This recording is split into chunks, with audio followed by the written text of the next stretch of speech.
Hello, fledglings. Welcome in. How are you guys doing? Hope everyone's having a good day. What is up? Let me get some music going. Happy Sunday. Happy Shiny Hunt Sunday. How are you guys? Hello, Morph. What's up? We're gonna jump into some shiny hunting, but first we do have another card pack to open, so let's just jump right in, yeah? Man, opening the packs with the tablet is difficult. It's not the most streamlined thing. This pack has Meowth on it, so rally luck from Meowth. Hello, Super Plush Lord, welcome in. How are you doing? Hope you're having a good day. What's up? Oh, hello, Tenshibi. There's our little guy. Alright, so to start, we've got a Scatterbug, Haunter. Ooh, Haunter in the winter trees. That's kind of cool. Ooh, Probopass. I like Probopass. That's one of my my Skrunklies that nobody else likes that I'm a fan of. I like Probopass. He's a chill guy. Got some ketchup potato chips. Nice. Hope you enjoy them. I was having a few chips before stream, actually. I don't eat chips that often, but I was craving something salty. And the only thing I had on hand for short notice was some Sun Chips. So that's what I had for a quick snack before we started. I've never been a fan of the ketchup flavored chips, although I don't like I said, I don't like chips in general. I like Sun Chips, Harvest Cheddar flavor only. I like Funyuns. I don't even know if those count as a chip. I like Doritos and I like Ruffles, and that's about it. Not really a chip guy. Let's see, we've got Snorlax. Turtonator. I feel like we already got a Turtonator. I think we got one in one of the other packs. The Judge. Be careful, he will disqualify you if you celebrate excessively after winning your match. Be careful. Volcanion. Mr. Potential Mon himself. Core Memory. What? It has an attack? The Mega Zygarde EX this card is attached to can use the attack on this card. Discard all energy from this Pokemon for 350. That seems not good. That seems not good, but I don't know. I don't play the game, so I don't know. Oh, we got shiny Clefairy, look! Well, a holographic Clefairy. Shiny means something else, but we got a cute little Clefairy. Look at her. Look at that little fairy. We got a Luxray. It's an awful attack. It is. Yeah, it seemed awful. In the brief time that I played the game, any move that was like discard energy, I was like, nope. Discarding energy just seems really useless. Luxray and a basic fighting energy. Not the most exciting pack, but to be fair, last time we had, the last two packs we opened were great with the Full Art Zygarde and the Full Art Spupa, so can't expect them all to be that good, right? Still, got the shiny Clefairy, which is super cute. Content with that, I think. So, with that pack opened, let's get into our actual shiny hunt. Uh-oh. Did it freeze on this? Get out of here. Get out of here. Where's the gameplay? Oh no, did it do that thing again? I don't know why. Sometimes the tablet just makes my game footage like crash for some reason. I don't know why. Let me try opening it again. Why do you do this? Oh, it says it's already running. Yeah, it did that thing again. The thing is, it's not even consistent. I don't know why it does that sometimes and not always. But, don't close OBS Studio. I've done that before. I tried to reboot Elgato, and its logo is a black and white circle, and OBS is a black and white circle, and I'm going too fast, and I accidentally close OBS instead. Alright, end that.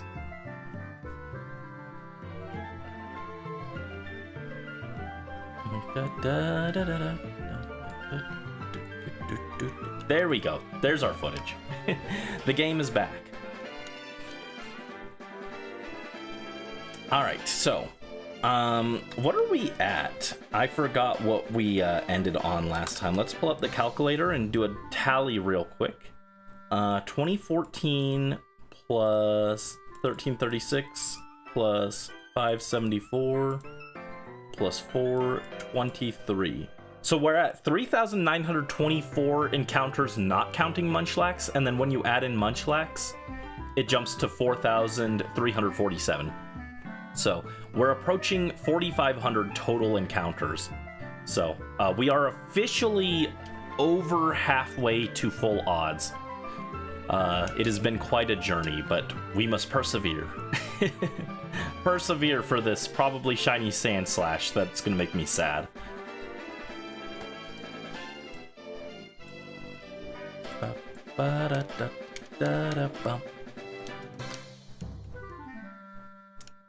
So yeah, how is everyone doing generally? How was your guys' week? My week, I didn't get anything done. I feel like this week went super fast for me. I was like really tired, so I didn't do what I was supposed to. I was supposed to edit the Nicole polls, and I was tired and I didn't want to do that, so I didn't do it. I mean, all that's left to edit is to add captions, but I didn't want to do that. Captions suck. Captions really suck to add to shorts, but they do better with the captions. So that's what I was supposed to do. Instead, since I didn't feel well, I just sat there and played Legend ZA. And hold on, where are you? There we go. +1 Sandshrew. I finally got the shiny charm on my second file. Yippee. There's still more stuff to do, but I'm almost done with it. When did I start this hunt? Good question. When did we start this hunt? Let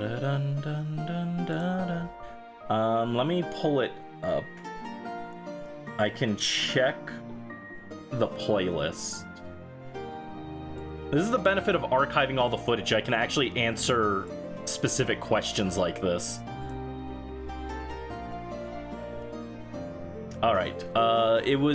We started this hunt December 16th. So, cool stuff, cool stuff. So, but to be fair, we've only been going like once a week, and there's a stretch of days where like during the move I wasn't streaming, so we lost like 2 or 3 months worth of streams to moving and then getting sick right afterwards. So we haven't done quite as much as it looks like. There's a Gligar, and I also need to change back to our counter. There we go. Had a lot to do this week, very busy. I wish I was diligent enough to do what I should have been doing this week. I should be working on art, and I should be doing those Nicole captions. I'm just bad. Oh, come on. I really hate that the cursor doesn't start on yes to continue, because that would automate this so much more. But alas, the game doesn't like me.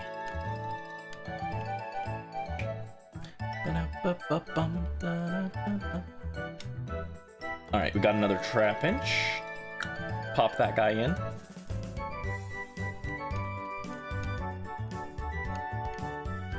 Would absolutely love to see Trapinch here. Would love to see Gligar. I'm sad that we're probably gonna see Sandshrew. Where'd the... Oh, there's the cards. I knocked them over. Oh no.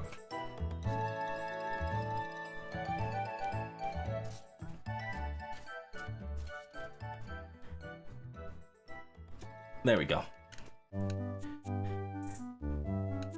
You have work tomorrow and you spent the weekend asleep.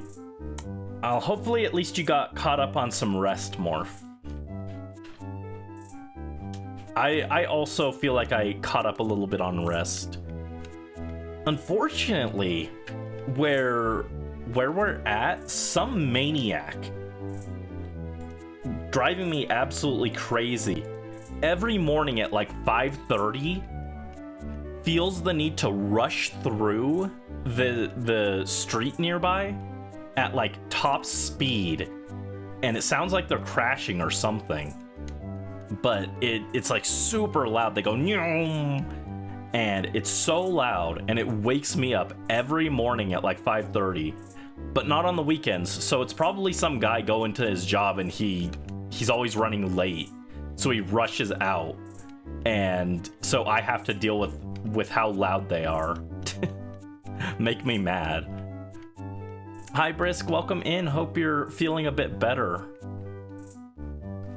Is this music from Pokemon Ranger? That is a good question. It's Pokemon music, but I don't know what music it is exactly. Let me check. Fall City Harbor. Yeah, from Pokemon Ranger. Good ear. Good catch. That was correct. But yeah, so the weekends are the days that I get to catch up on a little bit of sleep. I actually got to sleep in a little bit today. I didn't sleep in that much though.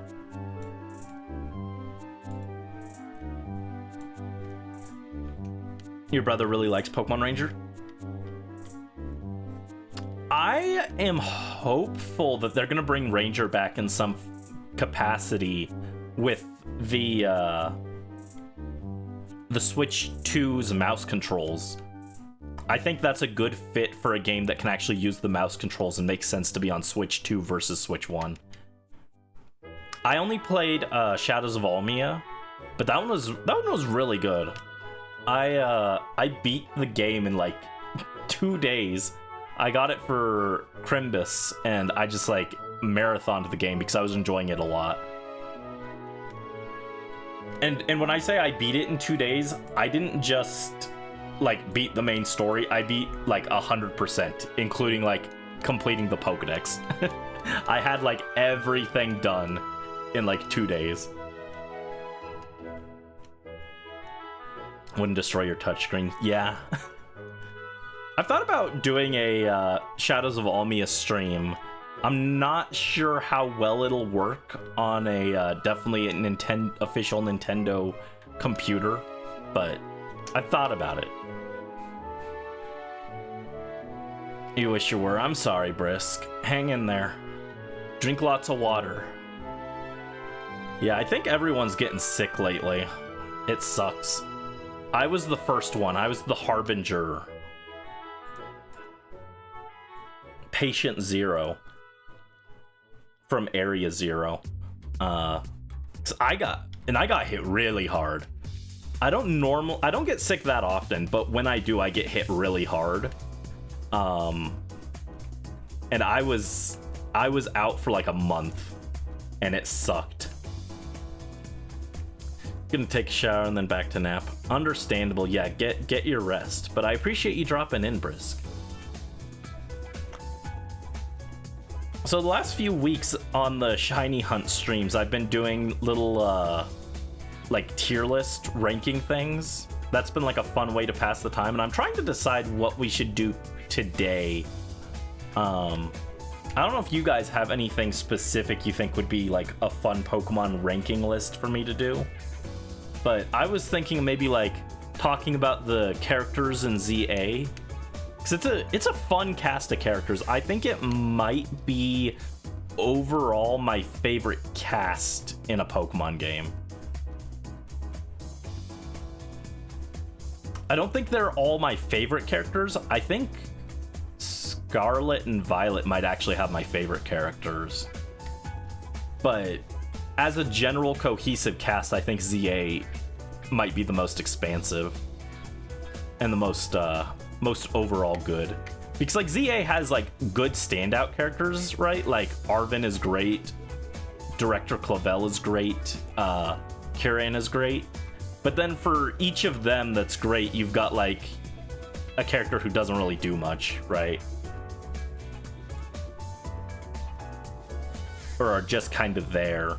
Like Team Stars, like they're like sympathetic, but they don't get a lot of time to shine or anything, and so I don't feel like that connected to them. Compared to in ZA, almost every character gets like some good moments, I feel.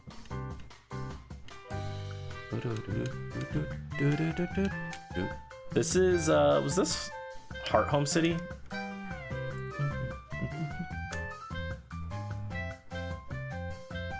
Yeah, this Heart Home. I did a video a long time ago with a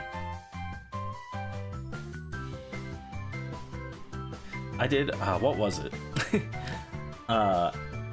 It was like my top 10 favorite cities in Pokemon. I don't think most people care about the cities that much, or at least I don't think they did. I think Scarlet and Violet made people realize that they care more about the cities, because I think the general consensus was that the cities in Scarlet and Violet were kind of forgettable. There are a few standout ones, right? Like, I only remember these names because I played through the game like 7 or 8 times. But I think Lavencia is pretty memorable, and Cascarafa, and then of course Mesagoza. But like, how many people are big fans of Artisan, right? Like, I don't know.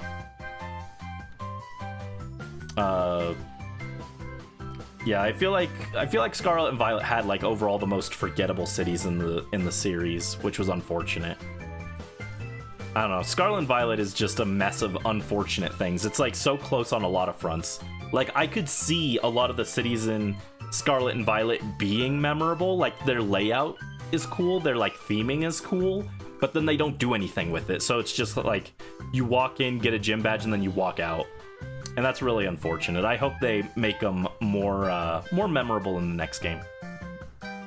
Artisan was good in the TCG. What did it do? Did it give like grass energy or something? That sounds like something Artisan would do. It'd be like, add 2 grass energy to your hand, then add 1 to your on-field Pokemon or something like that. This sounds like something it would do. Let's see, we got a Gligar.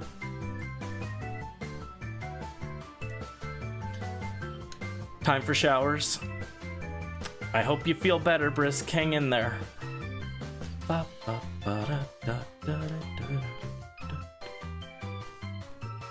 Yeah, I don't think anyone's made a tier list maker for it, but it would be fun to do a tier list of every city in Pokemon.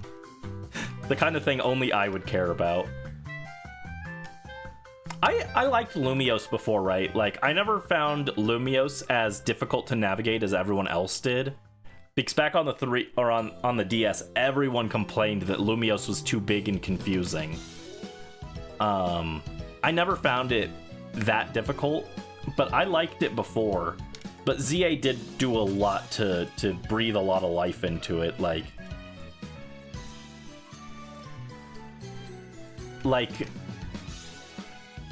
X and Y Lumiose felt like a must-see destination. And then ZA made it feel like a place you could live in. I think they did a really good job with Lumiose.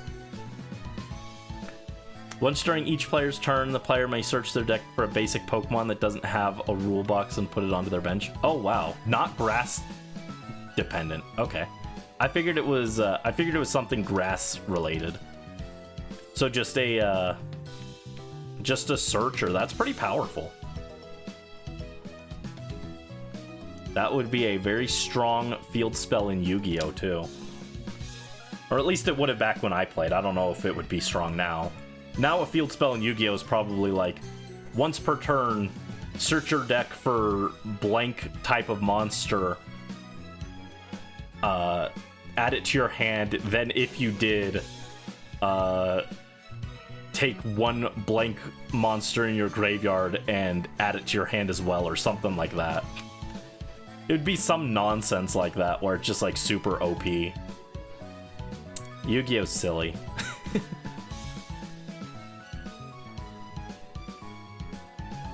Oh, where did I put my water bottle? Hold on. Oh no, my Clefairy card! Where'd the water bottle go?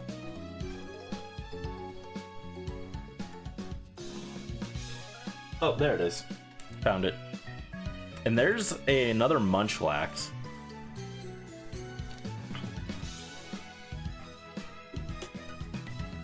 This shiny hunt is going to single-handedly change my opinion on Munchlax.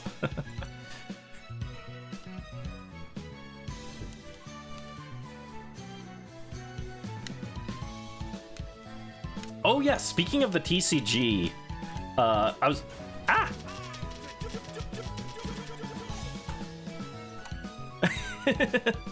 Thank you for the silly redeem, Super Plush Lord. It's time to duel. God, I want to do some Yu-Gi-Oh stuff. I want to do some Yu-Gi-Oh stuff, but I don't know what would be fun. You guys want to see Yu-Gi-Oh! The Falsebound Kingdom? That game is very weird. It is like one of the weirdest games I've ever played, but it wasn't terrible. At least I remember not hating it as a kid. Until I did New Game Plus and I fought the super boss at the end and it was just straight up impossible and I was like soft locked because the game wouldn't let me like leave to go grind, but I was like 200 level to beat it and I was like, man, this sucks. The first playthrough I remember enjoying though.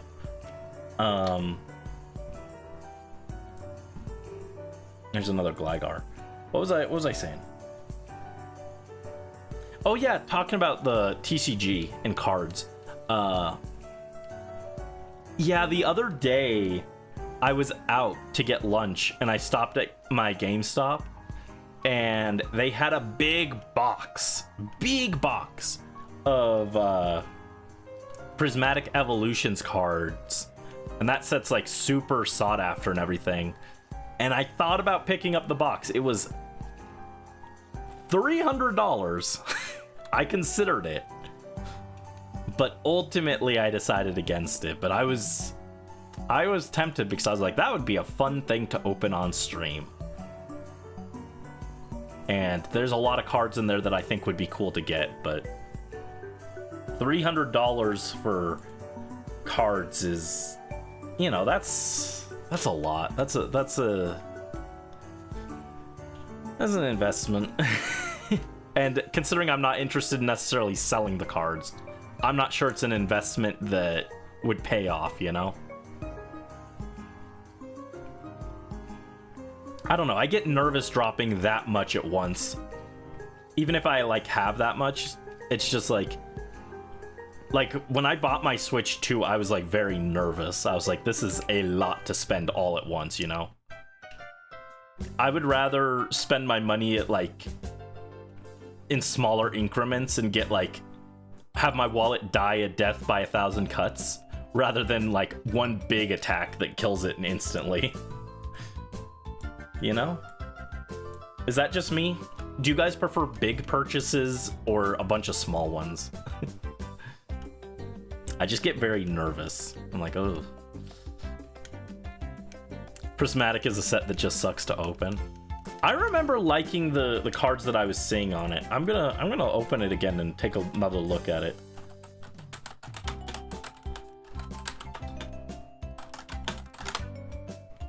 It looks like it has a lot of cool cards to get though.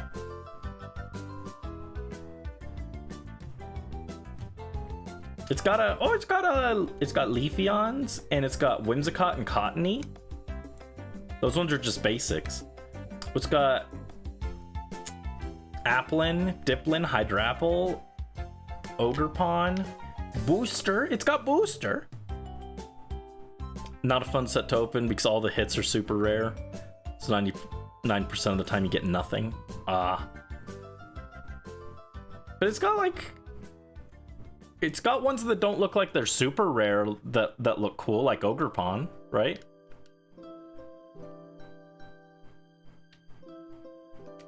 And it's got Booster.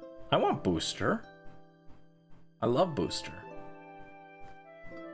And it's got Trapinch on my screen. Get him out of here.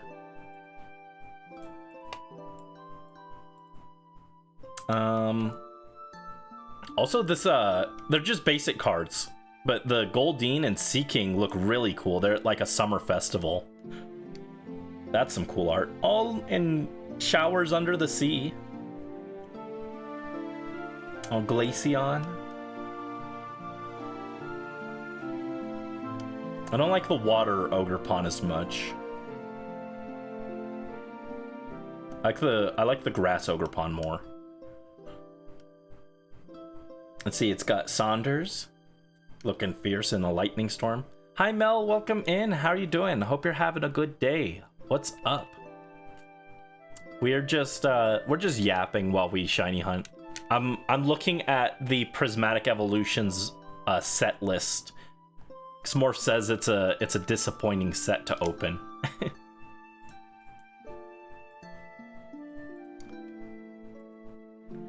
Doing good, enjoying your Sunday.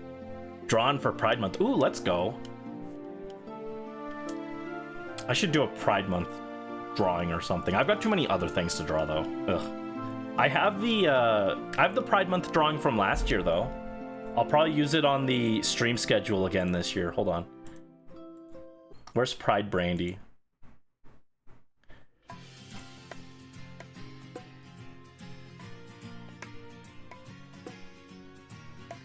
Where is it?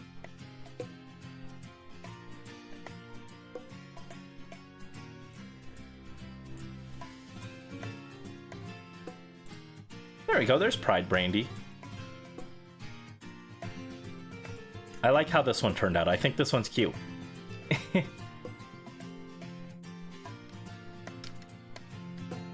Playing on doodling honey in his Candon... Candon? I can't talk. What's a Candon? Canon BF. I just haven't met, so you haven't made lore. You just want to make them cute. Ah, fair. Yeah, Pride Brandy will return in one day. This is a threat and a promise. A warning. Post the work in progress after dinner. Nice. What's for dinner? Have you decided what's for dinner yet? Let's see, Gligar. Oh, butter pasta. Nice, nice. That sounds good. I didn't see the pasta part at first, and I thought it was just butter. I was like, I think you should eat something else. I think you might need something more than just pasta, or than just butter. Pastas with beef, yes. Speaking of food, I had for lunch. I just had a salad.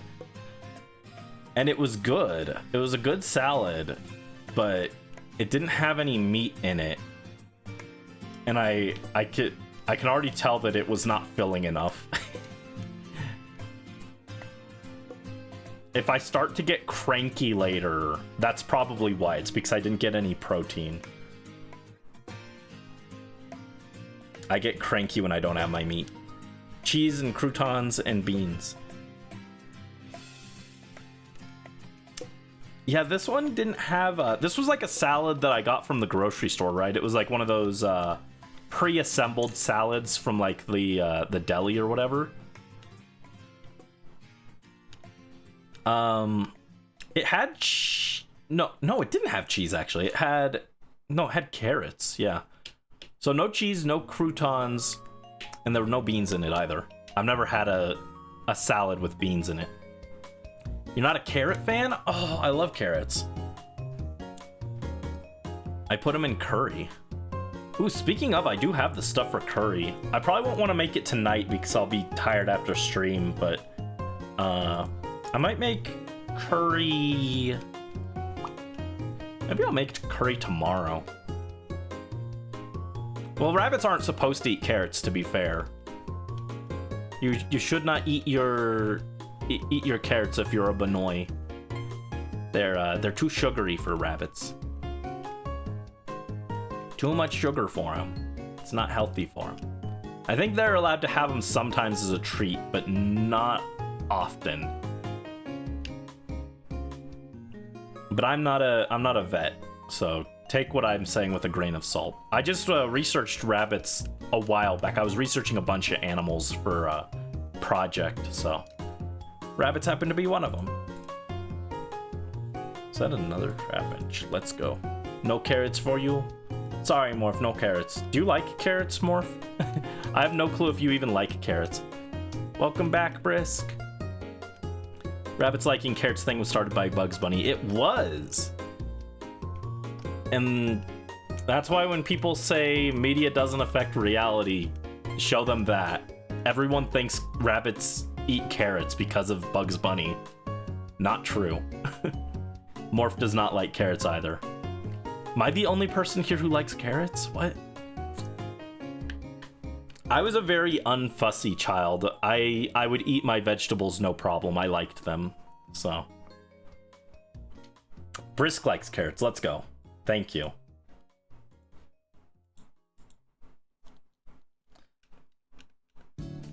My mom is not a huge carrot fan, but she'll eat them, but she hates tomatoes.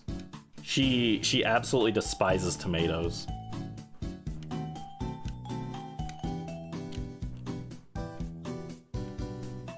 And meanwhile, I love tomatoes. That was my favorite part of my salad today, was the tomatoes.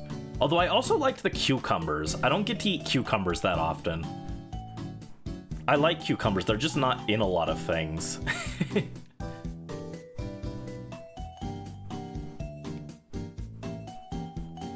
Not feeling as faint as you did when you would stand up. That's good. I hope you start to feel a little better, Brisk. Sandshrew.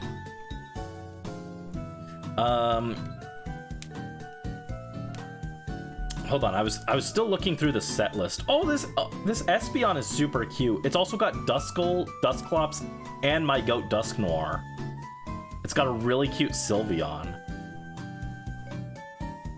I don't know, Morph. I'm looking at the commons and the set already looks really cool. Just off the commons. And it's got Umbreon. I don't know if it's $300 cool, but it looks pretty cool. And then the Eevee is very cute, of course. $300. Yes, the Prismatic Evolutions box that I found, it was like a what was it called? It was called it was like a special collector's set, right? And it came with like a card sleeves and a deck box and playmat. And it was plus like, I think it was like 16 packs of the cards or something. And it was like $300 for that. It's got a pretty cool looking Noctowl too. Not that anyone else cares about Noctowl. God, I want them to do something with Noctowl. Winds and Waves give Noctowl a regional form or something. Third evolution, I don't care. Give it something. Actually, they'll probably save Noctowl for whenever they do a Legends Johto game, right? I could definitely see a Legends Johto game where you play through the events of the tower burning, and then you've got like you've got an ancient form of Noctowl or something. Don't think your entire collection is worth that much in mint condition. Fair, yeah. Those cards be pricey, huh? The Baneri and Lopunny are cute. I like the little Furfrou in front of the little building. That's cute.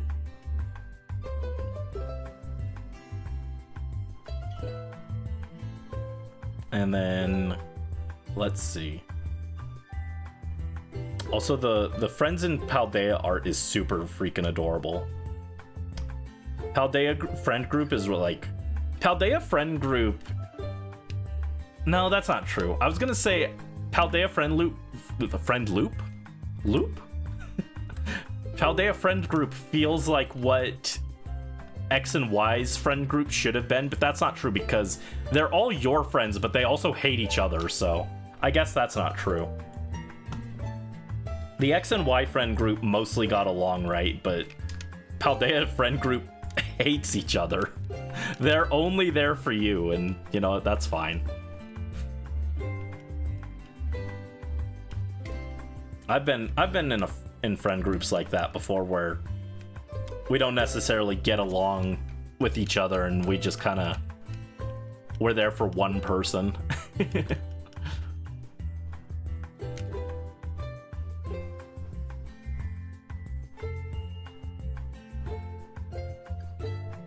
Thank you for the head pat, Brisk. Oh my god, what? How many of these are there? They have 4 different arts for Professor's research. They've got Oak, Elm, Rowan, and Sycamore. Oh, favorite, okay. I know who the top 2 answers are probably gonna be, but who's your guys' favorite Pokemon professor? I won't say it yet because, oh, Juniper, not who I was expecting, but very fair. Very fair. Professor Juniper would get an honorable mention from me.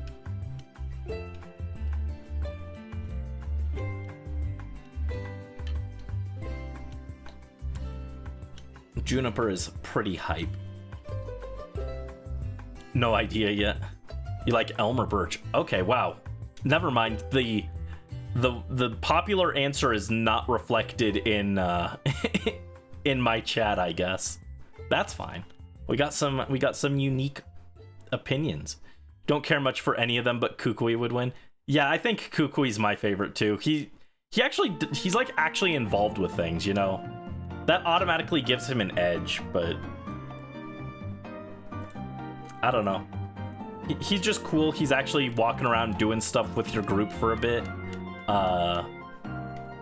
And also when you fought him, because if you recall, like originally one of the planned concepts for the original games back with Red and Blue was that the final boss would be the Professor.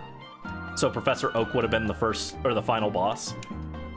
So seeing the Professor be your final fight in the story was like a full circle moment, and it made me like really excited in the first Sun and Moon. And then they changed it to How in Ultra Sun and Ultra Moon for no reason, and it lost so much aura. Even though How's theme was better. How's champion battle theme is like really good, but I was like, why is he here? I was like, this is just such an aura loss. Conceptual aura loss, rip. But yeah, my number 1 would probably be Kukui. I'm probably butchering his name, but Kukui? Mr. No Shirt. I expected him to be him and Sycamore to be the top answers.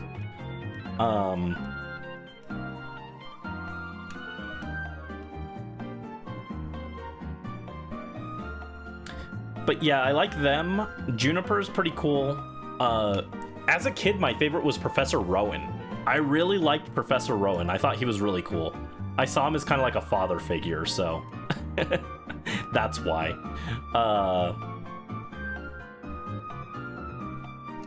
And then there's Trapinch. Freaking what's her name? Mabel in ZA. Also absolutely hilarious professor. I was very unsure about having her as the professor, but she ended up working pretty well, and I found her very funny. And Professor Laventon was also really cool. I liked him a lot. I feel like they've done a good job starting in like... I mean, even as far back as like Gen 4, but that might be a little bit of bias. But like around Gen 4, Gen 5, they started like actually giving the professor like small things to do. And then like from like 6 onwards, they started actually being characters, which was cool.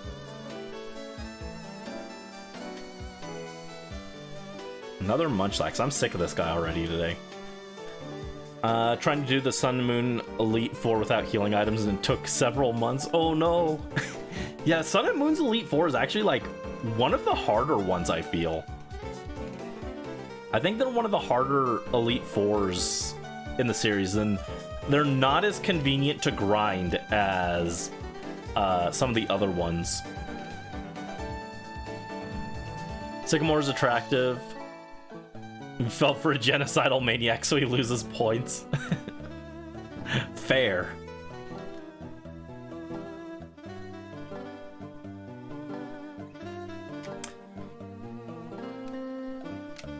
Alright, Trapinch.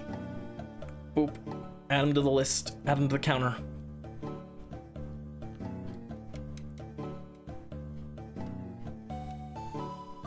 And then, they're not, they're the professors of the game, but they're not professors in the traditional sense where they're like, oh, I'm giving you your starter and your Pokedex and setting you on your journey. That role is taken more by Director Clavel, who, I guess technically he's like a researcher, right, in the past. So Director Clavel still fits the Pokemon Professor mold, but ignoring him, Sato and Tura, or I think I got that backwards, is it? Sada and Turo, right?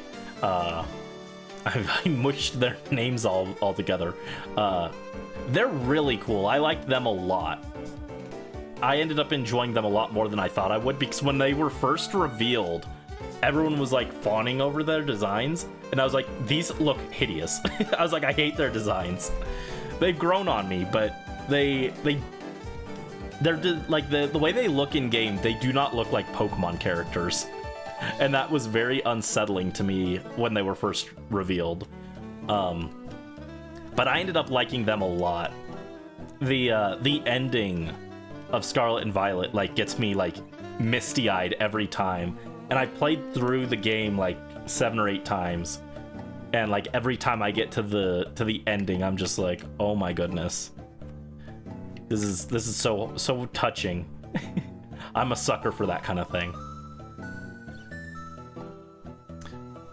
Poor Arvin had like no good things happen. Yeah, Arvin gets beat up with the trauma stick throughout most of the game, huh? But that's why we love him. That's why we're endeared to him. Like of the main 3 like friend characters, Arvin is my favorite, and I think that would be a common sentiment for many people. Mine was Arvin, then Nimona, then Penny. The thing is, Penny gets kind of like, she gets less exposure in her route compared to Clive, so. And Clive is my goat. I think Clive is my favorite character in all of Scarlet and Violet, so. Penny was so forgettable. Yeah, she just didn't get to do a lot. I mean, like, yeah, technically she's doing things in the background, but she's just doing that. She's in the background. So she's not getting, like, as much upfront focus on screen. So it makes it, like, kind of hard to, like, be as enthusiastic about her. Even though I empathize with, like, what she went through and everything as someone who didn't fit in at school and got, like, kind of bullied and stuff. I get it. But when you're in the background that much, it makes it, like, hard to be as memorable, you know? Her theme's good, though. She's got a good music track. For what that's worth. I think it's worth a decent amount. I don't like the start of her track, though. The very beginning of the music is a little grating, but once the music actually gets going, it's really good. I got sidetracked. I wasn't even done looking at all the full arts. Yeah, we got a bunch of trainer full arts that look pretty good. I love the Friends in Paldea full art. That one looks so good. And then we got the boys and Ogre Pond. Oh, and Ceruledge. I didn't realize there was a Ceruledge in there. Also, that Palafin one looks really cool. I was talking about this with Morph the other day, actually. I need them to make a new Ore game that has shiny hunting in it, so you can get your shadow Pokemon shiny. Or they don't even have to be shadow Pokemon, I guess, technically, but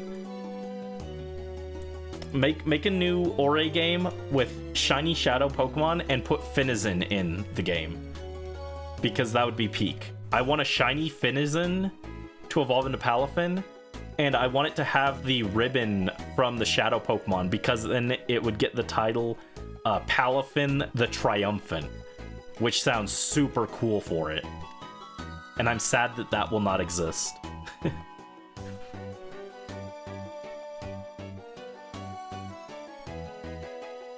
They keep highlighting Eevee without doing anything. I mean, is Penny like the only trainer that got an...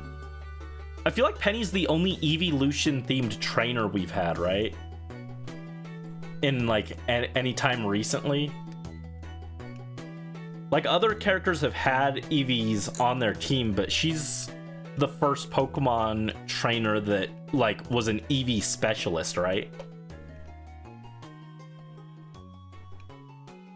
And then I think, as much as I'd like to see a new Eevee, right?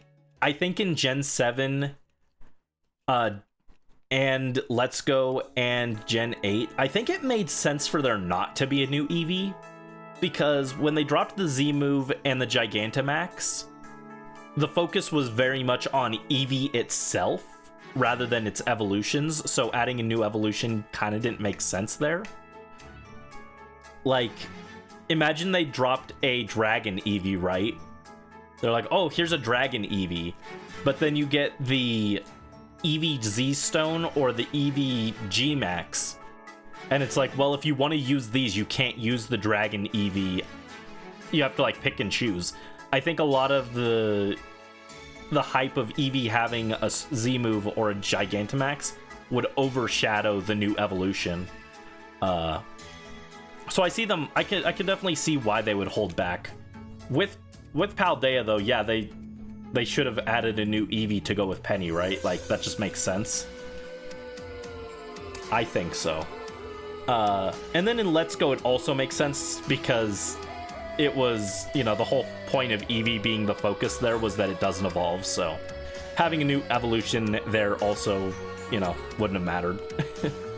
I mean, like, they weren't adding... The only non-Kanto Pokemon in there were Meltan and Melmetal anyway. Obviously, they could have made an exception for Eevee if they wanted to, but I think that also would have been, like, weird, because it'd be like, oh, they added a new evolution for Eevee, but Pikachu didn't get anything in this game, so I think that would still feel a little weird. But Gen 9 was definitely kind of a missed opportunity, I think.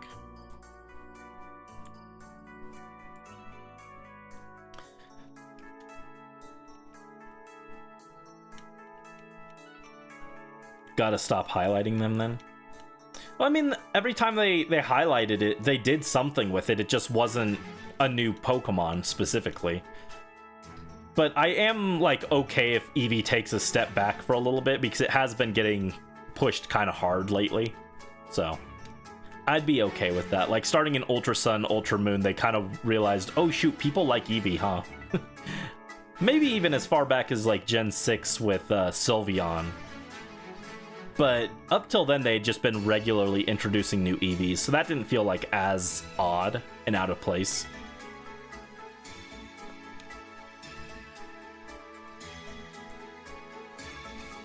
But I feel like everyone's got that one Pokemon where it gets shilled and they're like, yeah, my favorite is getting shilled here, but I like it, so I don't mind as much. For me, it's Eevee. It's like, yeah, Eevee's getting pushed, but it could probably stand a step back, but I'll still buy the Eevee stuff that comes out, so. Because goodness lords. I was trying to say Lord knows and goodness knows, and they combine together. Goodness knows that Game Freak has forgotten that Togekiss exists. Didn't show up at all during Gen 9. Sad. I really wish Togekiss had been in Scarlet and Violet. I would have been fine with skipping ZA if we got it in Scarlet and Violet, but the fact it wasn't in either is just disappointing. I'd much rather have it in Scarlet and Violet, though. Because now there's forever a ribbon that I just can't get, and that makes me annoyed.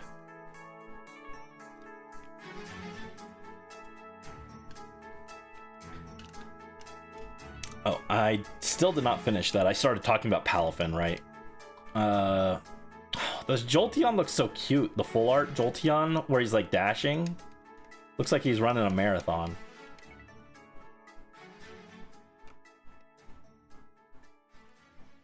Oh, Iron Hands. I remember ages ago, I saw a tweet that called it Flesh Hands. And I was like, ew, gross, don't call it that.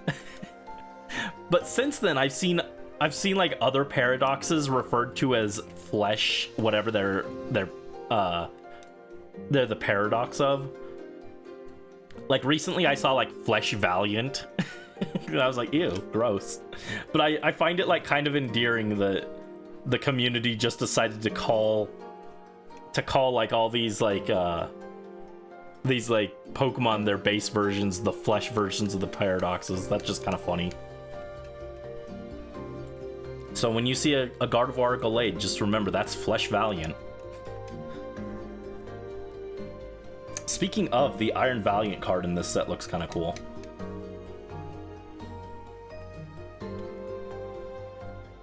The Goldengo's kind of cool. I like the Eevee, of course. The Eevee's cute. And Blood Moon Ursaluna's pretty sick.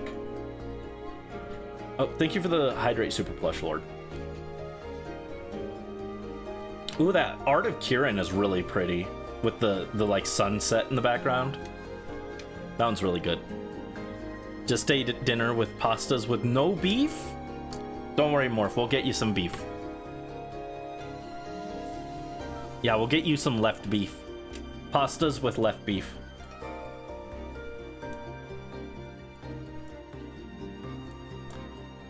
And then at the end of the set, they have these gold cards.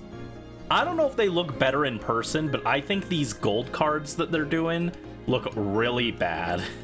I think they look very, very, very ugly in the pictures that I've seen. I don't know if they look better in person, but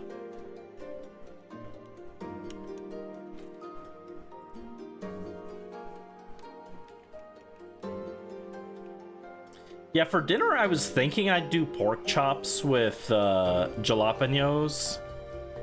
I have leftovers of those. But now that you guys have said pasta sounds really good. There's one of the few, I've tried a bunch of the restaurants that are nearby, and most of them I don't care for that much, honestly. But one of the restaurants that I haven't gotten around to trying yet is a noodle place, like an Asian pasta noodle place. I've been thinking about going in there lately. Maybe that's what I should get for dinner. I don't know, I'm always hesitant on getting pasta from restaurants because pasta's like something I can actually make myself, you know? I can't always make it like exactly the way they're making it with all the like fancy vegetables and sauces and stuff, but I don't know, pasta's just like an inherently like cheap thing, so it always makes me a little hesitant to buy it at a restaurant, you know? Or maybe that's just a me thing. That might just be a me thing. I mean, I don't know why I'm so hung up on it, right? Because like I can make a burger too, but I'll buy burgers at restaurants all day.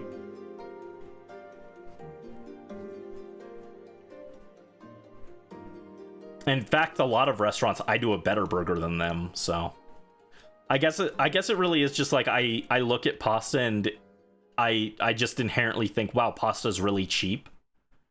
So paying like money for a plate of pasta just makes me like hesitate. But I don't know. Audino. God, they need to overhaul some of the old megas. Like Audino with what is Audino doing, dude? Fix it. Give it a better ability. Also, I want them to update Mega Gallade to have sharpness, because apparently a Gallade with sharpness does more damage than a Mega Gallade, which is just sad. They should update it to have sharpness. I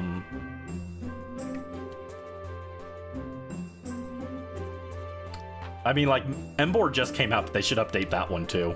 Give it something else. Audino is perfect the way she is. Her ability does nothing though. Yeah, that prismatic evolution set looks very tempting. I'm not gonna lie. I'm not gonna do it right now, but it is tempting.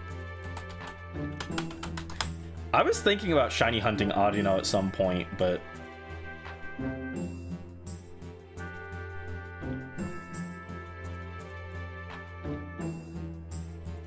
what does it have again? Yeah, and it has Regenerator, right? Its base form has Regenerator, which is a great ability. And then it gets Healer, which at the end of turn, there's a 30% chance of either ally being healed from a status condition. Not even a guarantee of healing status condition, just a 30% chance. Not even like a 50% chance. 50% would be bad still, right? But it'd be like a coin flip. 30%? A third of the time, less than a third of the time, you're getting your status condition healed. You're gonna be dead by then. You're gonna be dead before this activates. You might as well not have an ability. Give Audino a real ability. I saw someone say they should give it Hospitality, which sounds like a way better option for it. I agree. They should give it Hospitality. But I would like to shiny hunt Audino because I think it's kind of like one of those Pokemon that doesn't get a lot of spotlight. Its shiny is not the most crazy thing in the world, though. On the Mega, anyway. But I wouldn't mind getting one, but I have a feeling I'm gonna see one randomly on a future shiny hunt that I want to do, so I don't know if I've talked about that one. At some point, I want to do a Gen 5 Double Grass shiny Pawniard hunt. And I have a feeling I'm gonna find Audino during that hunt. I want to do the Double Grass specifically. It'll be cool. It'll be cool.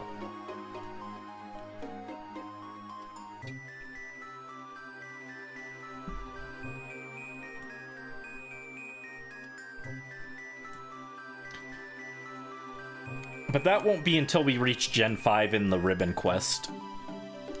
Actually, I think we do have a decent chance of getting Pawniard. Just because it's a steel type, so we can use Magnet Pull to increase our odds on seeing it. And since we'll be doing Double Grass, since it's Double Grass, we're getting our encounters twice as quick, which is nice. Hello, Saito Taiga, welcome in. How are you doing? Hope you're having a good day. What's up? Shiny hunting is going okay. We're just yapping. Pawniard, my beloved. Pawniard is so cool. I love Pawniard and Bisharp. And I know people like King Gambit, but I was a little disappointed with it.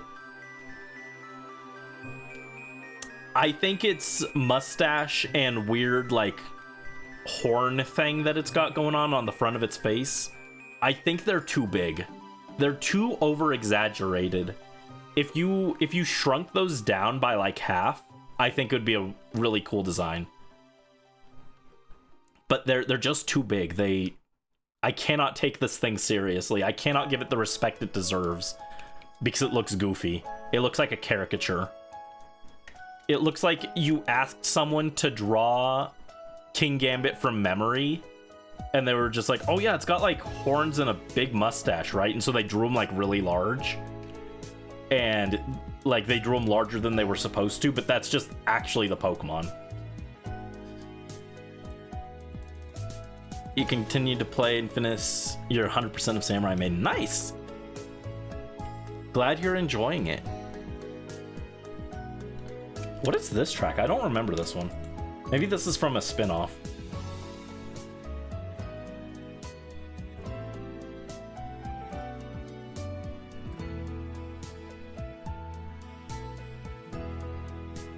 Oh, it's from Pokemon Sleep. Okay, that explains it. I was like, how have I never heard this?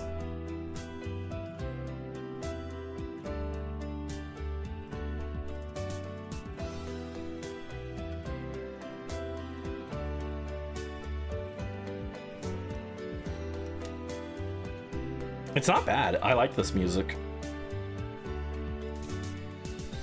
I'm not gonna play Pokemon Sleep for it though, sorry. I only did that with Another Code. Another Code's one music track was so good it made me play the whole game. I did end up liking some of the other tracks though. It was a fun and worthwhile time. I do not regret my time spent with Another Code. But the question is, what are we gonna play next? I still haven't decided yet.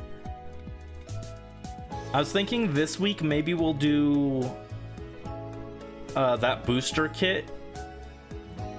I was thinking maybe we'll assemble that booster kit on stream. That could be fun. Trying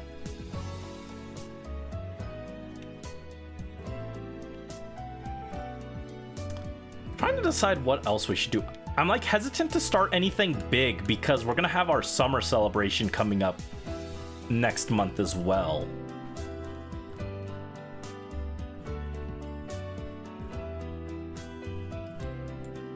Let me see the Steam library. Do we have anything short? Another Code was a lot longer than I expected. I kind of thought we'd be done with that in like 3 streams, but it ended up being 5 streams, so.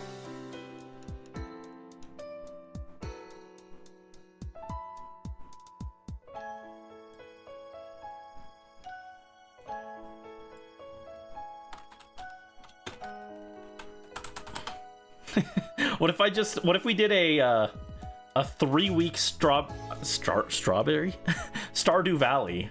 We just try and see how far I can get in three streams. That's all I give myself.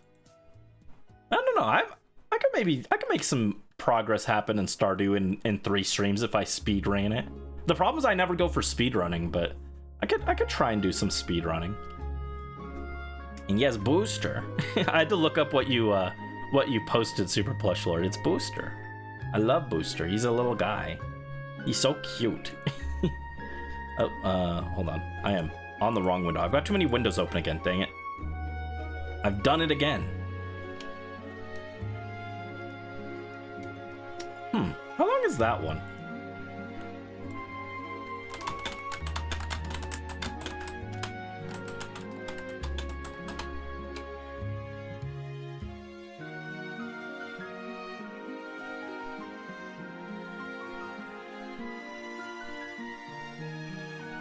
Maybe play that one. Apparently SteamWorld Dig is pretty short. We could probably do that in before summer.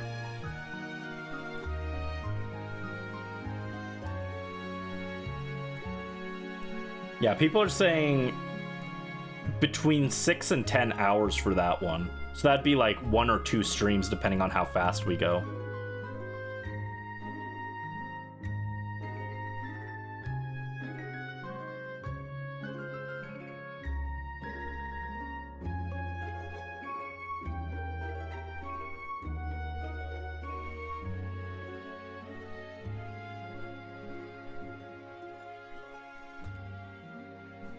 I don't know. I'm thinking about it. The other option is new Pokemon Snap, which I think would be kind of cool.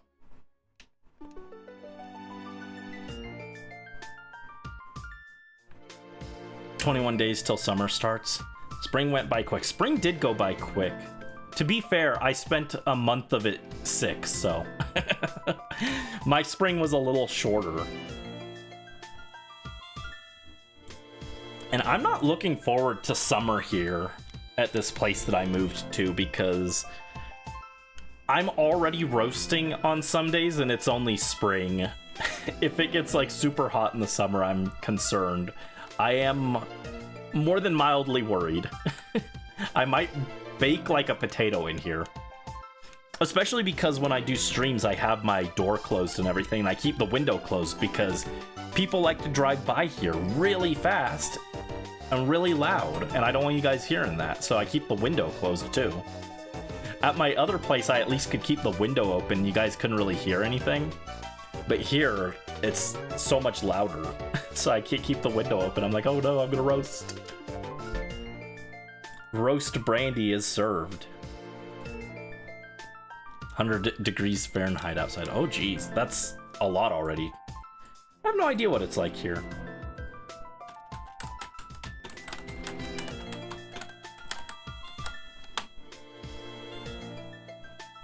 According to Google, it's currently 81 degrees.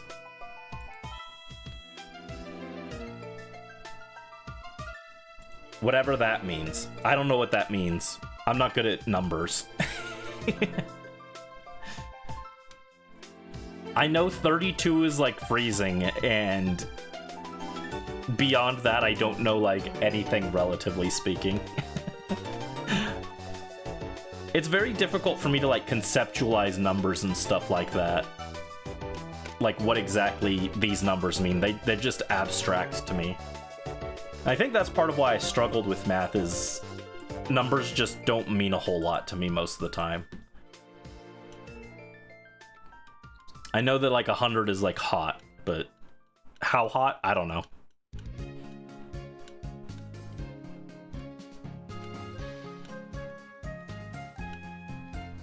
Not hot enough that I wouldn't hug a booster, that's for sure.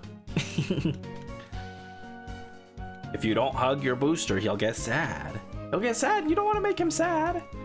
He wants to be hugged. Give him a hug. I don't know what I'm yapping about. I'm sorry. Maybe the heat is cooking my brain.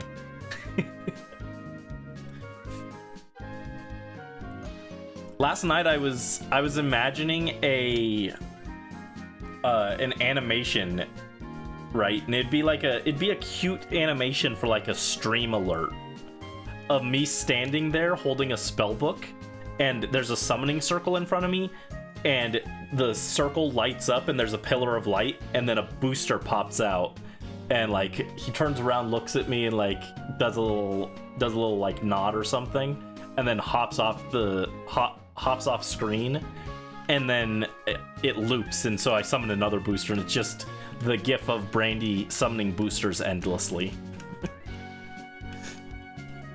It was a very silly thought that I had. 80 is decently hot, 100 is so hot that you wouldn't think about going outside unless you have to. Gotcha. Gotcha.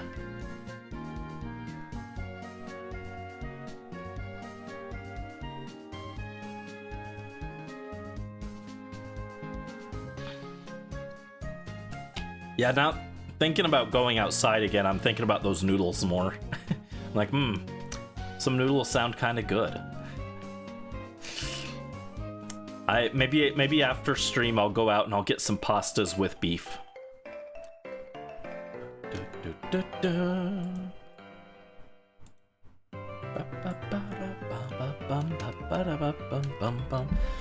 Let me see. I was thinking about doing that that ZA character tier list. Let me pull that up maybe. Oh, I can close that window out of here too.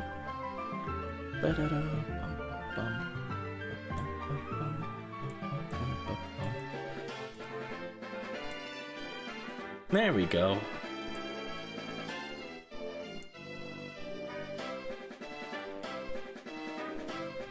Let me trim that off.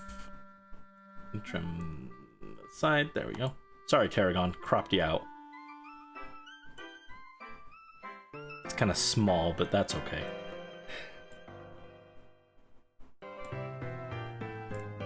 All right, we'll do a ZA character tier list.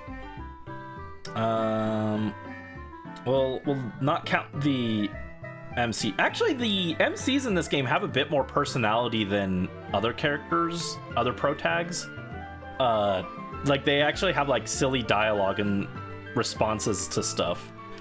But I'm not sure if I want to rank them or not. And in fact, I'm gonna move I'll put them near the end to do. There we go. Just because I don't want to talk about Tawny and Urbane right off the bat. From what you experienced, it's probably worse if you aren't used to constant 90 degrees during the summer. Yeah, that's fair. Part of it is just how used to it you are, I guess, how adapted you are.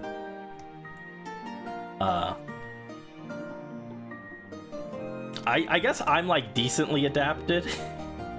Cause like even if it's like roasting, I'll like muscle through it half the time, even without like a fan or anything. The other night my mom came into my room and she was like, "Oh my god, it's roasting in here. How are you doing this with no fan?" And I was like, I'm working on stuff, so no time to get up and turn on the fan." You love Urbane and Team MZ and JC. Based.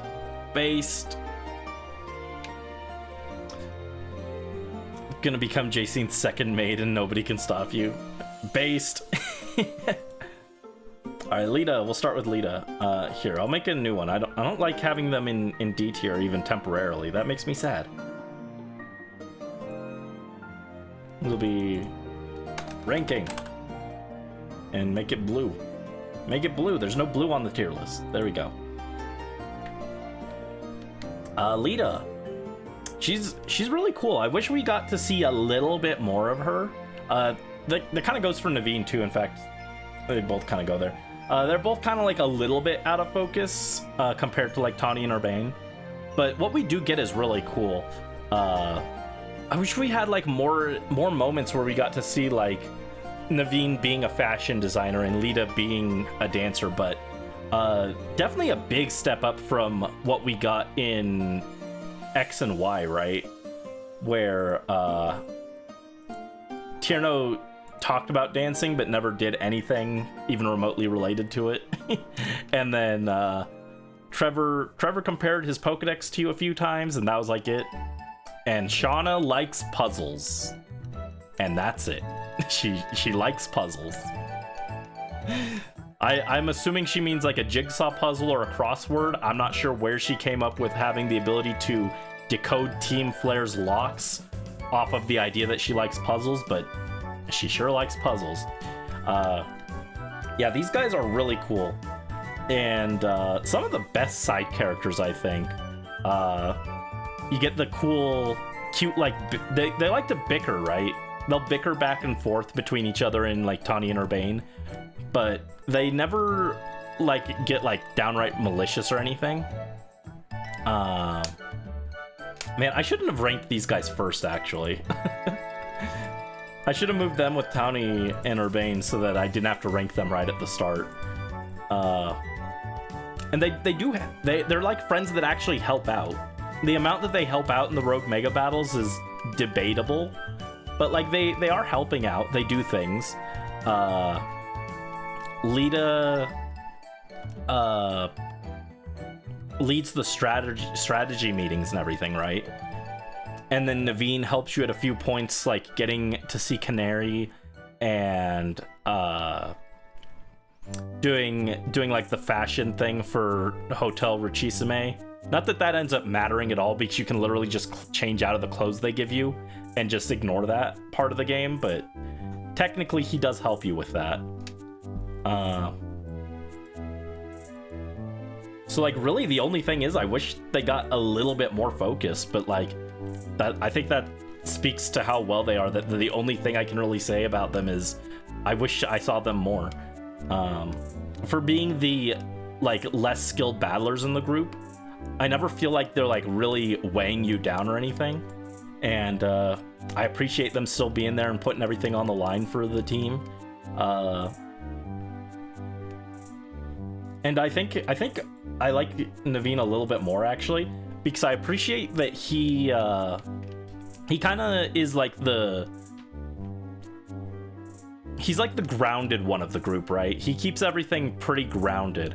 Oh, that's the other thing is Lita also does go with you with the Rust Syndicate, so that's a little bit of extra spotlight that she gets, I guess. So yeah, I love Team MZ. And I think Lita and Naveen are great, and I'd love to see them get referenced in future games like they do with some of the other characters. And I'm assuming that these guys are going to end up in Pokemon Masters eventually. They'll eventually add the ZA characters. I don't follow Masters that closely, but Masters has some really good character designs for like alternate outfits, and some good remixes for character tracks. So I'd love to see what they do with these guys in Masters eventually. And then Jet. And I guess we'll throw Vinny in there too. Like, all these characters are basically like divided into duos, so I guess we'll do them like 2 at a time. Wait, Corbo, why are you over here with Mabel instead of with Felipe? Also, I'm gonna move AZ down. AZ feels like the one we should rank last.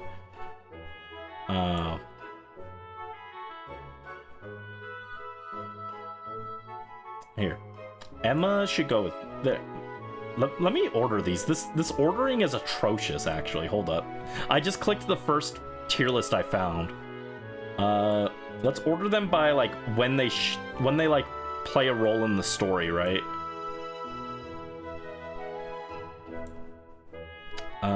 Here, we'll do L with AZ. Karina and Ansha can go together. Jacinth and Laban go together. Ivor and Gwen. Grisham and Grisel should be up here. There we go. Oh wait, no, they're still a little. There we go. Now they're in order more or less. There we go. It's gonna drive me nuts. The Quasartico group. They are running things, so it kind of makes sense that since they're in an administrative role, they're not like doing fighting and stuff. You don't get to interact with them a whole lot. Vinny gets one fight. Jet doesn't get any fights. I like Vinny. I think he's really cool. He's like high B tier or low A tier. For now, I'll put him in like top of B tier. I might move them around, but Vinny's cool. I just wish we got a little bit more from him. We do get to see him a bit in the DLC. Again, like for the role that he's meant to play, which is not like a rival or like a strong character. He's just there to like kind of keep you on track and stuff. I think he does the role really well. And he's got like cute moments where he talks about his daughter and stuff. Him being like the first like trainer Mega is also kind of cool because he's just kind of like oh shoot, things are getting serious now. The game introduced us to the Rogue Mega right before this. Now we've got our first trainer using a Mega, and it's a Drampa, so it's not like something you're expecting. Like if he sent out like a Heracross, right, you're maybe expecting like, oh okay, he's gonna Mega Evolve it, but then he drops Mega Drampa and it's out of left field, and it's like, oh cool. This is the first new Mega of the game, right? So I think he does well for the role he gets. I do wish we got to see a little bit more of him. In the DLC, you get a few interactions with him. Like I remember there being one where he's like talking business with the Rust Syndicate and like trying to work out finances with them, and then you have a fight where I think it's you and Vinny against Corbeau and Felipe. Which was cool. So, you know, I wish we got a little teensy bit more, but what is there? I think Vinny's like a really, really cool character. And then Jet, I feel bad. I like Jet. I like her design. The little bit of personality that she has is like fine, but she doesn't get to do anything. She literally, like, the whole thing is she doesn't get to do anything. Like, she's not a trainer. Like, the one time she's like just like in the story without like just being there to like tell you what's going on, she shows up and gets cornered by a bunch of people who are angry at her, and she has to be rescued because she's not a trainer. So like, she's not a trainer, she doesn't get to fight or anything. It's a shame because like a character's team often like kind of informs you a bit of the character. So like look at Vinny, right? He's like this tough guy, right? He's serious, he's got like these tough Pokemon, but then he's got a Baneri. He's got this cute little Baneri that he's like doting on, kind of like how he dotes on his daughter, right? And it shows you that he's got like this soft spot for like his daughter and for like cute things and stuff, right? And he appreciates them even though he's like this intimidating, scary guy. So Jet just not having a Pokemon team at all really hurts her, I think. There are some other characters that don't have teams, but like they have a strong enough like presence and personality to where you don't necessarily need the Pokemon team from them. But Jet just not having anything going on really hurts her, and that's a shame because, again, I like her design. And as the CEO of Quasartico, I think she does like a good job. Like I think it's cool that like she's the CEO that is actually just actively trying to protect the city and everything. Everything she does is with the city's best interest in mind. And she ends up taking a lot of heat for it because the solution that they offer isn't a perfect one and it leaves a lot of people dissatisfied. But she's doing the best with what she can in the situation. And I think that's cool. And the fact that she's not just a twist villain who's like, oh, I'm rich and I'm evil. Aha, I was trying to lure the Pokemon to Lumiose to destroy the property values and then gobble up the land to make a quick profit. She wasn't doing that. That's what they accuse her of, but she wasn't doing that. And I find that very refreshing after we had like 3 villain CEO characters like fairly back to back. We had Lysander with Lysander Labs. We had Lucamine with the Aether Foundation, and then Chairman Rose is just a colossal mess. But Chairman Rose with Macrocosmos. We had like 3 evil rich people in a row. And then we didn't have one in Paldea, but like there's like barely any people in Paldea that are like, the only like rich people in Paldea are like Billy and Onair, and they're in the DLC as minor characters. But so like I was worried as soon as we saw a prominent rich person again. I was like, oh no, is she gonna be the twist villain? That's not really a twist. And the fact that they just played it straight with her being a well-meaning person was cool and refreshing, and I liked it. I just wish she got to do more, and I wish she had a bit stronger of a personality. Like, we know that she had a falling out with her daughter, but we don't get to learn a whole lot about that. We know that her daughter used the developed the technology that eventually became the hollow barriers that they used to make the wild zones, but you know, that doesn't tell us a lot about Jet herself other than that she didn't get along with her daughter perfectly. So like, okay, like realistically she should probably go in D tier, but I personally like her being a rich person who's not like just out to destroy the world, and I find that so refreshing. And I like what they did with her in her limited role, that I am going to give her, like, bottom of C tier. Realistically, if you say that she's D tier, I get it. But, like, I do like her, and I like her design. I don't know. Maybe I'm being too generous, but I put her at bottom of C tier. You've been napping throughout. Sorry, Brisk. Sorry. I hope you got some rest at least a little bit. I'm sorry if my yapping woke you up, though. Emma and Mabel. So here we go. These are like the only two. Well, no, I guess there were four, right? Them, Lysander, and AZ, who we'll talk about later. But for base game, these were like the two of the few characters that returned from the older games. And Emma is one of the coolest characters in X and Y. Like I said, I don't think X and Y has characters as a strong suit. Like, I don't know if I don't think that's a controversial opinion, right? X and Y's characters overall kind of sucked. They're all kind of forgettable. None of them really do anything. Like, the only character who ever did anything in the story was Lysander, and everyone hated him because he wasn't fleshed out or anything. So, like, among X and Y's very limited very underdeveloped cast. It's not a limited cast. In fact, it's the opposite. The cast is too big, and no one gets any time to do anything. Like, look at Mabel, right? Mabel's a prime example of that. She was one of like 4 or 5 Team Flare scientists, and no one remembered any of their names before Mabel became a prominent character in ZA, right?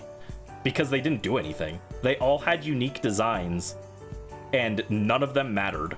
You fought them multiple times, and I played through X and Y probably like 17, 18 times, and I couldn't have told you their names off the top of my head. Like, they don't do anything. They're so bleh characters. Of X and Y's very underbaked cast, Emma's probably like top 3 best characters in X and Y. Because the Looker Bureau side quests like focused it on her, Looker, and Zerosik mostly. Zerosik got a little bit of like characterization, but again, still not a lot. Looker got a little bit, but mostly kind of propped up from the fact that he was a returning character from other games. And then Emma got like a good amount of focus. So Emma is like probably like going in of the returning characters, she's probably the most fleshed out. So we do know a decent bit about Emma going in. But then in ZA, she kind of doesn't get to do a whole lot. She does like, she's your tutorial for side missions, which she does fine. Like, there are no issues there. She also is the first one to show you like Mega Evolution. Again, does it fine. But then like takes a big back seat throughout like most of the story. She shows up to help you find Gwen. And spoiler for later when we talk about the Fist of Justice duo, that's easily my least favorite part of the entire game. It's not Emma's fault. She's like fine there, but like even then she's like not doing a whole lot.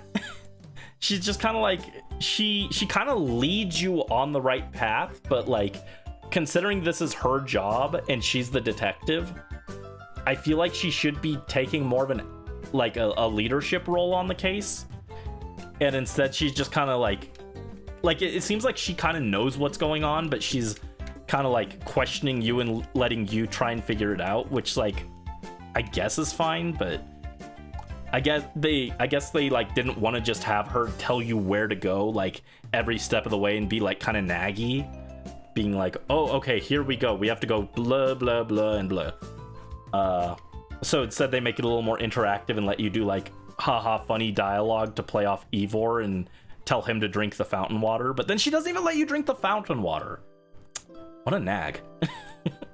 No, so like Emma's like fine, but she's like, her only like prominent role is in the worst arc of the game in my opinion. And even there she doesn't do a whole lot. At the end of the game, when the whole city comes together, you know, you'd think that Emma would get to do like something, but she just like pops in real quick and has like one line and then leaves. Like, you don't see her like fighting to help.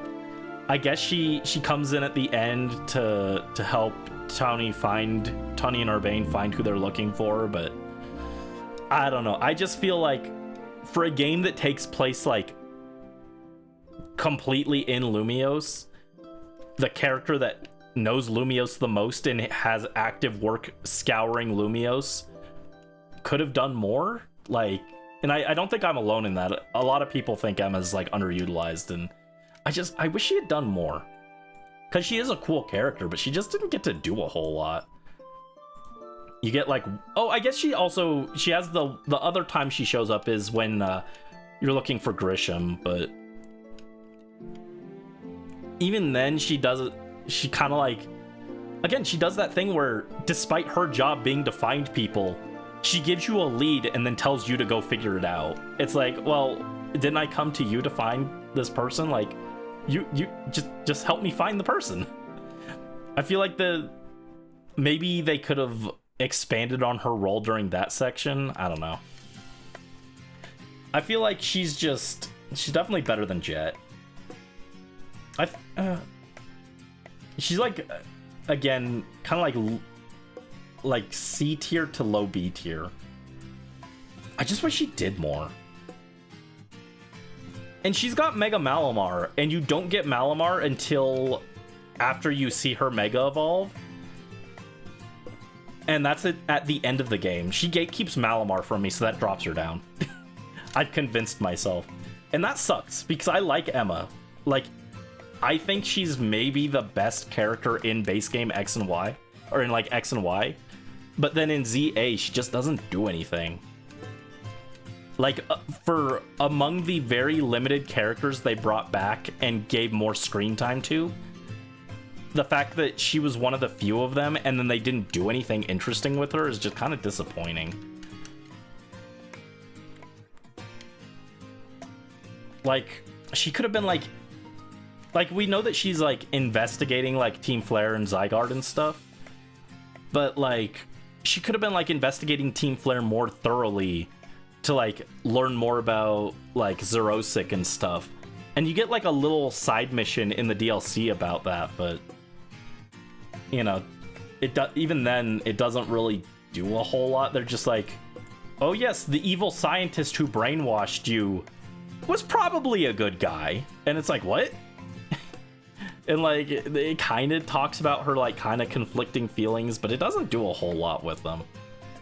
Anyway, I wish she had gotten more treatment or better treatment with the plot. Underutilized. Cool character, just underutilized in the plot. Again, Jet's the same way. Cool character potential, just not used very much. And then Mabel. Again, Mabel was in base game XY. I don't know why I keep calling it base game as if like, because the newer ones have DLC, I'm like referring to it as like base game, but like she was just, there was no DLC for X and Y. I don't know why I'm saying base game. Mabel was one of the most forgettable characters in X and Y.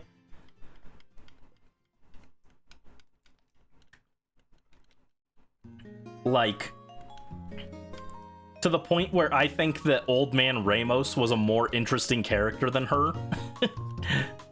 Like, am I the number one Ramos fan?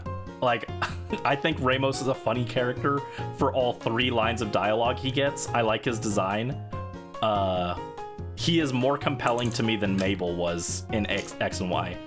But then here, making her the professor, you actually get to interact with her like a decent amount.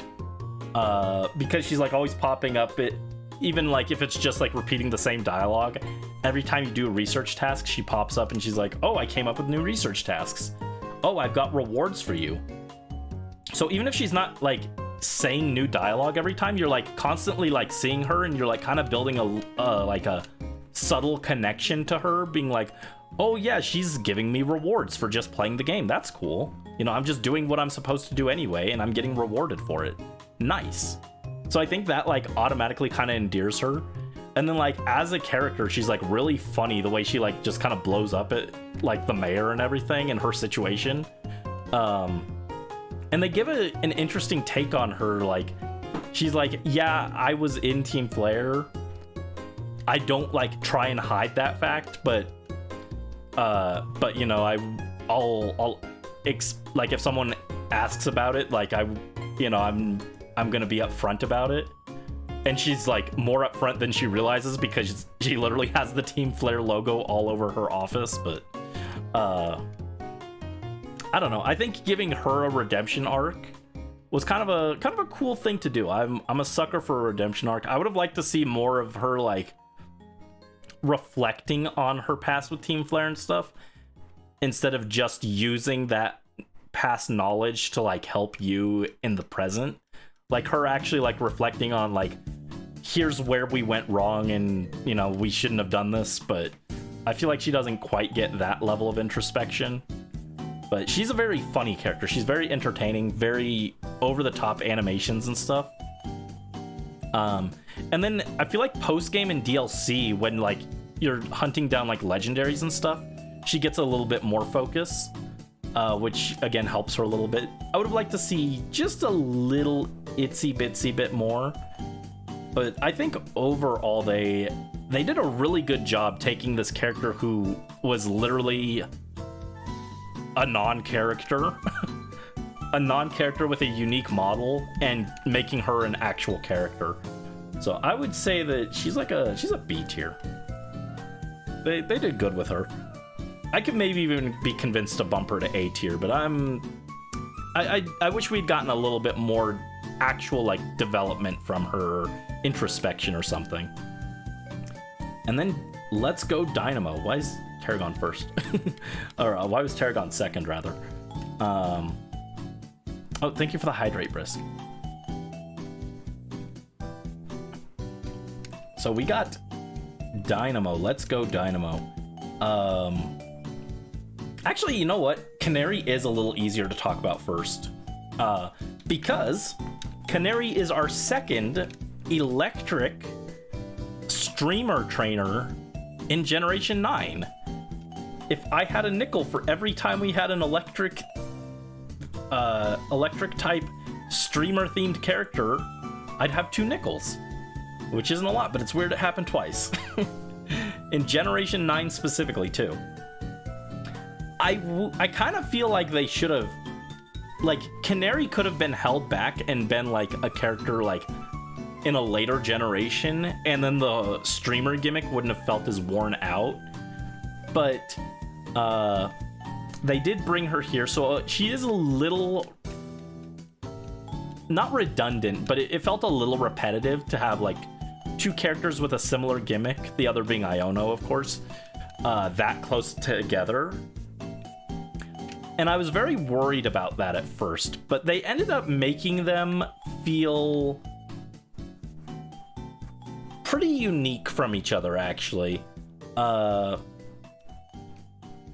Which was nice, actually. I was very hesitant on that, because Iono's like an IRL streamer, and she's a clout chaser. She wants those views. She wants to see small number get big, right? And Canary is much more down to earth. She's more how, hopefully, I don't know if it's actually the case, but Canary is how I hope that I come across, where she's more laid back and she's more just in it for having a good time, right?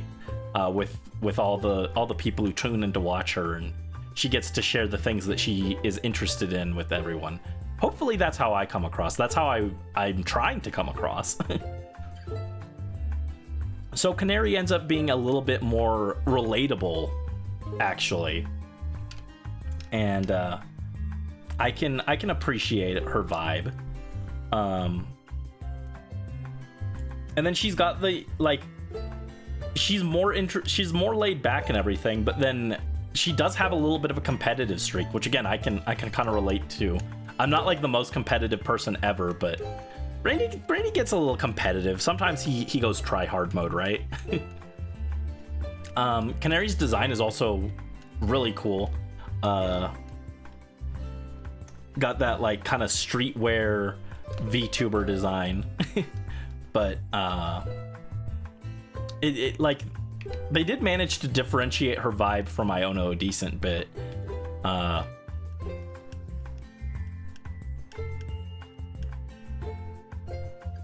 Is there anything else I really want to say about Canary? Oh, she is. I think she might be. I'm not 100% sure. In fact, I'm gonna look it up. I'm gonna look at Bulbapedia because I wouldn't be surprised if they have a page detailing this. I think she's the first trainer in Pokemon to canonically swear. Yeah, right here on Bulbapedia, Canary is the only major character in a core series game to use profanity, albeit censored. So yeah, she's the first person to swear in Pokemon, which is funny.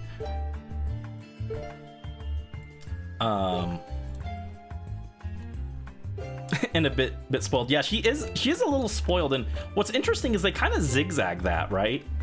Because Tarragon, when she's angry about losing to you in the ZA Royale, Tarragon's like, it's my fault because, or well, she blames Tarragon, right? She blames him for losing in the first place.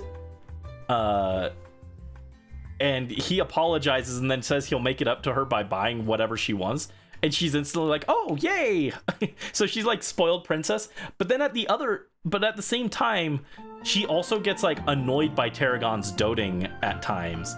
So like she's like spoiled, but like not completely. Like she's a little self-aware about it, I think, and she realizes that like sometimes Tarragon's a little smothering. Which is kind of interesting because they could have easily just made her fully lean in on that, on being like a spoiled head in the cloud streamer, but she's like pretty down to earth a lot of the time. A lot of the time Tarragon's like cooking up weird schemes to try and spread her image around, and she's just like, don't do that. She's just like, no, don't. I don't know. I think she's like pretty interesting take on like a streamer that's fairly different from Iono, despite how much overlap they actually have in concept. And I think she's just like funny and chill, and I mean, like, I could say this about like all the cast. I'd love to see more of them. Like, ZA is like a long game, I know, because I just finished it a second time with getting the shiny charm. I've been interacting with these characters a lot recently, and I would love to see them come back in another game. Like, all these characters, I'm like, wow, they were a fun cast. I would like to see more of them. I enjoyed my time with most of these characters immensely. So Canary goes like A tier, actually. When we first saw her and learned that there was a second electric streamer this soon after Iono, I was like very hesitant. I was like, in my mind, I was like, she's gonna be like just Iono 2 and I'm not gonna enjoy her, but she ended up being like really refreshing take on a similar concept, where it didn't feel stale or anything. Trapinch, there we go. And then we've already talked about him a little bit, but Tarragon is the doting grandfather, always hyping her up. Has one of the funniest moments where he reveals the secret of the Quiz Whiz contest. It was me all along. And then he also does all the construction around the city. So even though he's like very hardcore into supporting Canary, to the point where sometimes it does feel like that's his only character trait, he does have like things that he does outside of that, and it's like, it's almost Flanderization, right? He's almost like just the Canary supporting grandfather, but he does manage to avoid it just barely, because he's also doing like the construction around city. You interact with him a few times before the Canary quest, actually, where he comes into Hotel Z and talks about like scaffolding courses and introduces you to the colorful screws, and then later on you use his scaffolding to get up to one of the first rogue megas. And then he finally has his role in the Dynamo section of the ZA Royale. And then in the finale, he makes the world's fanciest scaffolding course, which is a little absurd. I feel like maybe they went a little overboard with that moment. Like, it's a funny moment, but like, this is supposed to be like the serious end of the game, and maybe they went a little overboard on how funny over the top they wanted to be there. It kind of breaks the tension. Like, I get them wanting to break the tension a little bit, so it's not too serious, because, like, you know, this is still a Pokemon game, right? It doesn't need to be, like, grimdark, but I do think there's a time and a place for levity, and maybe they went a little too over the top with him making this entire elaborate scaffolding course in, like, 2 minutes. I think if it wasn't so polished looking, I could forgive it. But the fact it's like this masterfully done scaffolding course, it just makes me think, well, gee, why didn't they just remove all the scaffolding out of the way and clear a path for me, and I could have just skipped the course altogether? If they had just made a course with the existing materials, I wouldn't mind as much.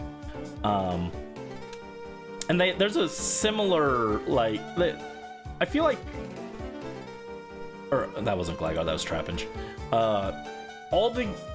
All the characters in that last section of the game gets like at least like one moment of haha funny to break the tension. But I think Tarragon's is like kind of the least natural, just by how over the top it was. But overall, very funny character, and I think he's like one of the characters I look forward to the most, seeing that I wish got just a little bit more in the story, but he already gets like way more focus than you'd expect, so I'm not like totally upset by it. I think he's like among ZA's like really cool cast. I think Tarragon's actually a little underrated. I think he's really cool. Maybe it's just because I really like seeing someone who's that supportive of, like, he's an old guy, right? The stereotype is the old guy would see his daughter being a streamer and be like, oh, I don't understand this. She's wasting her time. She should be working at my construction company. And instead, it's the complete opposite, where he's like, oh, I love my daughter, or granddaughter, right? I love my granddaughter, and I support her. And I'm gonna support her so much that it's maybe a little too much. He's like, I learned how to use this new technology so that I could do the Quiz Whiz contest and help support her with her fans and everything, and keep fans engaged. Oh, I'm making bread to support her. I'm setting up the merch and everything. Like, he's like the #1 supporter for her. And I think that's such a refreshing take on older person and their younger family member who's like more hip and with the times, instead of like retreating in and being like, oh, the new generation just doesn't understand. He's like actively making an effort to be there and support, and I think that's really cool. And he also has like a really weird, in the DLC they pair him with Grisham more than a few times. Like, it's like there's like a few different times where he's like paired up with Grisham and he's like learning to bake bread to support Canary and everything, making the Canary bread.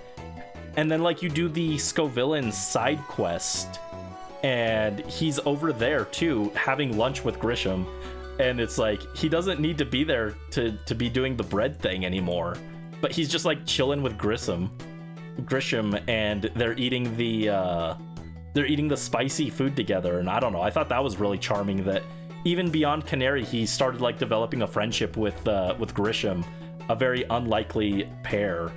Grisham is a Grand Dilf hunter. No, don't say that. Yeah. Ugh. Automod is censoring you for being right.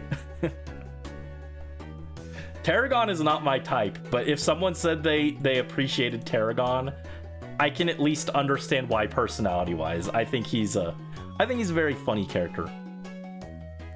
Also, this is not related to where I'm gonna rank him, but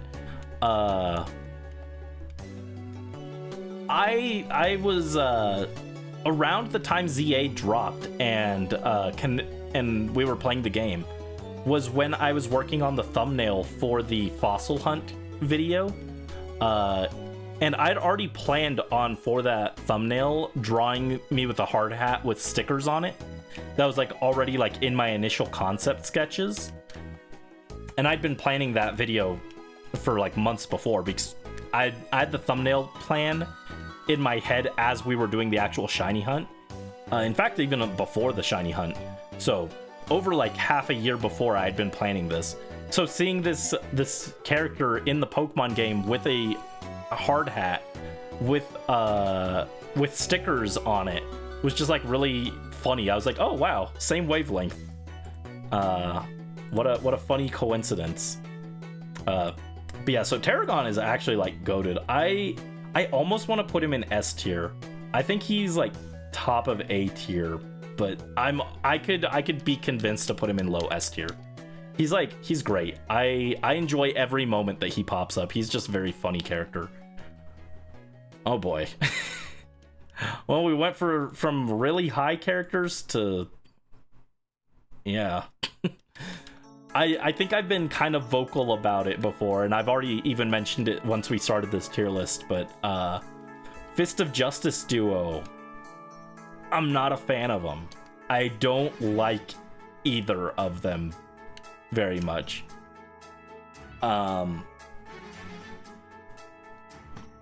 Design-wise, they feel the most basic, I think. Like,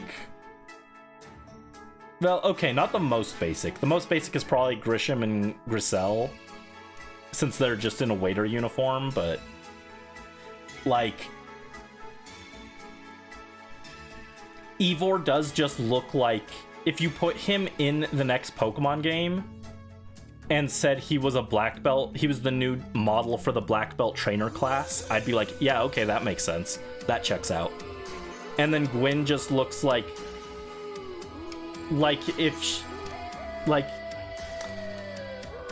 she looks like the evolution of a Hex Maniac, right? A Hex Maniac that didn't go off the deep end, maybe. Like, she almost also kind of looks like a Ghost Gym Leader, but not quite. She looks like the in-between of a Hex Maniac and a Ghost Gym Leader.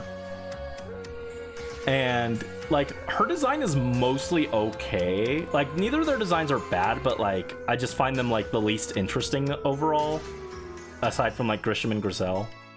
But I hate Gwen's hat. I really hate that hat.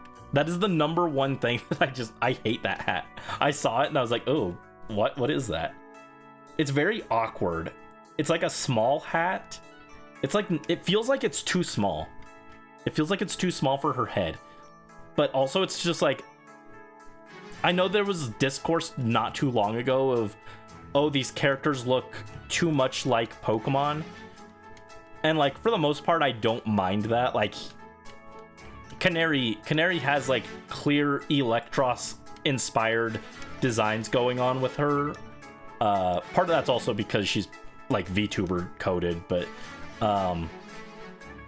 usually it's not quite so on the nose. Like, Gwen is very much like, you look at her and you're just like, okay, yeah, her ace is Chandelure because she's got a Chandelure hat. I think it's a little too on the nose, and it doesn't even look like, it doesn't look like a real hat. It looks like they just plopped a half-modeled Chandelure on her head, and it looks very awkward to me. I don't know. I know people like Gwen generally, but I don't like her design. Well, I don't like her hat mostly. But even if you took the hat off, I think that would improve her design, but I don't think she would be like a top tier design for me. But then these guys in the story have my least favorite arc by far. You have to go find them. You have to go find Ivor so that you can do the rank up battle. But then Ivor says, oh, I can't do the fight because I have to go find Gwyn. And Gwyn has his phone because he's too dumb to use a smartphone without crushing it. So you have to go on a goose chase to find Gwyn. And you spend the whole quest thinking that she was kidnapped. And then it turns out that she wasn't because she just wanted to get away from Ivor, which, yeah, understandable. But so the whole quest feels like unnecessary because it's like if you had just waited waited half a day, she probably would have came back on her own after she got her quiet time.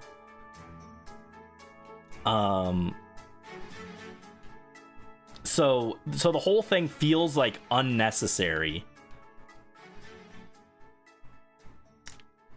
During that quest, you also, without having a choice in the matter, you have to dox Canary, which really sucks. I absolutely hate that from a writing standpoint. That the game even asks you where you should look for Canary, and it gives you the option to say the wrong thing to try and keep her anonymity. I'm not pronouncing words right, but it gives you the option to say that, and then it vetoes your option if you click that. I tried really hard. I pressed it multiple times because I'm like, I don't want to dox Canary. That's not nice, you know? She trusted us with her actual location. It doesn't feel right to reveal that. And you're not just saying it even to just Emma alone, right? You're not saying it to Emma and then Emma goes and arranges a meeting with Canary to get the info or whatever. No, you will reveal that info in front of Ivor, Emma, Grisham, and Griselle. It's like 4 people you're doxing Canary's location to, which just feels really bad. So, and like that's not like necessarily a thing with Ivor and Gwen themselves, but like it's just another thing that I dislike about that quest. So like that whole quest line just makes me really annoyed that like the whole thing feels like a waste of time. You're kind of betraying Canary's trust. Emma is like there but not doing anything like super important. Like you could probably rewrite the quest and not include Emma, and I don't think anything would change too much. Maybe it would take a little longer to find the sewer entrance, but I feel like you'd still be able to kind of stumble on it yourself. So it also feels like this is Emma's big showing and it underutilizes her, but so the whole Fist of Justice quest feels like blech. And then the characters so like already I'm going in with like not liking the quests these characters are associated with. And then the characters themselves I don't find compelling. Ivor is the dumb himbo archetype, but like kind of cranked up to like 11. Like at least he's like well-meaning, I guess, is what I'll give him, but like beyond just being really dumb, I find him like kind of forgettable, and I feel like he doesn't do a whole lot that's interesting in the story or anything. I guess we'll do Ivor first since I'm already talking about him. He's just the dumb musclehead, and that's like kind of the expected trope. For how well I feel like ZA kind of subverts expectations with some characters, like Tarragon, like Canary, being like fairly chill and relaxed and not wanting to just pursue big number like Iono does as a streamer. Later on with like Liban or Corbeau, like it does a good job of like not making the characters feel like they're played like too straight in their tropes. Ivor is played very straight, and I just don't find him compelling. I don't find him interesting. He goes D tier. And then I think Gwen is my least liked character in the game. I find her like she's got like a very close relationship with Canary, which, let's go lesbians, cool. But it's to to the point where she's like possessive, and it's really off-putting, you know.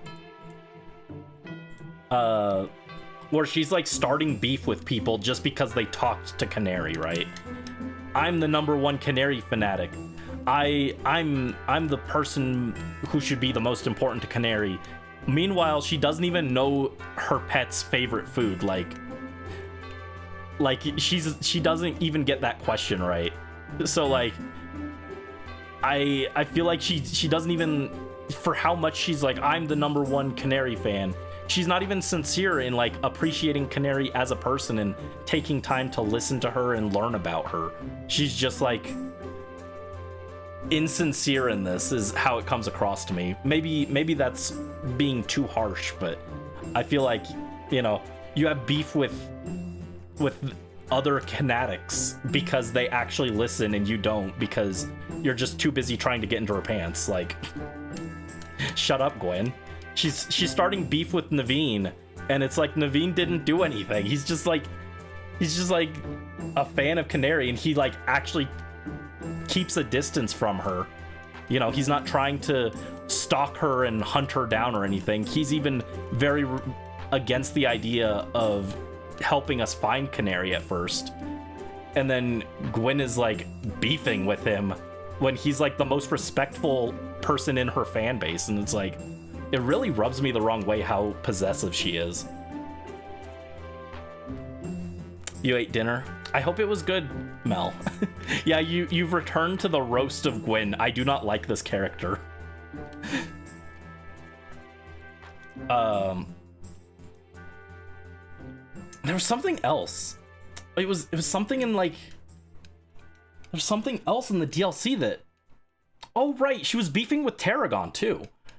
And she was like, we shouldn't allow bandwagoners. We have to keep Canary's fans exclusive. If they aren't, we need to keep people who are just casual fans of Canary, and only the most dedicated fans should be allowed to be Canary's fans. And it's like, bro, you're not even the most dedicated fan. What are you even saying? You didn't even get the questions right. Like, she makes me mad. Hypocrite. It's the clinginess, the possessiveness, and the hypocrisy. Like, ugh. And like I said, the fact that she just kind of feels like the whole Fist of Justice side quest, which she is the key player to, the whole plot line of that, is just because she just left without leaving a note or anything, and so Ivor thinks that she got kidnapped. It's just like, ugh. Everything about her makes me mad. Actually, that's not true. Not everything. She has a few moments where she's like actually kind of like supportive and just comes along and helps out, that I'm like, oh wow, she's almost like, she could almost be a reasonable character. And then she'll help you fix the elevator and then immediately turn around and start beef with Naveen, and I'm like, oh wait, no, I don't like you. Ugh. We're talking about Gwen, who is, yeah, I think she is my least favorite character in the game. She gets the lesbian buff, but that's not enough to, it's not enough to bump her up. R.I.P. It's okay. Canary is our liked lesbian representation. Gwen is our problematic lesbian representation. She's problematic in how clingy she is.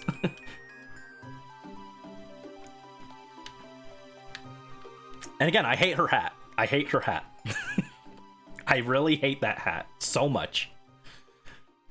It's a shame because, like I said, there's moments where I'm almost like, oh, maybe she's not so bad, and then she immediately reminds me why I don't like her. I'm like, oh, ugh.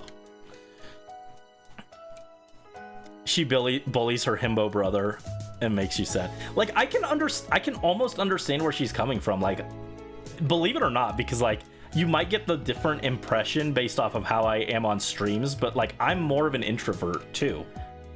I get like sometimes you're just drained and you need to be around, you need to disengage, and having someone like Ivor around 24/7 would get very draining and exhausting. So I'm like, I almost get where she's coming from, but then like she just goes so over the top with how mean she is sometimes that I'm like, ugh.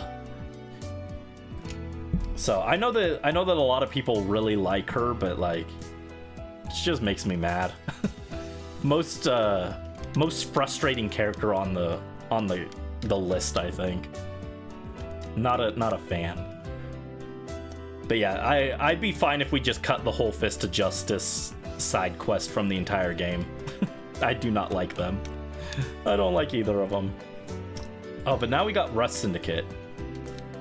I like the Rust Syndicate. They're overall very fun, very cool.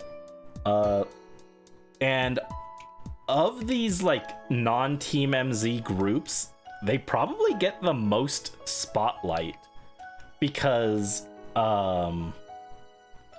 they're like the key players in the DLC too. They're the ones giving you missions in the DLC, so they get that bump. Corbeau's just like constantly showing up and leveraging his connections, which is funny. How you bestie with Canary? Want people to not meet her, who clearly aren't a threat. Yeah, like she's just like, she's so possessive to the point where it's like, ugh.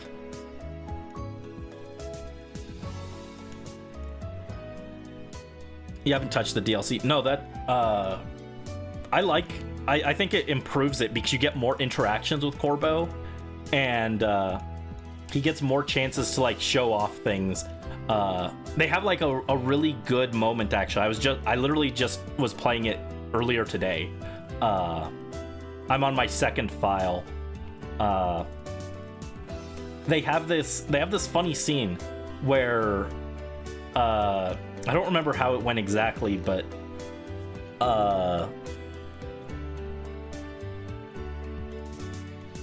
Felipe is like kind of humble bragging, right, about the work they did in analyzing the data to find out what you needed for the legendaries, right, to get the proper donut to reach Groudon and Kyogre. And Corbeau is like, watch it, Felipe. We shouldn't be bragging. We don't want people to think we're doing this just to stroke our own ego. Something along that line, right? And then Felipe turns it around on Corbeau. He's like, oh, you're right. Sorry, boss. You see, I was just so inspired by the stories you told us last night of how you were pulling the all-nighter to make sure you got through all the data on time. So, you know, I was so inspired by how good of a job you did that I felt the need to to brag a little bit about the Rust Syndicate's contributions. You're right, my bad. It's like he does this like very backhanded way of flipping it back on Corbeau that I found really funny. I was like, oh wow, huh? Corbeau likes to pretend he's so above it all, but Felipe's shedding some light on the truth that behind closed doors he's not as humble as he pretends to be. They have a really cool dynamic, and it's something I missed the first time I played, actually, because it's hidden in dialogue in one of the side quests. From one of the Rust Syndicate members you get in a side quest, and they explain that Felipe, despite how well he works with Corbeau, he doesn't follow him unquestioningly, and he looks to his Skarmory as like a guiding light, kind of, to remind him to like stand on his own and not fully just blindly follow Corbeau's orders. Like, even though he listens to him and holds him in like super high regard as like his most trusted person, he like reminds himself to not follow him blindly. And I think that's like a really interesting thing too, is that like, for how loyal Felipe is, he does have like this like thing where like I think if like Corbeau gave him an order that he couldn't agree with, he'd call him out and stand his ground and stuff. I think that was cool, and it's kind of a shame that one dialogue is hidden behind a side mission, because most people don't see it, so they probably do get the impression that he's just a totally loyal, unthinking grunt who doesn't really follow anything on his own and just follows Corbeau blindly. So that's a cool little bit of characterization that most people don't get, unfortunately. Let me find some more music real quick before we continue. I had another playlist that I wanted to play. Here we go. Let me move that over to another one. There we go. We're not going to get through this whole playlist. It's 6 hours long, but that's okay. Married couple bickering. Thought we knew he was insecure. Yeah, we do. Oh, I have the wrong window open. There we go. Yeah, we do know that he's like, he is insecure. That was about Felipe, but we also know that Corbeau is kind of insecure because like he has that moment in the Jacinth tournament where Felipe is like cheering him on. He's like, yeah, don't forget all the training we did. Just remember what we practiced and you'll be fine. And Corbeau like loses it and he's like, that idiot, he's not supposed to be talking about that. Like, he wants to keep things under wraps, right? And then Lysander shows up and Felipe's like, oh my god, Corbeau, it's Lysander, look, Lysander's here. And Corbeau's like, shush, you're embarrassing me in front of Lysander. It's like, he's got like this like cool guy attitude, but he can get like flustered and insecure at times, which again, like I was talking about with Ivor and Gwen, it's a really cool subversion of these characters where Felipe looks like the mindless, unfollowing yes man who just does whatever Corbeau says, but we get little hints that he's not just that, and he does follow Corbeau, but he wouldn't just do it unthinkingly. You know, he's loyal, but not loyal to a fault. Like, he's kind of like the opposite of Dedue from Fire Emblem, where Dedue will follow Dimitri, even if Dimitri said, jump into this burning building, Dimitri would go salute him and go, yes, sir. Felipe is like, he would second guess him. And then Corbeau is like this cool stoic mob boss, but he's also kind of a big old dork, and he doesn't want anyone to know. You know, he's got insecurities and stuff. And then also, even though he wants to be cool and intimidating and everything, he really loves the city and he's doing everything to try and help the city out, instead of just being this mob boss who's out to protect his interests in the city. He like really does genuinely care. I think they did really good subverting the expectations with these characters, in a way that they didn't do with Gwen and Ivor for some reason, where they're just like totally played straight. Ivor is that dumb himbo with no thoughts in his head, and Gwen is the exasperated sister who has to deal with the messes, and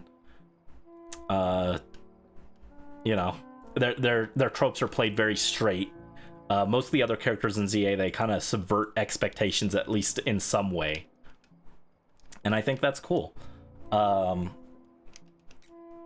Felipe being the second in command doesn't, of course, get as much screen time as Corbeau, but he's still really cool. He has the cool moment where he kind of has a heart-to-heart with Lita and stuff about how he looks up to Corbeau and everything, and kind of took a second in command position under him because he thinks Corbeau can handle things better than him, and he's the most trustworthy person he's met. He also has the funny moment in the DLC too, where they're talking about they're talking to Grisham, and Grisham thinks that they dug up the dirt to find their recipes and stuff, and then they're like, no, Felipe's just got a really good palate, and he's like the top taste tester at Cafe Le Ya, or Cafe Le Wow, I think. So I don't know, another silly moment for him. Wish he got a little bit more, but I think Felipe's like actually like really cool. I put him in like high B tier, and then Corbeau's like S tier. Corbeau gets like, for non-MZ Team MZ characters, I think Corbeau gets the most screen time when you factor in the DLC, and just about every interaction he's in is like either really cool or really funny. He's like a great character. In fact, I could maybe be convinced to raise him above Team MZ here.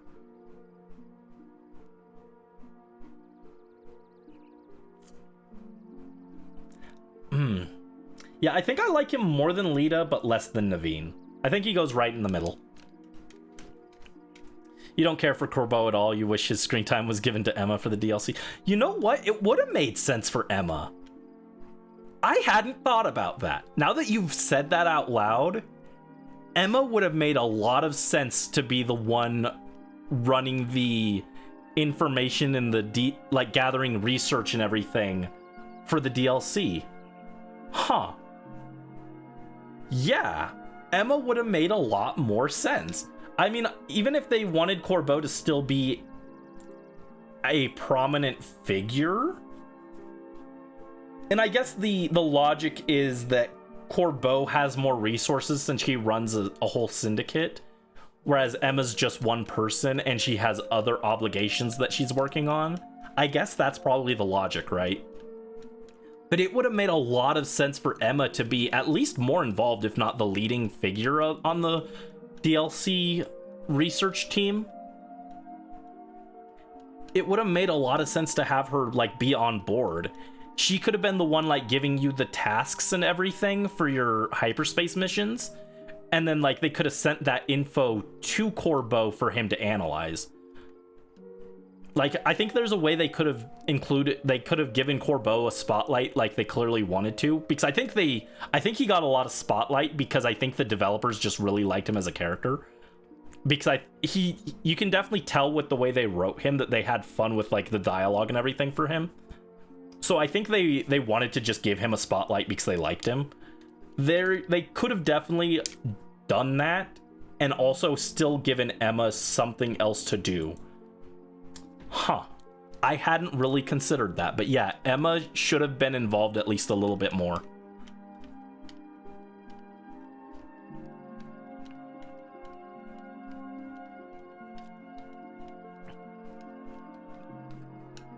That is like such a fair analysis, actually. But yeah, I think, like I said, I think Corbeau, like every moment he's on screen, he's either got like a really cool line or a really funny line. Usually like both back to back, actually. I think it's very clear that the developers had fun writing Corbeau. He was like I think what they got to do was they got a second try at like Giovanni, but also making him a good guy. Like they got to write the cool mob boss character like Giovanni.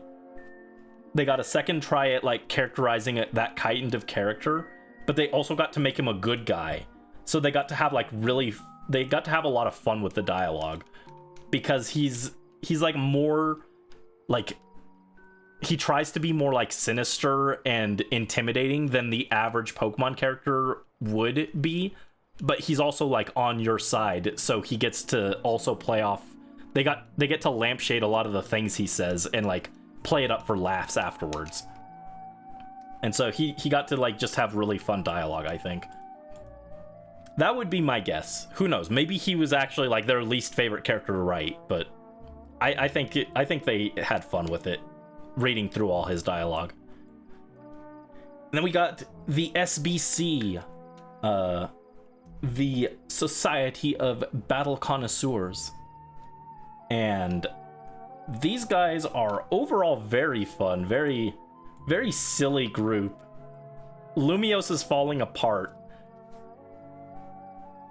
And Corbeau is like doing his best to keep things like keep things in control, keep the city on track. And Jacinth, head in the clouds, fancy socialite, no care in the world, just wants to battle. Quite a bit of a juxtaposition, but I don't know. I know a lot of people really don't like her. People really disliked her, and they called her a stalker and everything. And like, yeah, kind of, and maybe she's a little over the top, but I think the way they did it was just enough that it was like it got the point across that like she's like kind of creepy and could like she could mess you up if she wanted to use her resources for that, right? But she's also like friendly enough that it's not like sinister, and she comes across as just kind of very silly, like she could be a problem but she's not. And I think that's very in line with her characterization as a fairy trainer, because in like folk tales and stuff, the fairies were always like tricksy and stuff, and you can never tell exactly what they were going for. I think Jacinth is like maybe the best example of a fairy trainer that they've ever done. And also she's just absolutely gorgeous. Like, what a good design. Like, with how much like pinkish purple, I don't know, is that like, I don't know the exact shade of color that would be, but there's so much of that in her design that it could very easily overpower. But like her design just works really well. It's such a pretty outfit. But like just like the funniest character. There's not like, I feel like Corbeau and some of these other characters have a little bit more depth to them, but Jacinth is just like a very funny character every time she's on screen. Like, I'm laughing. She's like the character that I'm like always looking forward to seeing more interactions with the most. You want to be her maid too? I want to be her maid, but I'm not that good at cleaning.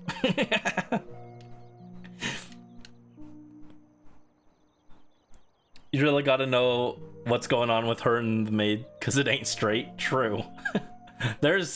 She's got Liban on a leash for some reason, and sometimes maybe it's best not to ask.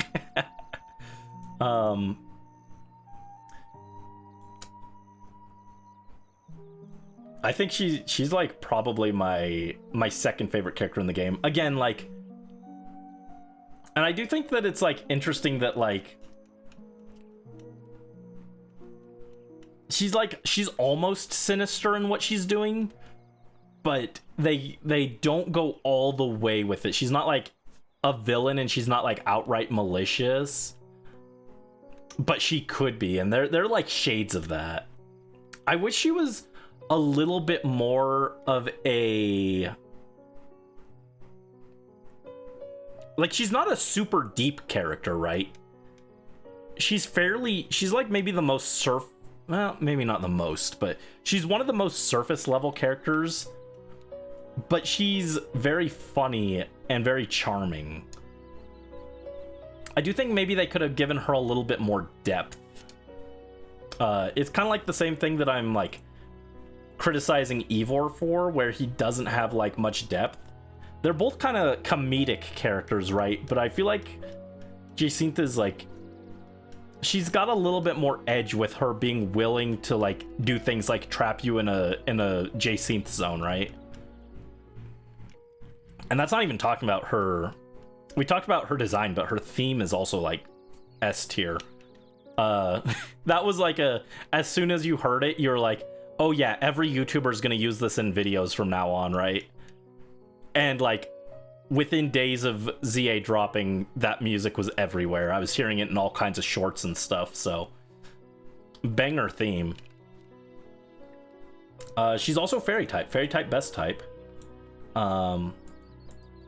like, logically, when I look at, like, comparing her to Corbeau should be above her because he is like overall I think he's a deeper character and he's more involved with things, but Jacinth is just the funny character that makes me laugh the most. And sometimes, not always, but sometimes that counts for something. I just really like every time she's on screen. And I wish I had a little bit more to say about her. Like,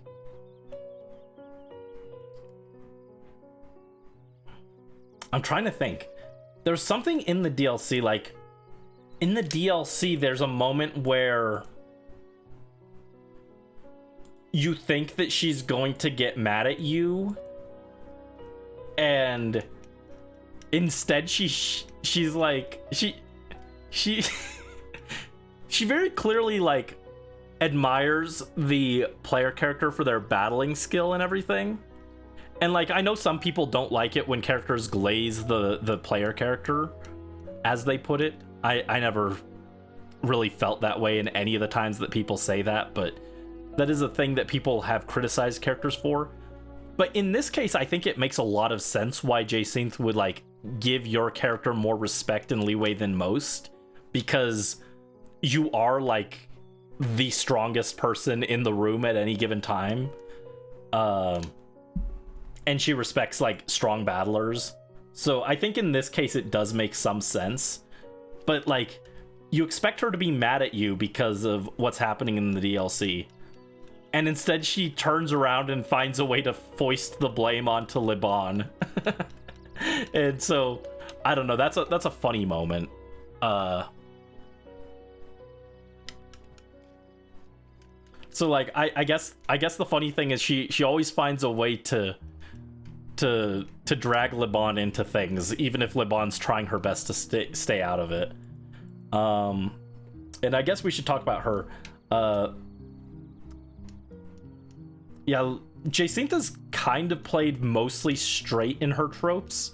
Liban starts off as the, like, when you first see her, she's the meek, demure maid who's just following Jacinth's orders and everything, and seems very proper and upright.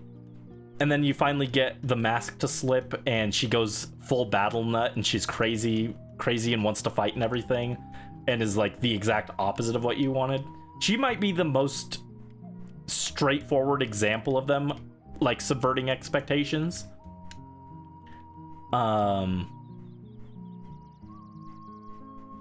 But then she does still have some hidden depths where, you know, she'll complain about Jacinth and everything, and how she's stuck working for her and everything.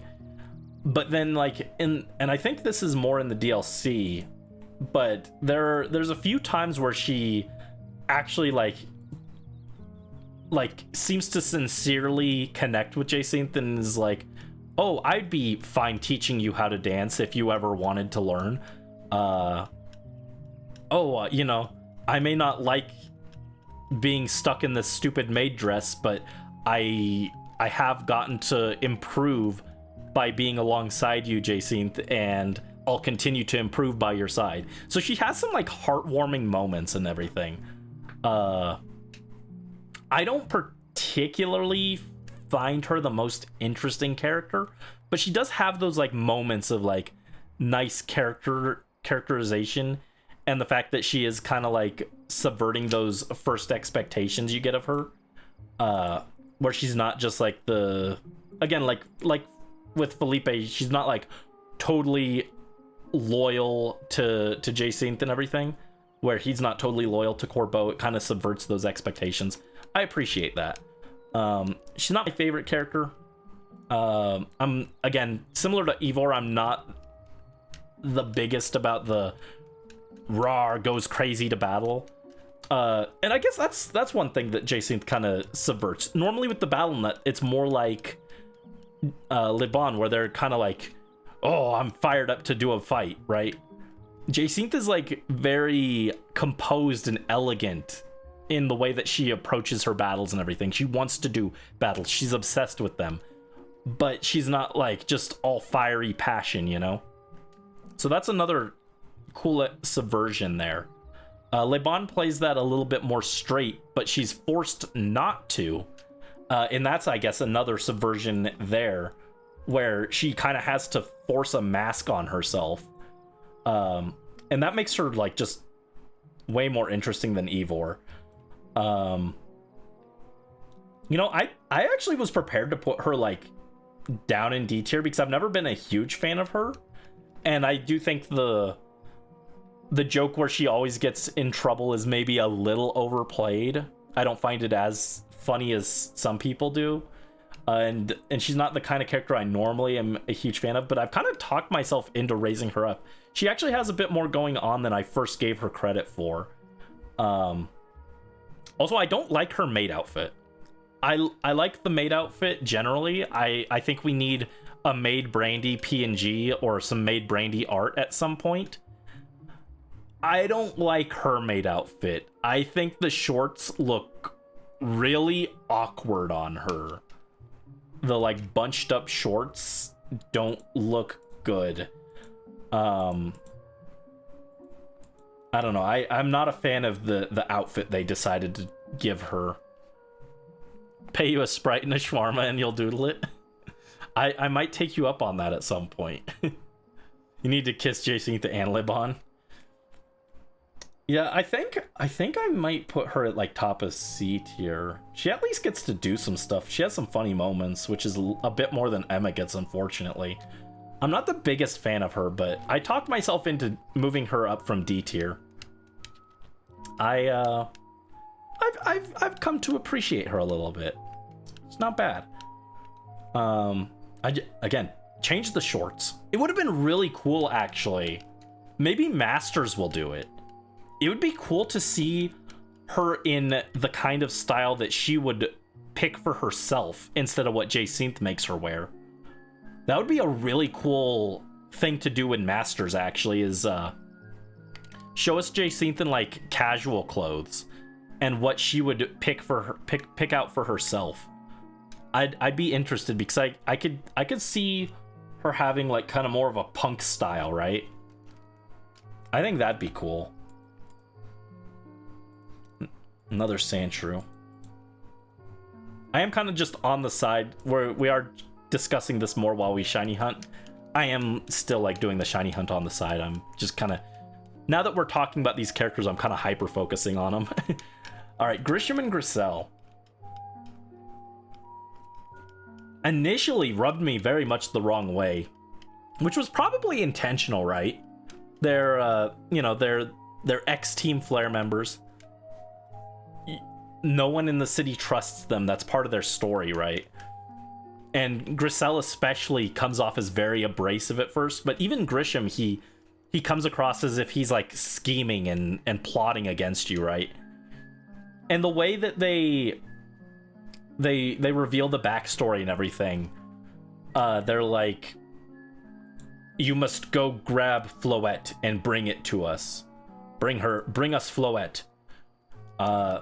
It very much, that was the, like, before that they weren't, like, especially compelling to me or anything. I was like, you know, obviously I'm not super trusting of them because ex-Team Flare, and that's very clearly a deliberate writing choice. They want you to not trust them at first. But the big moment where I was like, ooh, I don't like these guys, was when he tells you that in order to fight him you have to bring him Floette. And that's like a big, ooh, I don't like you now. Before I wasn't sure, but I was like open to maybe trusting you. But then you tell us that we have to bring Floette, and you're also trying to turn us against AZ, and it's, like, very shifty, and I don't like them. So, like, I think that's a very clear writing choice to make you, like, not trust the guys that the whole town or the whole city doesn't trust, right? But then after the fight, they kind of, like, relent and they let go of things, but they still vow to help protect the city and everything.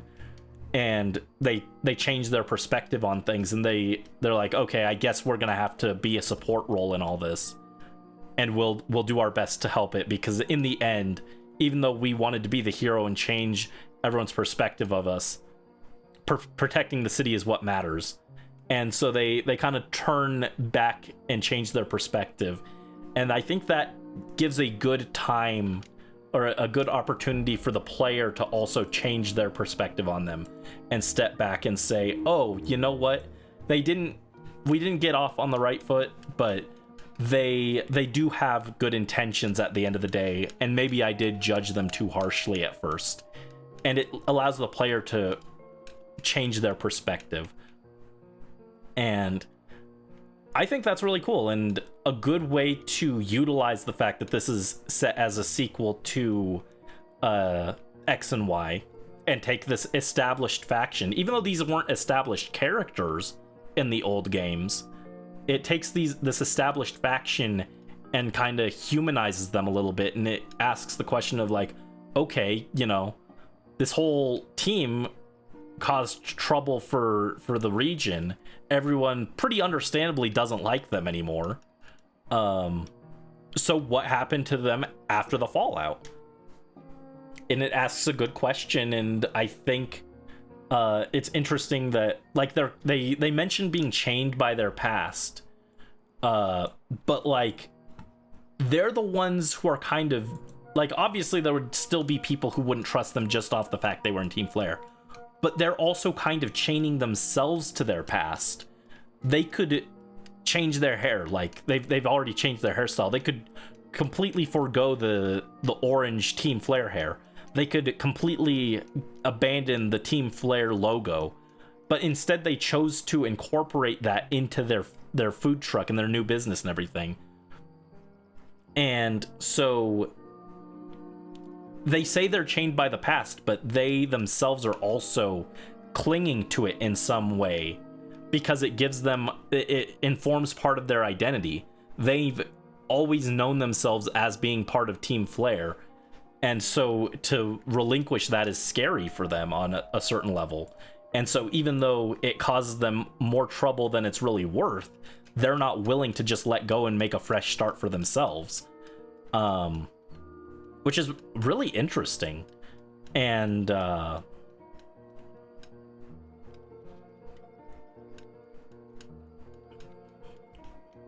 like they could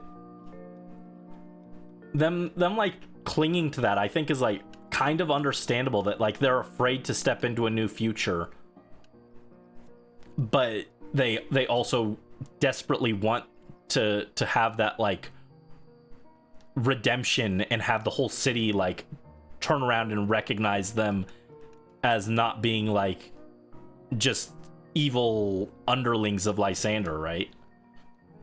I think that's a very interesting way to take the characters, and they did a really good job with them, actually.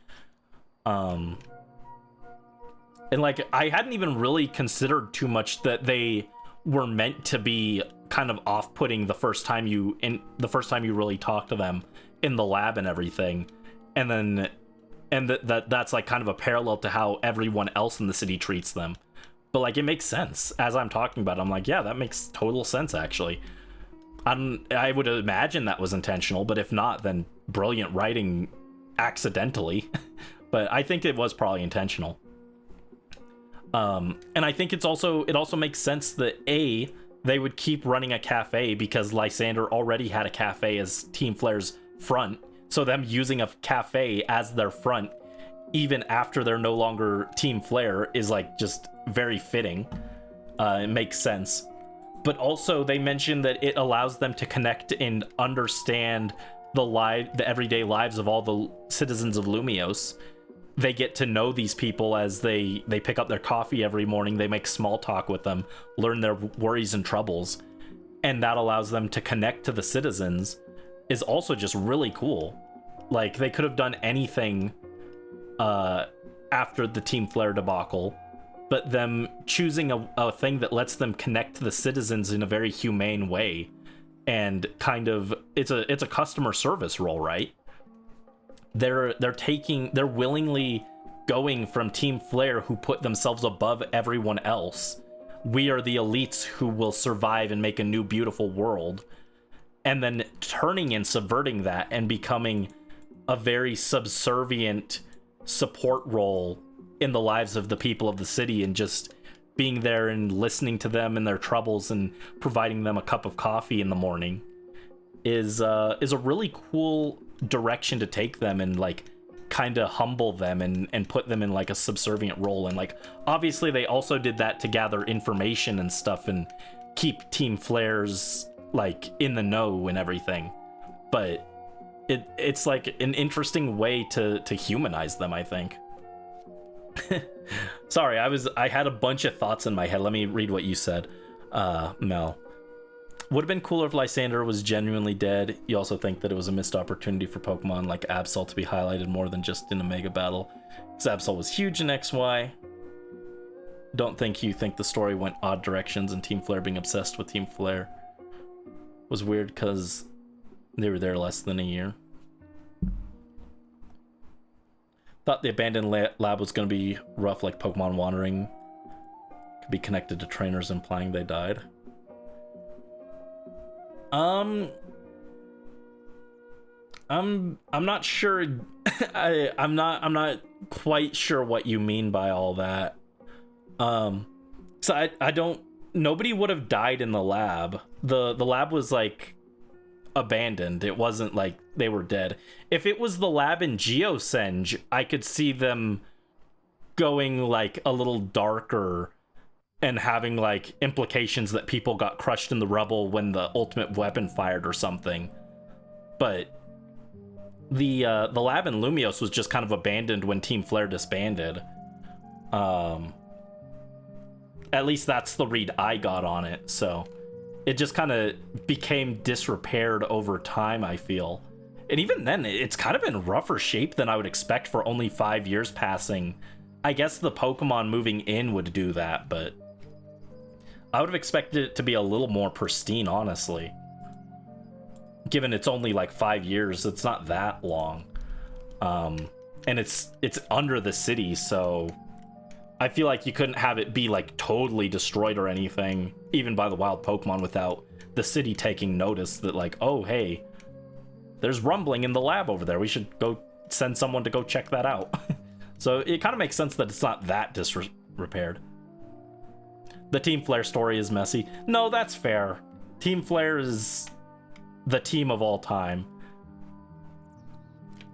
I am, though, I think I'm a little more generous in my reading of Team Flare's original role in X and Y, so maybe that's bleeding in here a little as well. But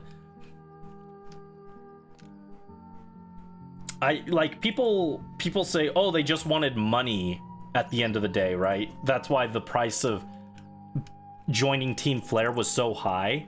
But the way I interpreted it was, yes, obviously they want money to fund their operations and stuff, but it's not ultimately about the money, because Lysander was rich. Like he was loaded, right? The game points out multiple times that he had so much money that he was just giving it away to various charities and trying to do that to help things, and it just wasn't working. But like even like he gave money to Corbeau to start up his ventures. So like the money wasn't the thing that mattered to Lysander, is my reading. And again, I don't remember. It's been a long time since I played X and Y, so this could just be my reading into it and giving more than what is actually in the source material. But the way I interpreted it back in the day was it wasn't ultimately about the money.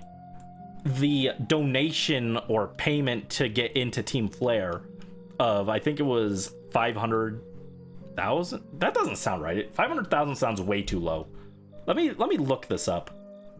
Just for my own sake. It doesn't ultimately change my argument, but was it 5 million maybe? 500 million? 500 million sounds more like it should have been.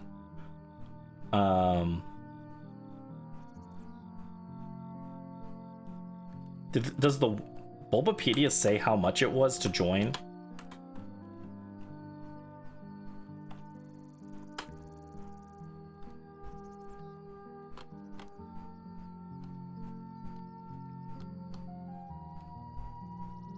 According to a girl in Lysander Cafe, it costs 5 million to join Team Flare. Okay. So, okay, that's not even as much as I... like, originally I thought it was 500,000. I was like, wait, that doesn't sound right. It had to be higher than that. I was thinking maybe it was 500 million, but no, 5 million isn't even that much. That's only 5 bikes, right?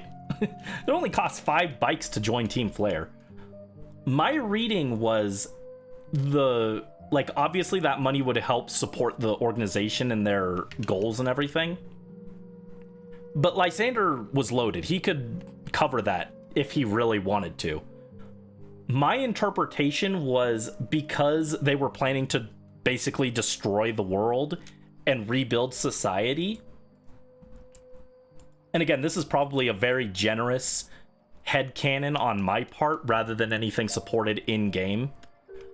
My interpretation was that money was actually a show that you were dedicated to the cause because you'd be invested in it, because you were spending a good chunk of money.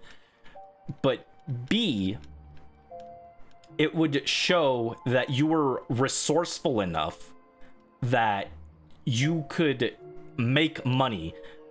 You would be able to contribute something in their new world. That, like, after society reset, you wouldn't just be standing there. You'd be someone who's capable of, like, stepping up and generating things that are, like, of value to the new world. That was the way I interpreted it, because, like, you know, that's not the kind of money that most people just have lying around, is the implication, right? So I was interpreting it as they would be looking at recruiting people who, like, could invent things or are, like, really good at doing, like, business and planning and organization and things like that into their cause. And those would be the kind of people who would be coughing up the money to join Team Flare. Again, I don't remember if there's anything in the game that actually supports that. That might just be a headcanon on my end to rationalize why they're asking for money when Lysander can already cover the money. But that was my interpretation back in the day when X and Y first dropped. So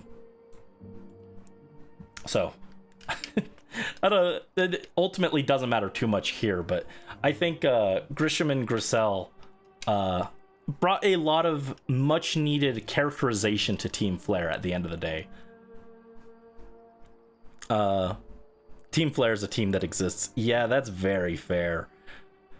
I probably have the most generous reading and overthinking of Team Flare that anyone has ever had, because I don't think most people even give 2 thoughts to Team Flare, and I've sat there and, like, why would Lysander want money from them? What would be the deeper meaning behind this? I'm probably the only person who sat there and thought that long about it, right? Things that could be addressed in a X and Y that got to flesh things out more. Theme of genocide and renewal, and then they're just there. Yeah, and I mean the problem is, like, it's like it's kind of said what they wanted to do, which was wipe the slate clean and then build it up with their people as the renew the world with the people who would contribute to their society and everything, right? That's the idea. But that is also a very tricky thing to actually show without just telling us that, yes, this is our plan. Obviously, that's kind of hard to show in practice. Like, you can't just be like, oh yeah, and then Team Flare wins and wipes out everyone in Kalos, and you get to watch them rebuild from the rubble, right? Like, kind of a hard thing to not just tell us, right? At least in a Pokemon game. Funny enough, like, you could do that technically. Final Fantasy VI has something similar where the world kind of ends and you get to play in the post-apocalypse. But it wouldn't quite work for Pokemon. All that money and they look like that. Yeah, they definitely have the fashion of all time, right? Not... for making a beautiful world, they Questionable fashion. A little too much on the orangey color, right? Sycamore being friends with Lysander in the first game was something you expected to be revisited. Yeah, that was a missed opportunity by getting rid of Sycamore. Because him and Diantha are both like friends with Lysander, and then after everything that happens, they get like one line mentioning it each, and then it just kind of hand waved away. Like, surely they must have some thoughts on it, and those don't get brought up, sadly. I gave more thought to Team Flare than Game Freak did. Yeah, like I said, I might be the only person who's ever actually thought about Team Flare for more than 2 seconds. Could have Lysander planned out bit by bit what area would be conquered, transformed first in a really cool visual, like a map of the town transforming, blowing up, and then that could have been interesting. That could have been that they could have even, there's a place they could have used for that. There was a scrapped southern area of Kalos that you don't get to explore.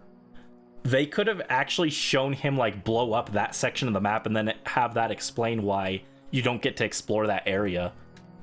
That would have been kind of interesting. That is a good idea.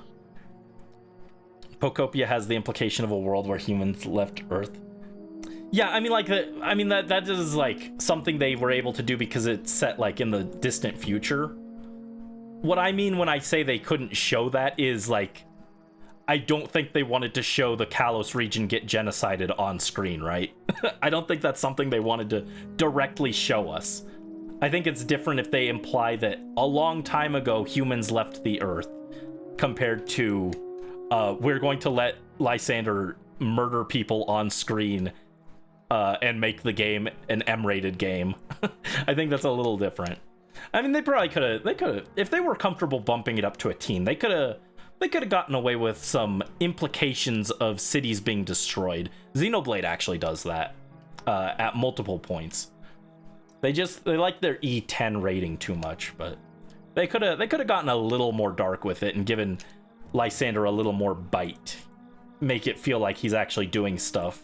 But oh, hold on, didn't want to click that. I didn't even want that window open. But yeah, that's fair. I've gotten very off track. I'll rank Grisham and Griselle, but actually, hold on, let me finish Grisham and Griselle real quick. While we're on it, I like Grisham.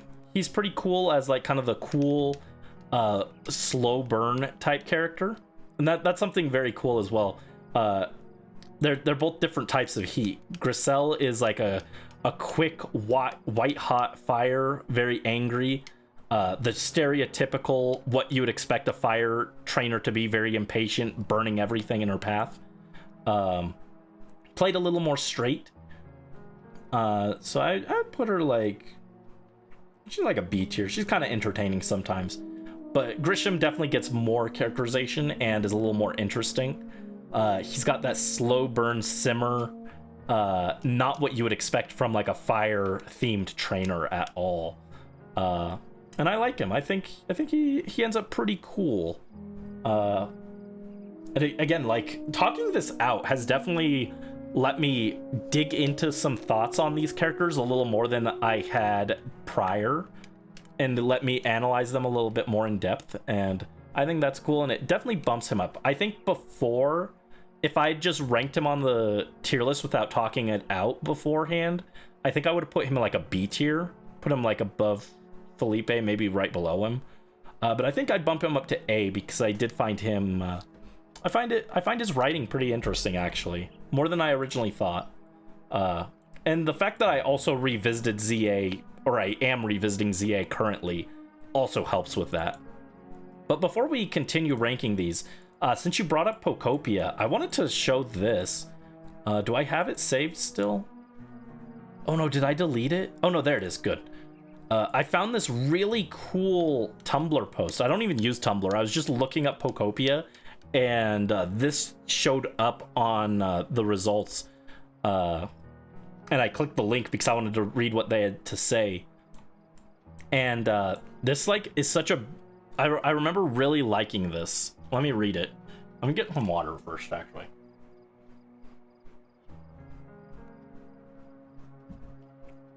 Oh, hold on. Before I read that, let me read what you guys said. I think Lysander should have been allowed to destroy the people on screen as a treat. At least it would give him a little more threatening aura than whatever he had going on with those goggles and the stupid hands, right? What was up with that? Okay, I'm trying to defend the writing on Team Flare. I've got nothing for whatever Lysander was doing at the end there with the stupid arms. Maybe the implication is that Clement designed those? I knew it. Clement is in Team Flare, confirmed. He was a villain all along. I hate that guy. But like, what's the point of that? What is he doing with that? He looks ridiculous. Zero aura. All the aura he had before, which wasn't a lot, he lost with the stupid Ambipom arms. Actually, they weren't even arms, were they? It was like a floating droid. They were like buzzing around like flies. Am I misremembering that? Hold on. Let me pause the Pokopia thing.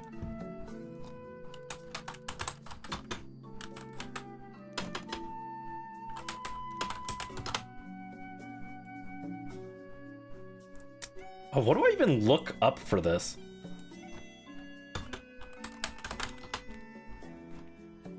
Yeah, it wasn't even... I thought it was like an arm in my memory, but no, they're not even arms. They're like flies. They're like flying drones.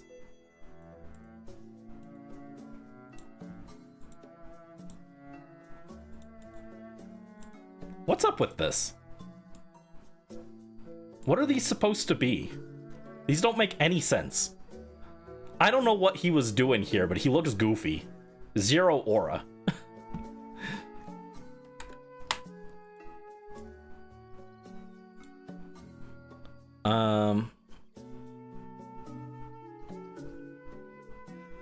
He was very polite. As a villain rewritten, but not obsessed outwardly with beauty and perfection, just... But, like, that's the thing, right? Like, his thing is very clunky, because when he talks about beauty, everyone does distill it to he only wants pretty people to live. And that's not what he's going for, and it's just written very poorly. It's very clear, well, not very clear, because apparently everyone misconstrued it. If you actually, like, look at what he's saying and, like, all the things that are going on, his idea of a beautiful world, like, yes, part of it is the superficial beauty, and you know what?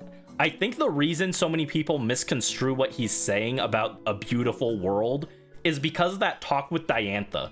Because he says that, like, he talks about her aging and becoming old as being ugly and not part of the beautiful world. I think that's where the misconception that he only cares about superficial beauty comes from. It's because of that conversation. And, like, I think the core of what he's saying isn't superficial beauty. He wants a beautiful world where, like, people are, you know, not suffering and struggling, and there are resources to help those who need it, and people don't just selfishly take everything. And ZA does help expand on that idea a lot with his dialogue near the end of the game and everything, and especially like his conversation when you go to catch Zygarde helps a lot with that. But yeah, the writing in X and Y really missteps with what his actual goals are, so everyone thinks he just wants pretty people to live, and that's not really what he's getting at, which is a shame, because I think Lysander has the potential to be like it. I mean, we see it with ZA. He had the potential to be very interesting and a little bit more nuanced in what he was trying to do, and they just kind of fumbled it completely. And ZA does do a lot to help remedy that, I think, for a lot of people.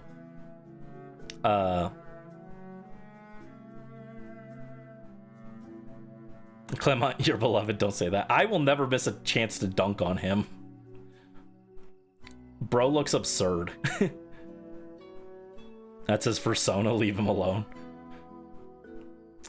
Too obvious. Yeah, the problem is the writing in X and Y is very on the nose, but it's still so clunky that it manages to misconstrue what he's saying, despite him, like at points, like, spelling out exactly what he means. Because it's so clunkily written, people still don't get exactly what he's going for, which is a shame. The ZA writers asked the daring question of what if Lysander was an actual character. No, the ZA writers asked the question of what if Lysander was actually able to articulate the things he was saying properly. What if he actually took a public speaking course and learned how to talk properly? Get his message across. There we go. Now he's a real character. He just needed to say things properly. So I do think that I've always thought that the building blocks for Lysander as an actual character were already in place in X and Y. They just weren't put together properly. Like all the characterization to make him a good character were there. All the dialogue and everything was in place. It just wasn't done right. The foundation was just too shaky, and they tried to build this tower of characterization up, and it's just too shaky, and it just kind of collapsed on itself like a bunch of building blocks. Your idea of him being the whole assistant hidden villain be just implied here and there, like you're working towards perfection. I can respect that. I think I can kind of see what you're going for. Like, have more interactions with him that are more friendly or neutral. Where he kind of compliments you and stuff, and sees that you've got potential and progress, and then maybe even tries to recruit you. I could see something like that. I don't even think he needs to be like an assistant, because I think it makes sense. I think his role as a businessman who's like well-meaning and trying to throw money at problems, and it's just not working, and then gets frustrated. I like the angle they went with that, and then they just kind of choked on the finish line of trying to bring that character home. But I like the base idea of him being this well-intentioned. He's literally, Lysander is literally the meme, right? Of the discovered something in hopes of changing lives, gets corrupted of that thing. That's literally Lysander. He became rich trying to invent things that would help people and change their lives. He tries to use his money to save people and everything, and it doesn't work, and it leads to him becoming disillusioned, and he becomes corrupted because of that. He's literally that meme. But anyway, I wanted to before we continued on the tier list, I wanted to read this little Pokopia thing. Also, I've been stuck on this screen for a minute. Let me... Is there somewhere I can put this that's a little more minimized so we can still continue with the shiny hunt? Oh, well, now I can't read it, actually. Hold on. I'm sorry, I got very off the rails, but I hope it was an interesting discussion for me to give my thoughts on this. I actually thought about doing a full video on this way back in the day when X and Y first came out, and everyone was always like complaining about the story. I actually thought about making a video on it that would be like in defense of Lysander as a character, and why he's like a more interesting character than people are giving him credit for, and it's really just the writing's fault for why he's like not a like very good. Like, the ideas are there is what I wanted to kind of make a video on, and I never got around to it. But and part of the reason was it was just like I didn't have a way to capture footage, and 3DS footage was like so hard to capture back then, that there was like no way for me to like really support my points the way I wanted to. But also I was just lazy. I was also just lazy, let's be real. I can say that, oh, well, I didn't have a capture card, but I was also lazy. So this post from Tumblr says, I think a big part of the reason Pokopia is hitting so hard for so many people is that we have an absolute glut of post-apocalyptic media that take all the humans... hold on. Let me do that. We have an absolute glut of post-apocalyptic media that take the humans are the monsters, disease, or problem angle. Even the most well-meaning solar punk I can think of often have this undercurrent of humanity's nature is inherently short-sighted and exploitive, and they must constantly be kept in check to protect the environment, which slides very quickly into the world would be better off without humans in it to complicate and threaten things. But Pokopia fully does not do that. The world is lonely without humans, and lesser for humanity's absence. So much of the game is about how Pokemon miss humans and are struggling to make sense of a world without us. How the ecosystem is just as hurt by our absence as any other species, and how the things we left behind, even in ruins and burned shells, are often beautiful and strange and helpful to the Pokemon who find them. Pokemon has always been this allegory for the natural world back to the original idea of the games, inspired by children who caught bugs and kept ant farms, and thus the relationship between Pokemon and humans becomes this allegory for the relationship between nature and Pokemon, or between the relationship between nature and humans. And Pokopia looks you dead in the eye and says, the world would be poorer without humans, and if we all vanish tomorrow, the echoes of who we are and the things we did would still ring out for eons uncountable. We would be missed and mourned and searched for, and the wound of our absence would be deeply felt on this earth for the rest of its turning. The actions of a few greedy, short-sighted humans will never change that. And that hits. That is such a beautiful thing, and it really does dig deep into the reason that I think Pokopia hit so hard for me and for like so many other people. I think that's just a really good post. And Mel mentioning Pokopia taking place after the future and everything, after humans were gone, and that just reminded me of that, and I wanted to share that. And I think that's like a very beautiful post. I might post that in the Discord server actually after stream, because I've kept that saved since Pokopia came out. I found that like a week after Pokopia dropped, and it was just like super beautiful. And I think that's a wonderful lesson that they're right. It is easy to forget that there is a beauty to humanity and our place in the ecosystem. And I've definitely fallen for that pessimism before, especially when I was like a teenager and stuff. And it's something that I'm actively trying to unlearn, is the idea that humans, we ruin everything. Because it's easy to even just look out my window, right? Oh, hold on, that's not a Gligar, that's a Trapinch. It's easy to look out my window and see I'm now in an area where there's like not that much greenery. There's like a small little patch of like grass and trees like across the street from us, from my window. And then on the other side, there's like a big field where there's like a church or something. I don't even know what it is, actually. It's like a big field, but like it's empty, right? But then on the other side, I see, this big parking lot and a big shopping center. And it's just like, there's not a lot there. And it's easy to look at that and just be like, even last night, actually, I was talking with my mom when we went to go grab dinner. I was like, and this even kind of ties into Lysander, actually, and his desire for like a beautiful world that isn't just humans taking everything, right?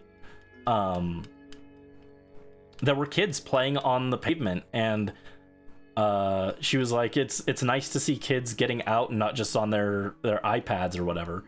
And I was like, well, it's kind of unfortunate that they have to play in this parking lot instead of on some grass, because the grass on both sides of us are like private property stuff. They can't really use that. One of them is like fenced in, and the other one is like not available because it's like too small for them to play in, and it's like in technically a private home area. So, even there, it's like easy to just be kind of pessimistic and be like, oh wow, there's no grass here, nature's been kind of just paved over by us. But there is like a beauty to humanity. We do bring something to the table. Like, you know, we've kept and preserved species that maybe would have gone extinct, and sometimes that's our fault, but sometimes it's not even our fault.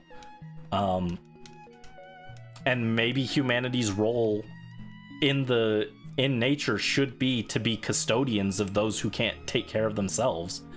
And we're kind of losing our responsibility because we're destroying the environment in pursuit of like greed and stuff. Doing, you know, building AI data centers and melting the planet. And that's not what we should be doing. And like, obviously that's not on all of us, but it's easy to look at that and say, oh wow, we're a problem for the world, and kind of lose the fact that we are also part of the world, and you know, we matter too. And it's not just humanity as a blanket that's an issue. It's, you know, a few people who just nothing will ever be enough for them that are the problem. And that's what's destroying everything. And maybe we all need to just band together and find solutions for that and work together to give to the world instead of taking. Bam! Lysander, full circle. But anyway, I really liked that post. And you mentioned Pokopia, and that made me remember that, and I wanted to share that. And it does kind of fit into what Lysander was talking about. Maybe not exactly, but same idea. I think that's something that... And actually, I think that is kind of the lesson that he comes around to learning, is that the way he was going about things wasn't the right way to do things, and you know, just removing everyone from the earth except a few that he would hand select wasn't the answer.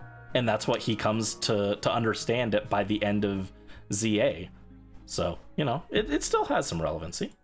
In fact, I guess I was saving Lysander for near the end, but I guess since we're talking about him, might as well do him with the Team Flare guys, right?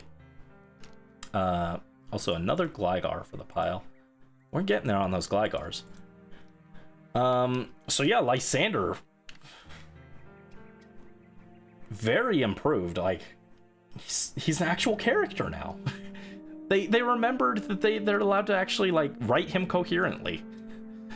I've seen, again, maybe it's just because I already had a very charitable reading of X and Y's plot and characters that most people would not think that deep about. So I was already kind of a, I think Lysander's not that bad of a character kind of person. Like, I think he has some interesting things going on. He didn't like, for some people, like, they were like, oh my god, he's like, he was a nothing character at all, and they made him a real character.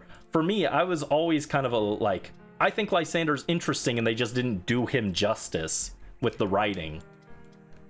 So even though he's like very much improved from ZA from XY, he didn't improve as much for me as for a lot of people. Because I already had like a higher opinion of him than most people. But he is still very much improved. I really like what they did with him.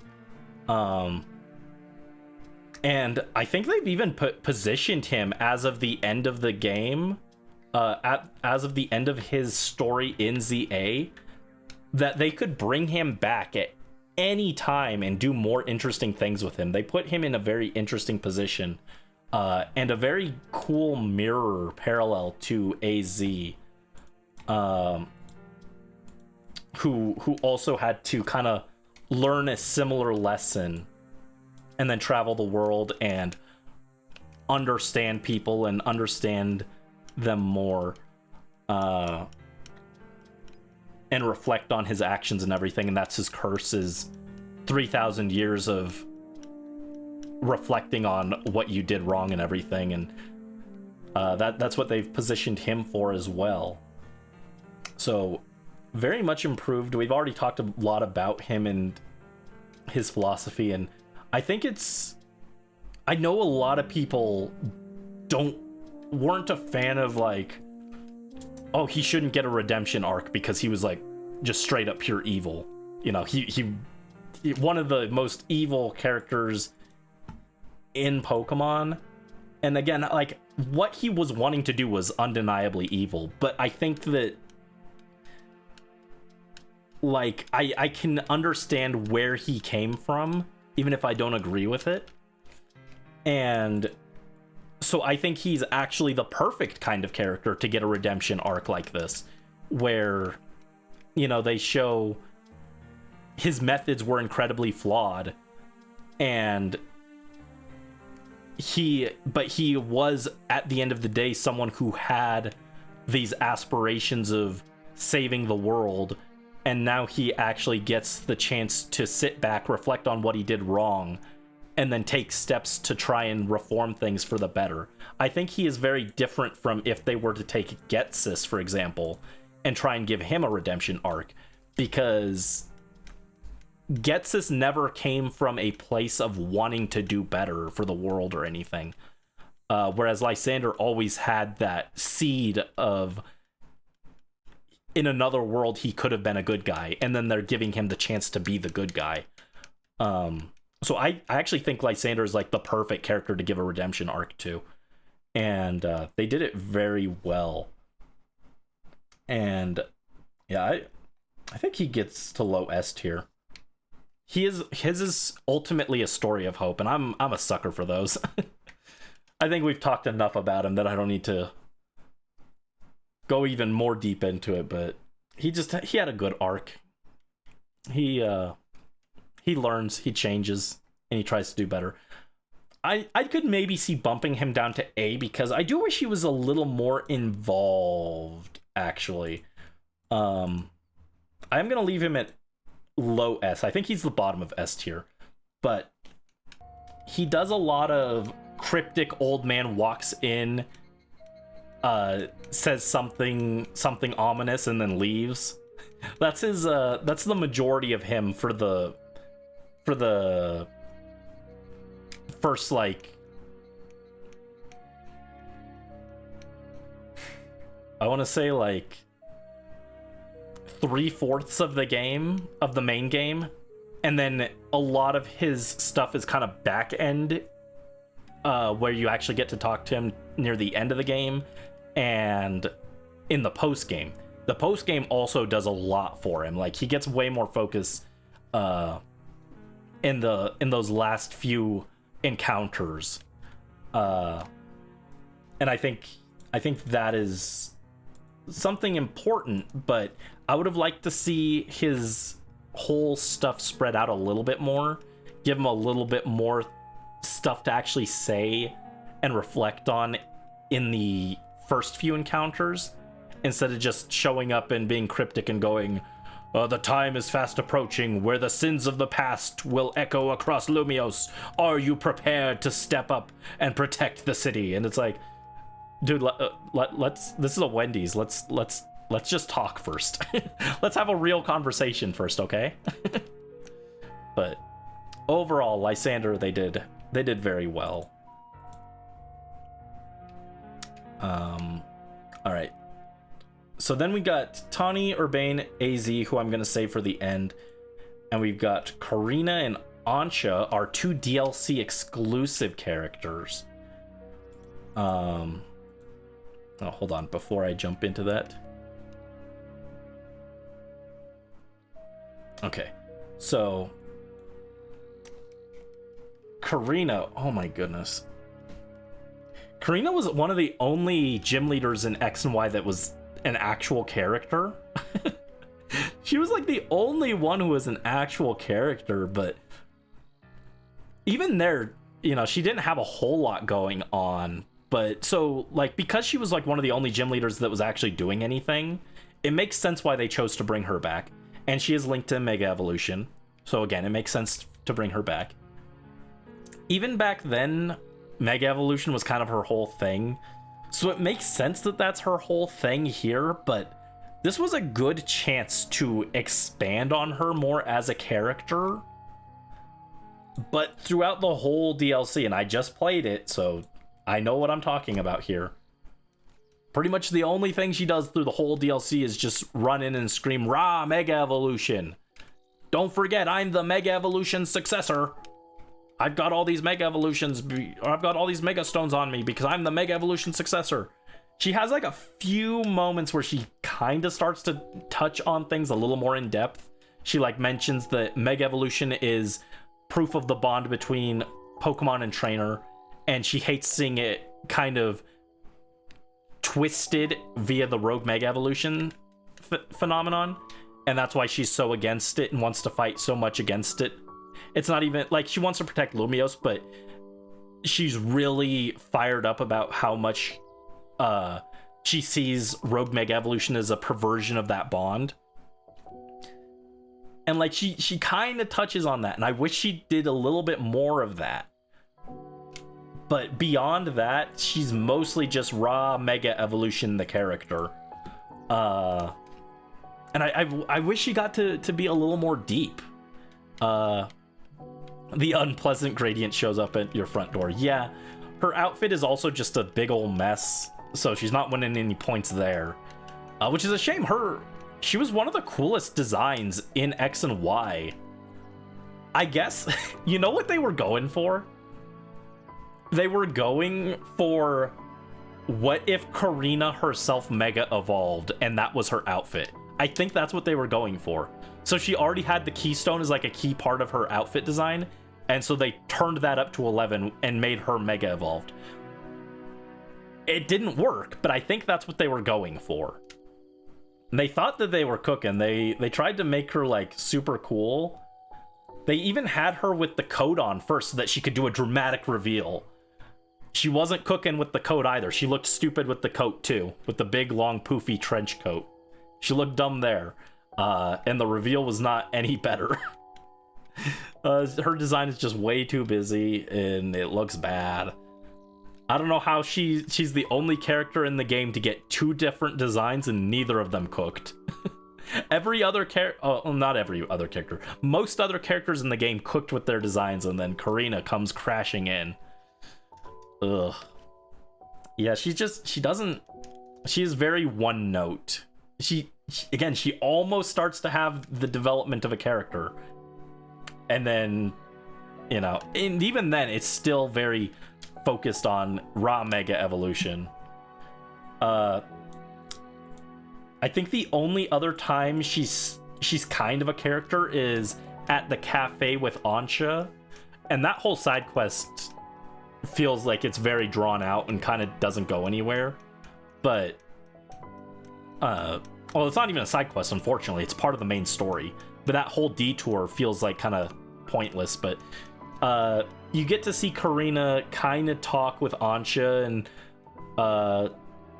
she gets along well with Ansha, and it doesn't ultimately go anywhere, but I guess that's like something in her favor, right? Giovanni and Team Rocket is an overestimate villain team in the franchise, in your opinion? What do you mean by that? Do you mean that they... I think what you mean, I don't want to put words in your mouth, but correct me if I'm wrong. Are you trying to say that they get like overhyped, kind of? Would that be correct? I'm not entirely sure if that's what you mean by overestimated. If that's what you mean, though, then I agree, because people are always glazing Team Rocket as the original, the best villain. We need more cold hard villains like Team Rocket.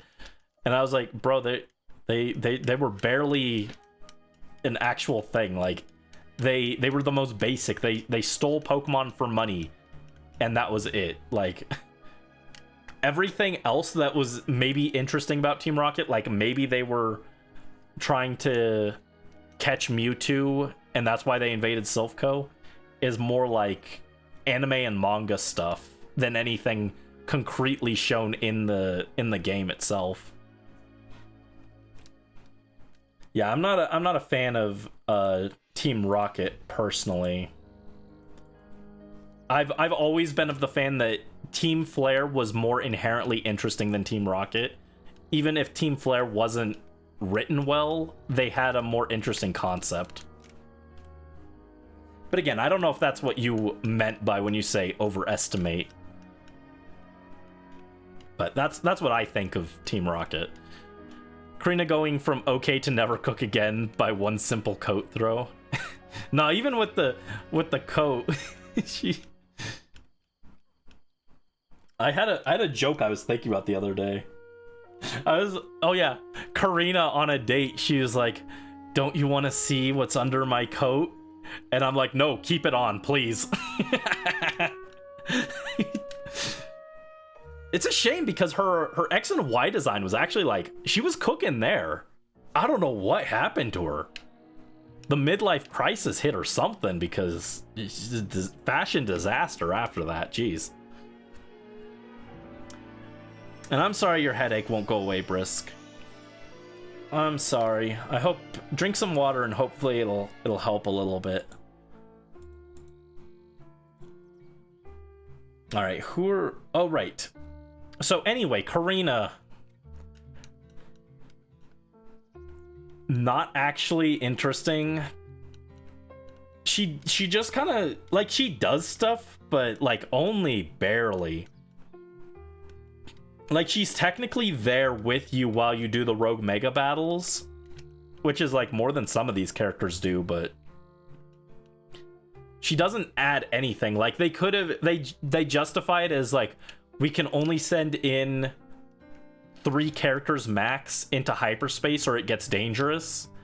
So you can't take Naveen and Lita, so we'll get you a trainer who can compensate for losing 2 people by being better than both of them combined. And that's like kind of the extent of it is she's just there to be strong muscle, but she doesn't really add a whole lot. Like, even with the megas, sometimes she'll say like, oh, be prepared for Absol, right? It's a rogue mega Absol. You know how to deal with that, right? You've already fought one. And she doesn't give you a warning because, like, obviously it's a surprise to her too in story that it's Mega Absol Z. But because she doesn't even give you a warning of what kind of Absol it is, you can't even properly prepare. So she's not even like good at being there to be the I'm gonna tell you what mega you're gonna fight next kind of thing. Because even she doesn't know going in what mega is gonna show up. She doesn't give you any info going in, so you can't even properly prepare your team. Yeah, I think Karina's bad. I could almost be convinced to put Ivor above her. At least Ivor is funny, but Karina's not funny. She's not interesting. She's one note. And she squanders the potential to expand on a character from X and Y. And X and Y's cast really needed expanding on, so the one character they brought back from X and Y in the DLC getting squandered even hurts more. Yeah, I think I actually put her below Ivor. She's wasted potential and doesn't contribute anything.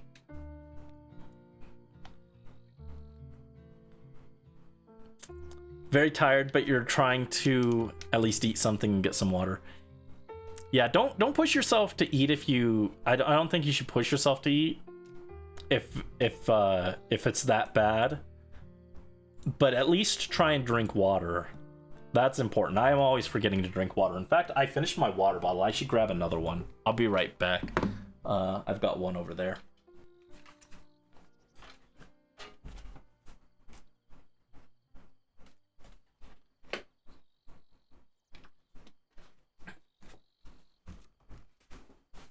There we go.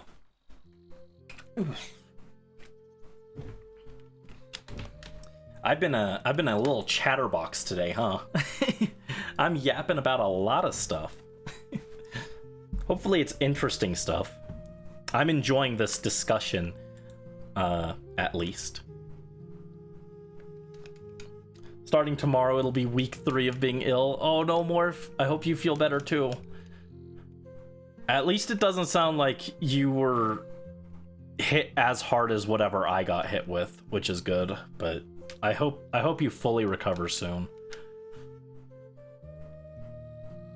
People think of them as the super dangerous mafia team, cold-hearted, but in the first game they steal Pokemon because reasons. Yeah, I think the implication is that they're like trafficking the Pokemon, but like it's not elaborated on.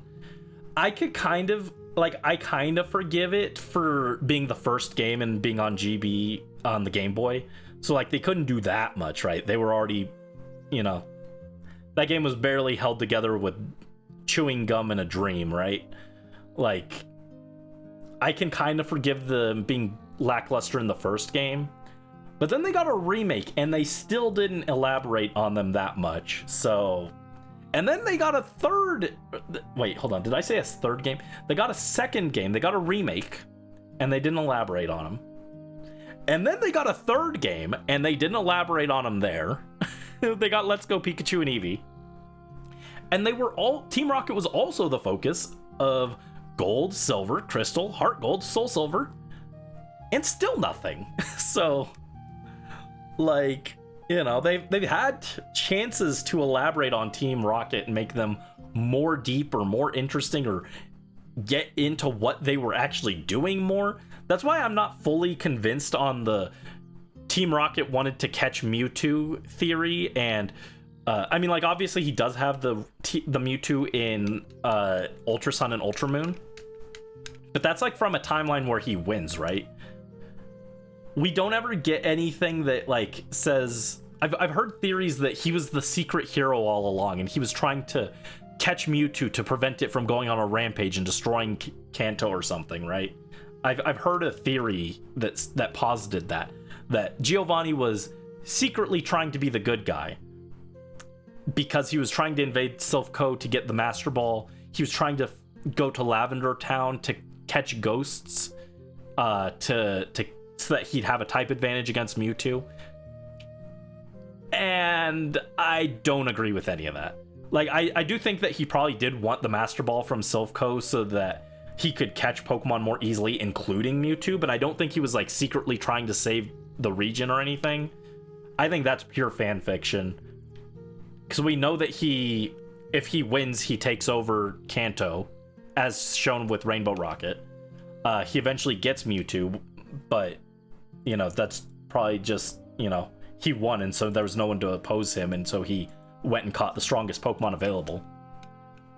But I don't see anything that suggests he was actually trying to save the region or anything. And after so many chances to elaborate on Team Rocket, I think if they wanted to add any kind of depth to them and make it like, oh yeah, they were actually like, you know, they weren't completely evil. They had the chance multiple times, and they haven't taken it. So that tells me that they've never been interested in trying to make Team Rocket sympathetic or deep or anything.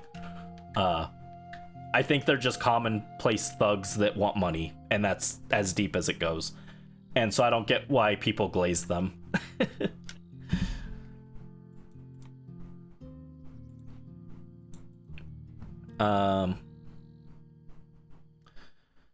Giovanni is just a non-character for all the game. Decides to stop being evil for no reason. Yeah, his, I mentioned how I felt like Lysander having a redemption felt natural because he was always kind of like this well-intentioned extremist, or even like Maxie and Archie, similar thing. Where like they had good intentions, but just went about it in a horribly incorrect way. Giovanni never felt like that, so him just suddenly turning around at the end of the game and being like, okay, I back off, doesn't feel super earned. Like, I know he says he's gonna go off and train because I guess the idea is that he respects your power, and he, after getting trounced 3 times, says, okay, I guess I'm not the strongest trainer, but I will be one day. So he leaves to go focus on that. But like, it just feels like odd that also leads to him disbanding his organization and getting rid of his resources like that. It just feels out of character for him.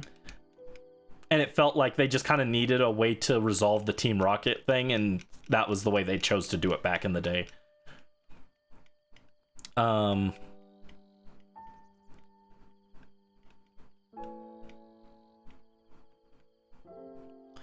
Second game, they were doing nothing outside of crying for their boss to come back. Yeah, Team Rocket and Johto is even more pathetic. Like, that should have been the Orlos right there, is that they're just crying for Giovanni to come back. And failing at every step of the way, like... I don't know. Team Rocket was never that good. IMO. Team Skull and Yell was more of a threat than them. I don't know if I would say they were more of a threat. I think Team Rocket was threatening. Like, they do strike me as the type that wouldn't be opposed to, since you had kept meddling in their business so much, to just tying you up and unaliving you. As a young trainer, they don't strike me as being opposed to that. Whereas I don't think Team Skull or Team Yell would ever do something like that.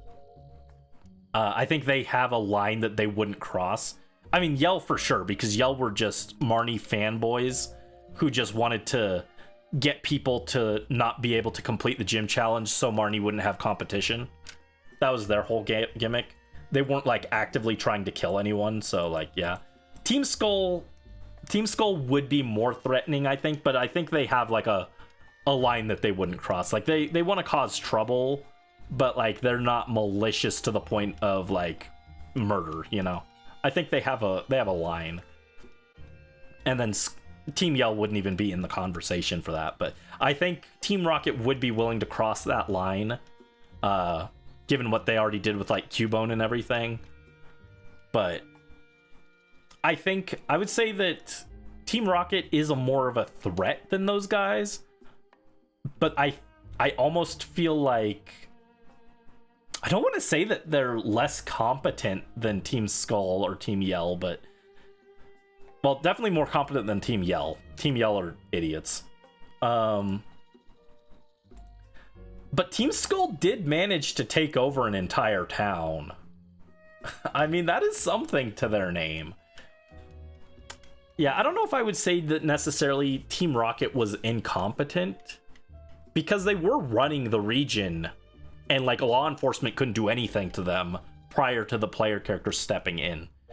But how did we even, this is like completely off topic to what we were talking about, but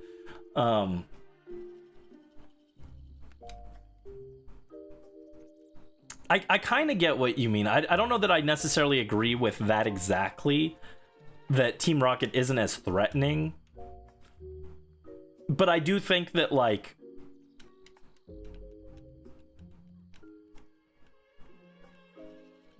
Team Yell, or again, I have no respect for Team Yell. I have less than zero respect for those buffoons. But Team Skull,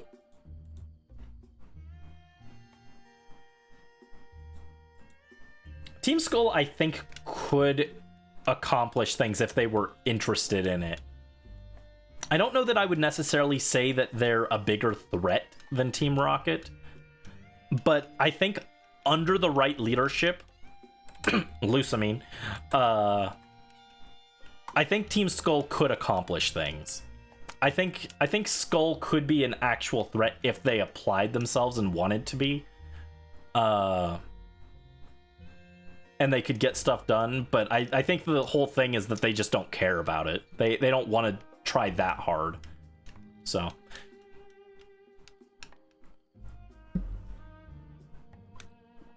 I do think Team Rocket is still a threat. They're just like the most basic, bland, uninteresting threat in the series is all.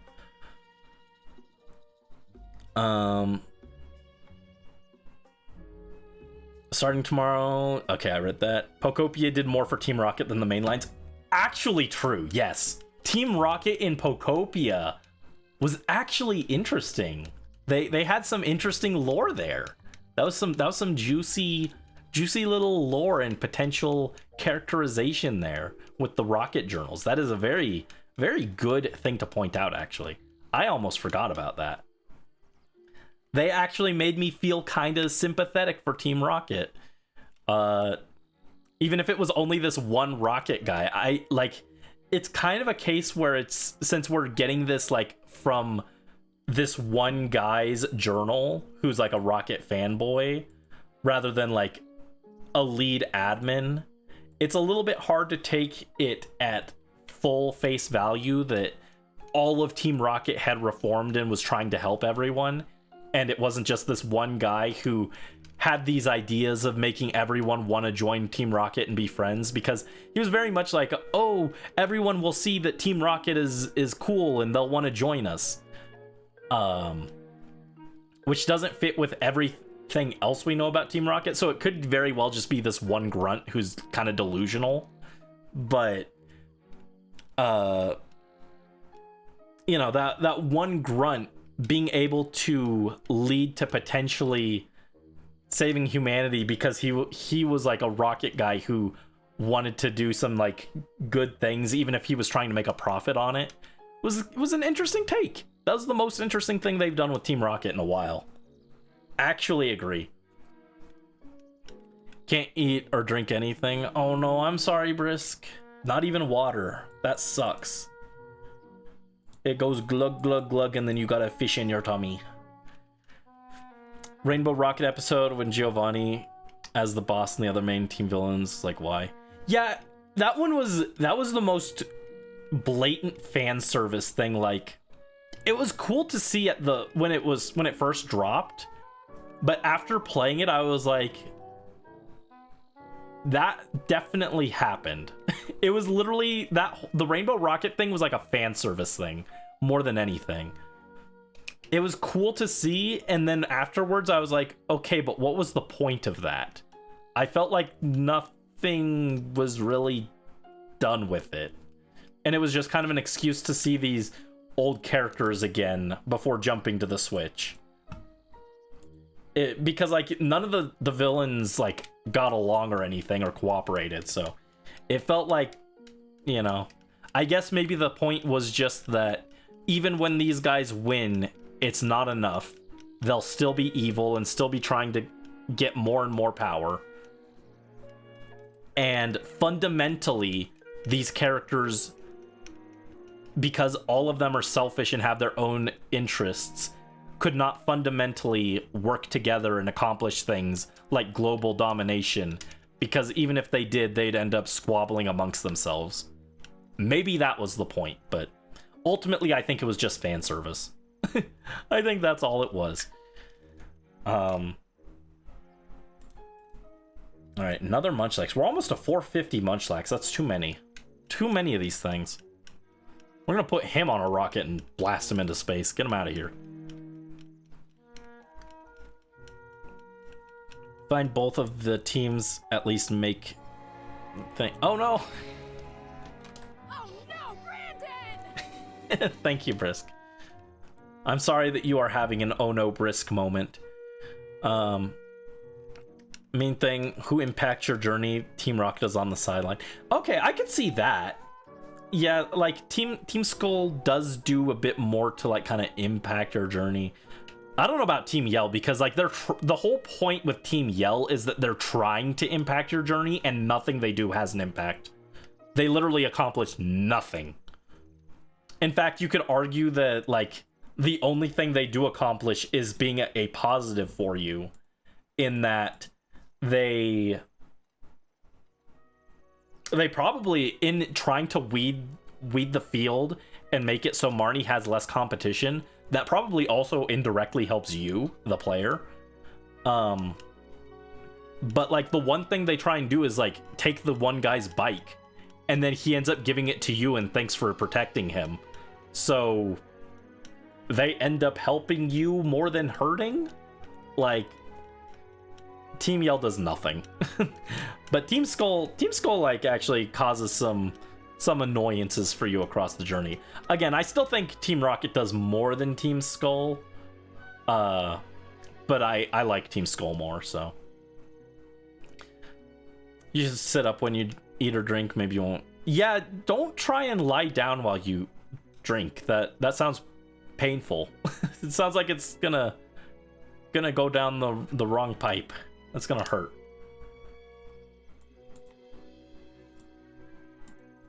All right. Anyway, back to our tier list. Ansha. That fine legendary Pokemon. Why is this 5-year-old like... Why does this 5-year-old talk like an 80-year-old woman? I don't understand it.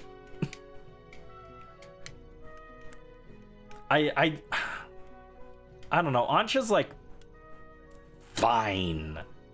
She really wants to rescue that or to capture that fine legendary Pokemon for her mama. She never lets you forget it.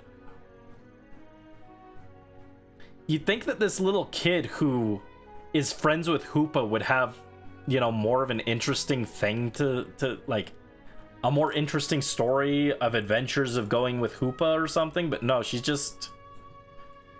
there. She likes to make donuts. I don't know.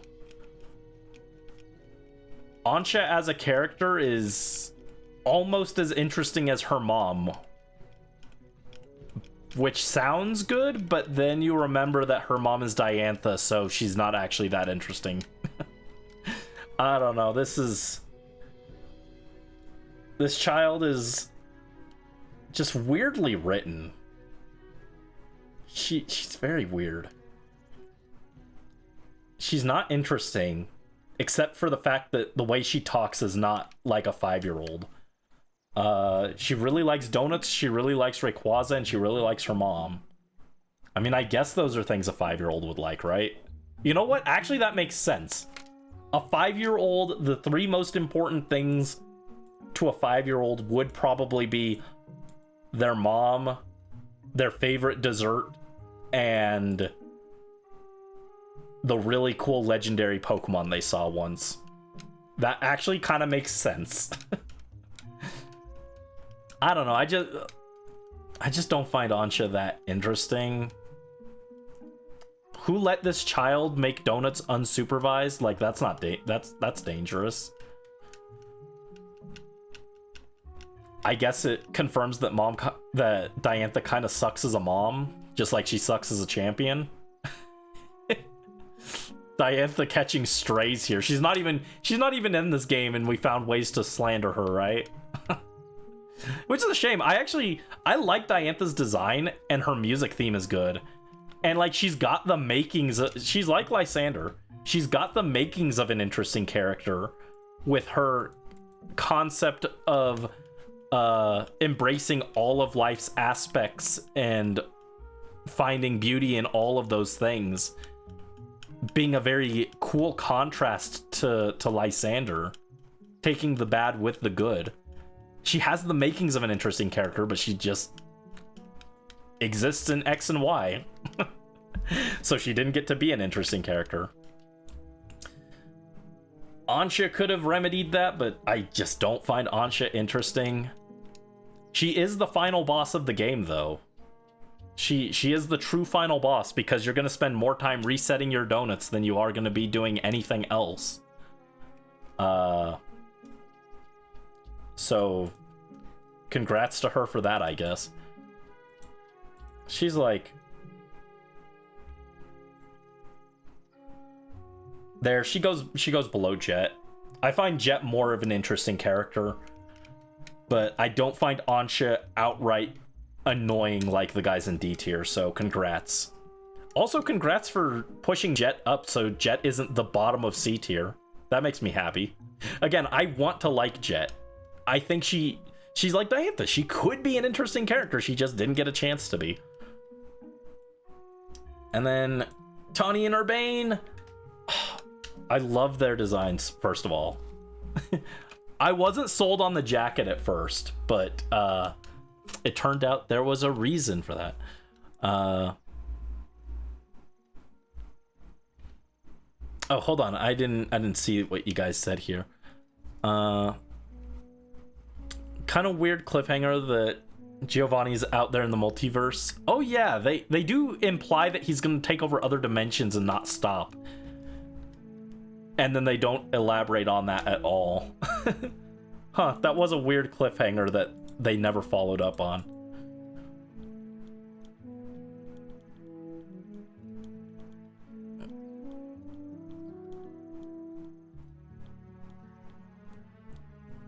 Yeah, Giovanni's like the most washed character in the series, huh? A friend with Hoopa and you like donuts, just resumed her entire character. Yeah. Yeah, she's not super deep, unfortunately. You have Tawny and Urbane. Yeah, I love them too. I think it's similar to Barry. I always point to Barry. He's not the only example. Nimona is also a really good example of it. I think Tawny Urbane, Nimona, and Barry are all very good examples of striking a balance between a friendly rival and the jerk-ass rival. You've got Blue, you've got Silver. They're the jerk rivals that everyone loves, right? Because they weren't afraid to just be mean to me. And now, meanwhile, the people who say that get offended when Rivali has even the slightest beef with Link. Like, you guys can't survive Rivali. There's no way you guys would be able to survive another jerk rival like Blue, okay? You guys would lose your shit and throw a fit on Twitter about it, okay? Just stop while you're ahead. These like perfect balance rivals are not as like jerky or like, ow, rude. Why would you do that? They aren't like jerks or anything, right? Like those guys were, but they're not like, and they're friendly, right? They're friendly like the X and Y gang, or like Wally, and so they're friendly, but they hit a good balance. They're friendly, they're nice to you, but they're also competitive. They don't let you just walk all over them, you know. They put up a good fight. They don't just they push ahead of you. They actually serve the role of rival. I do think Tawny and Urbane are a little less like the game. The problem is Tawny and Urbane try and position themselves as being roughly your equal, but I don't buy it. With Barry, I buy it. He's always ahead of you. He's rushing ahead, and it feels very natural. I want to gush about this because I never get a chance to talk about Barry, but I like him a lot. Part of that's because he was my first rival, but Barry feels very natural in the way that he pushes ahead of you. It's not just because, oh, he's better than you or anything like that, like Silver and Blue try and do. Barry just can't sit still. That boy's on the spectrum and he cannot sit still, so he's just rushing ahead. So it's very believable that he's always ahead of you and that you're just kind of following along behind him while he just beelines it straight ahead. So like it's believable when you go to a new town and Barry's ahead of you. Whereas some of the other characters, if I go to a new town and Wally was waiting for me, I wouldn't buy it, right? I wouldn't believe it. No, you can't convince me. That's not true. He was put here by the developer to give me a battle. He didn't get here naturally. Tawny and Urbane kind of feel like that, where the game is trying to say, oh, they're on your level. They are not. They start out ahead of you, but then very quickly you both jump up in the ranks of the ZA Royale together. And you get Mega Evolution. But then, like, Tawny and Urbane are, like, never, like, putting up, like, a super strong fight against you where they're, like, constantly ahead of you in power level. Like, even in the Rogue Megas, they point out that you're the ace of the team, right? You're the one who everyone else on the team relies on to help quell these Rogue Megas. Tawny and Urbane couldn't do it alone, right? So, like, there's very clearly a skill gap there that even the game is acknowledging by having you be the... And I mean, part of that is a gameplay mechanic that they want you to do all of the fights. But even there, they're acknowledging that you are a step above them and that you can run and help everyone and still pull through just fine. Whereas Tawny and Urbane need your help to pull the fight off. And then, you know, you start to see them slip back and they mention that like you jump ahead of them in the rankings, and like I think it's like you reach rank B while they're still stuck at rank C. And that was during Jacinth's tournament, right? During that tournament, she's trying to, or I keep saying she because I played with Tawny as my rival, but whenever I say that, I'm referring to both of them. They're like during the tournament, it ranks you, and you end up on one side of the bracket, and Tawny and Urbane end up on the other side, and they get knocked out in round 1 to Corbeau, who you just beat. They get off-screened, like this is an anime tournament arc. They get off-screened. They don't even get an actual like fight where they make it to like the semifinals, or they don't make it to the quarterfinals. They get off-screened round 1 to the guy you just beat.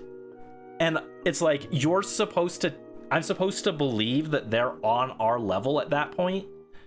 And then like immediately afterwards, after getting like off-screened by Corbeau, suddenly they're a rank higher, and now they're jumping up to rank B the next night, and then suddenly they're on rank A right alongside you. I don't believe it. The game has shown me multiple times that they're not on my level. So like, I don't know. Even though I think they are a very good mix between the competitive rival or the jerk rival and the friendly rival, they're in that group where with Barry and Nimona where they're a really good mix. I feel like of them, they're the weakest of the 3, and the game tries to tell me that that's not the case, but I don't believe them. Their power does not feel earned, and then at the end, when they go with Floette, it doesn't feel earned, because it's like they could have easily rewritten that as Floette chooses them, right? Floette watches your battle, and then Floette decides that they want to go with them. They trust them more or something. You could easily rewrite that part to make it make sense, but instead, your rival just goes, no, I'm going to do it, even though you won the fight. And it kind of feels like they're throwing a fit. It feels like they're like they're being a little hypocritical, where they said, oh, we're gonna have a fight, which I didn't even want to have a fight with them. Like if they said, I'm gonna go up the tower, they should have had the option to just say, okay, you can go. But because they had to have a rival fight at the end, you're forced into just fighting them for this. So they challenge you to a fight, and they say winner gets to go up the tower. Winner will be Floette's partner. And you win, and then they throw a fit and they say, no, I'm going to do it. And it feels hypocritical, which I guess is like an interesting little layer to them, that they have such a strong need to put themselves, like put everyone else's needs above their own and support other people, that they will fight for the right to like be the savior for everyone. They've got a bit of a savior complex, which is interesting. But that part is like they just kind of throw a little bit of a temper tantrum over it, and they're like, I'm gonna do it. And their need to have like a savior complex kind of leads to that, which is interesting.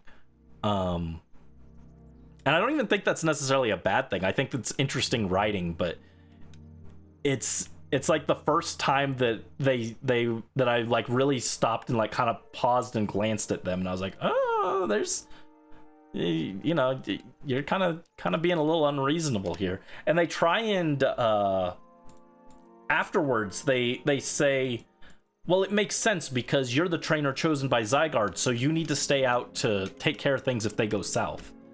And I'm like, okay, that does make sense. But I wish they had had someone like Naveen.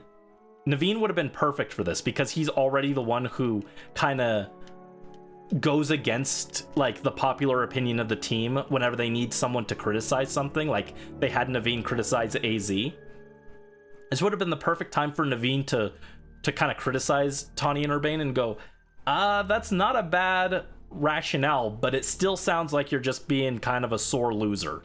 Like, I think that would have been a really cool moment to have someone like just call them out and be like, hey, you kind of lost, and now you're trying to still position yourself as like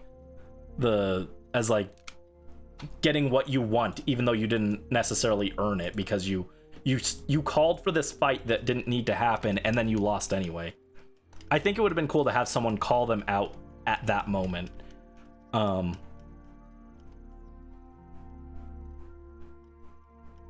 Really interesting concept, and decided to do nothing. Yeah.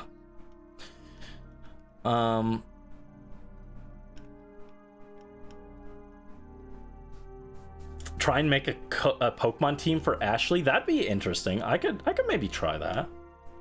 That'd be fun. But not during this. I'm still yapping. We need for the plot choice. They could have handled it different way. Could have had her behavior called out. Yeah, that's how I would have done it. I would have liked to have their behavior called out, because I do think that is something that is, I think that was an intentional thing, that they have a bit of a savior complex, and it doesn't get addressed really. And I think that would have been a really cool thing to do. But again, you could have also just written it as, we're gonna have a fight to see who Floette chooses. Floette, you're gonna have to partner with one of us. You're the one who's going in there. You choose who you're taking with us. So we're gonna have a fight to demonstrate our power as trainers, and you choose. I think that's a way you could have had the fight take place, and also not had them feel like they're throwing a temper tantrum afterwards. And then you could even still have it be like Floette chooses you, and like Lita could go, oh, don't feel too down. We know that you're still a great trainer, even if Floette didn't choose you. And then she could go, maybe Floette chose you because she trusts you to work with Zygarde in case things go south. Gets the same idea across, but then it doesn't feel like you're railroaded into a we did this fight and nothing mattered kind of moment. Because that's what it kind of happens. You actually can lose that fight, and then Tawny gets to go in the tower, but if you win, she also goes in the tower, so, It would have made it feel like... It would have felt less like you did everything and still didn't get a choice, and instead it would have been, you did what you could, and then Floette chose, because the plot has to go forward in a certain direction, but it was Floette choosing, and that would be kind of a character moment for Floette, because Floette isn't really a character, but, that would give Floette like a little bit of a little shining moment in the spotlight, right? But yeah, so they've got like this savior complex that kind of pops out every once in a while, where they'll like put the needs of like the people of Lumiose above themselves, sometimes even above like Team MZ, where like they're like coming in late to strategy meetings and stuff, and everyone else is there, and we're like, oh well, where's Tawny? We're waiting on her. Where's Urbane? He just ran off to go do his thing. And like, it comes from a good place of wanting to help people, but I think that does show kind of what Lysander was talking about, right? Lysander was talking about how sometimes just giving endlessly isn't the correct thing. Tawny and Urbane are giving themselves fully to Lumiose, and it's kind of cutting into their relationships. It's cutting into their other duties. I had a thing where I was watching the DLC, and like, we came back from hyperspace Lumiose, right? And everyone's talking about like, oh, you must be tired. Well, I could really go for some food right now, Lita says, or maybe it was Karina. Someone says it. And then Tawny immediately jumps up. Okay, that's my cue. I'm going to go cook. And it's like, well, Tawny was just with me in hyperspace Lumiose. She should be tired too, right? Is it fair that she's the one who's cooking after we just did this big thing? It would make sense for someone else to step in and say, hey, you must be tired too. Let me cook. But because Tawny and Urbane are so self-sacrificing, they immediately jump at the chance to help everyone. So I find that very interesting. That like you know, and then it, like with the at the end when they go off to join Quasartico, you can tell like they're not fully on board with the idea, but because they were asked to and they were told it would help, well, for the sake of Lumios, I gotta jump in. I gotta put myself and my feelings on the back burner and do what I think is necessary for the city. So I don't know. I find them very interesting characters, and I do think that they do hit a very good balance between being like super friendly. They're very friendly, very very good friends, and I love them. Like one of the characters that I've felt like the most like oh yeah, we're good friends at the end of this and everything, right? I mean, not even by the end, but like early on even, I'm like, oh wow, Tawny, my BFF. But then they still get serious when it's time to have a battle, and they get serious and they treat you with respect as an opponent and everything. So I do think they do hit a very good balance between friendly rival and jerk rival, or competitive rival would be a better term for it, I think, rather than jerk rival. Because not all of them are jerks necessarily, but they hit a good balance there. But I don't always believe that they're as good as the game wants me to. Sometimes I think they're a step below what the game is trying to tell me they are, you know. But overall, I like them a lot. I think they're very compelling characters. I like how much they care about people and how they're always trying to do things. Sometimes they can be a little oblivious with things like, you know, well, even that wasn't even oblivious, right? They try and play it up for laughs, like, oh, they took out a shady loan, and like, yeah, the common sense says maybe don't just take loans, but like they also say that like they read the fine print, and the interest on the loan was just like comically small, to where you could barely see it if you weren't looking for it expressly. So like that's not even necessarily their fault, but you know, sometimes they're a little oblivious on things. I think there were a few other moments like that, but I can't remember off the top of my head. And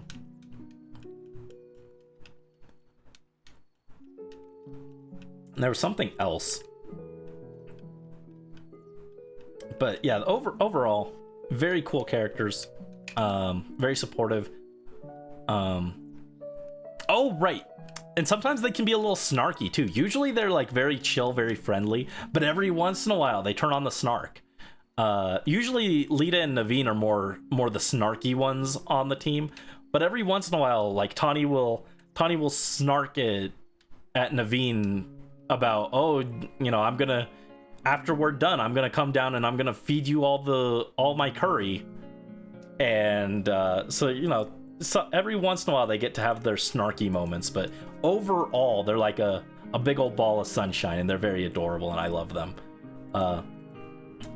They're S tier.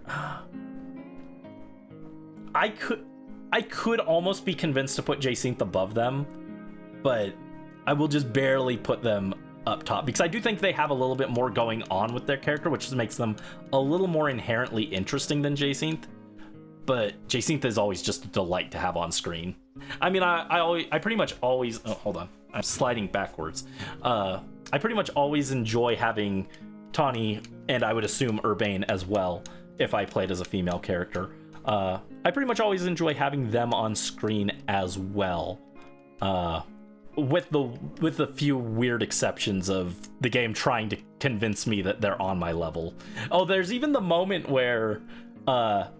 in the DLC, Karina asks you, between you two, who's stronger?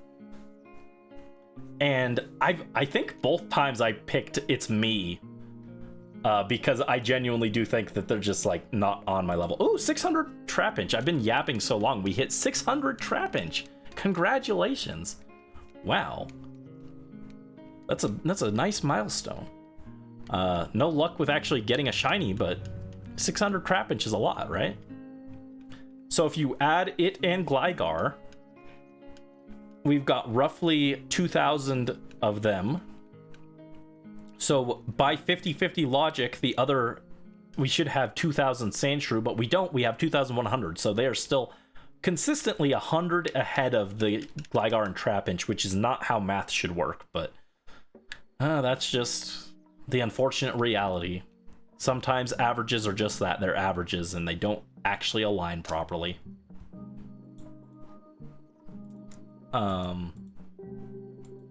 But yeah, overall, absolutely adore them. Fantastic characters. I mean, like, look at this. The fact that I have this many characters in S tier speaks quite a lot to how good I think ZA's cast is. Like, got a lot of characters in S tier, and then add in the A tier. Again, I could like almost be convinced to put any of the A tiers into S tier. Like, they're all good. And then AZ, the last of the returning characters. You're back. You were resting your wrist. I hope your wrist is feeling all right, Mel. Hang in there. Be careful and take breaks. I give advice that I refuse to follow myself. Hold on. Let me read a few other things that you guys have said.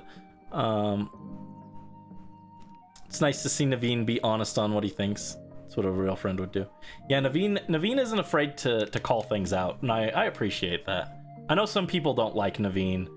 I'm just saying, I think there's a reason that two of the characters that when the game came out got called out by the fans the most were Jacinthe and Naveen. I think there's something else involved there, but we're not gonna touch on that. I think they're both great characters, so. Can't stop coughing. Oh no, hang in there, Morph. Oh, everyone's sick. That's no good. I hope everyone feels better. Gonna head out now since you're turning back to bed. Think it's a stomach flu. Oh, hang in there, Brisk. Yeah, remember to drink your liquids, but hang in there. Oh, I still haven't decided what the next stream is, actually. Ugh. We want one day to have a rival in Pokemon who's a complete nihilist. I'm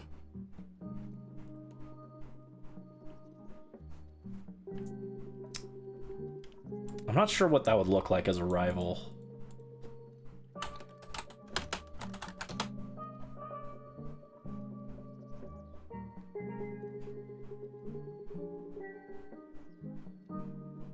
I mean, like, maybe if Cyrus became our rival.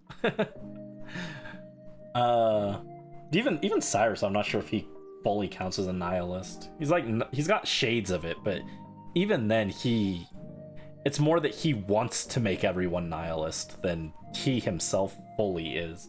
But anyway, Morph with the PNG tuber redeem. We will pop that in. Thank you.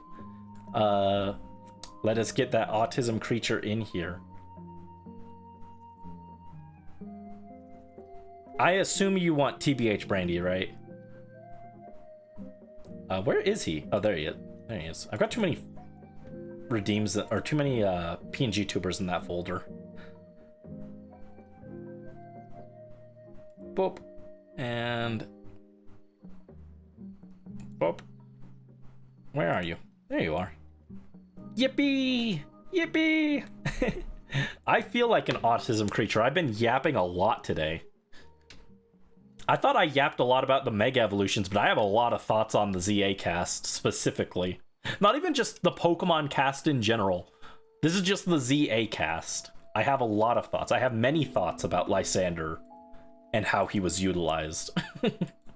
I have many thoughts on Grisham, which I didn't think I did. I thought Grisham at first, I was like, he's kind of one note. He doesn't have a whole lot going on. And then the more I thought about it, the more I was like, oh, I have many thoughts. People who don't like Naveen or Jacinthe will not see the pearly gates. True. I will sentence them to 1,000 years in the sewer with Eivor. Ugh. Maybe that's too much of a terrible fate. That might be too mean. But yeah, AZ, Grandpa gets to retire and spends most of the game staring off screen and going, "The war." I mean, I think the way he's utilized makes a lot of sense for his character. You know, he's at the end of his life, he's an old man, he's spending it filled with regret. I wish after everything in X and Y, he had gotten more happy moments with Floette, right? That was what he spent all that time wandering for and wishing for. And like, I'm sure they had some happy moments off screen, but I would have liked to see a little bit more of that, you know? Instead of Floette just kind of standing next to him while he regrets all the things that he did, you know? And I do find it kind of interesting that at the end of X and Y, I was like, oh, it's a touching reunion. They finally found each other. And then ZA kind of implies at one point that while Floette did come back because she forgave AZ, that it was also partly just giving him a chance to finish making amends on his stuff. And that maybe there was still a little bit of tension there. I find that kind of interesting as an implication.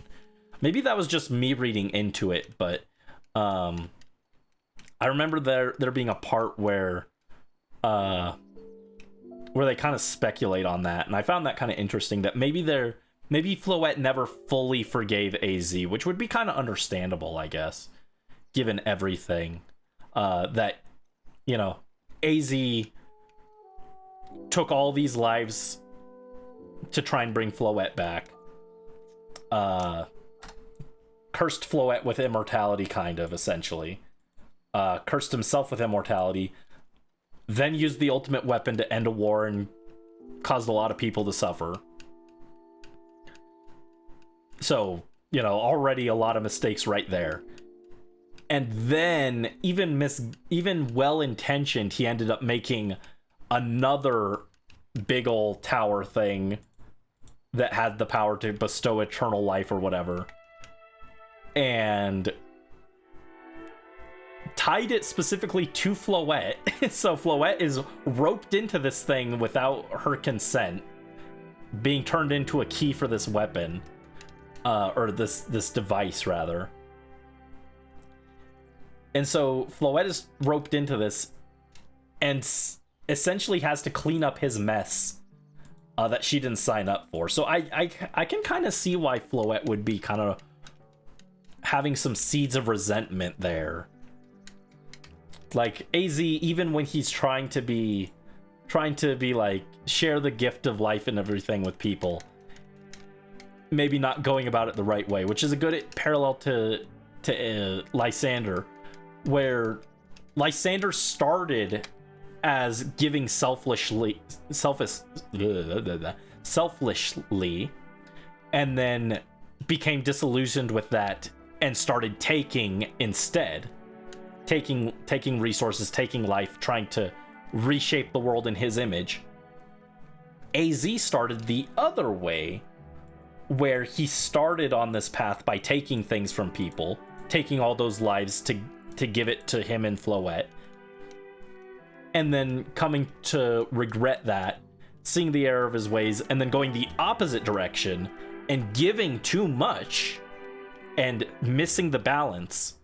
And then so at the end, it's him trying to make amends on that and stop from giving all this infinite life to people without them wanting it or anything. So him and Lysander basically same character arc but in reverse, which, I mean, like, pretty obvious, but I hadn't even considered the fact that, like, even he started by taking and then started giving too much in excess, and Lysander did the exact same thing. Like, I knew that their paths kind of paralleled with using the ultimate weapon and everything, but they even inverse in that regard, which is interesting. Yeah, AZ is cool, and he's a very, very, like, tragic character. He's very sad. It's easy to feel sympathetic for him, but it is interesting that like Naveen points out that like we're stuck cleaning up his mess. So like even though he's sad grandpa that we all want to feel sorry for, you know, he's not blameless and everything. And I think it's cool that the game kind of isn't afraid to point that out, right? And AZ for his part totally accepts that, and he's like, yeah, I don't like that I have to rely on you to clean up my mess. That's not fair to you. You shouldn't have to do that. But here we are, and this is what we've got to deal with, so thank you for doing what you can. You know? And I think that's part of what makes it even sadder, is that he doesn't want to burden you with it, but he's stuck doing it anyway. Thank you for the Hydrate Super Plush Lord. So, I don't know. Very tragic, very, very sad character.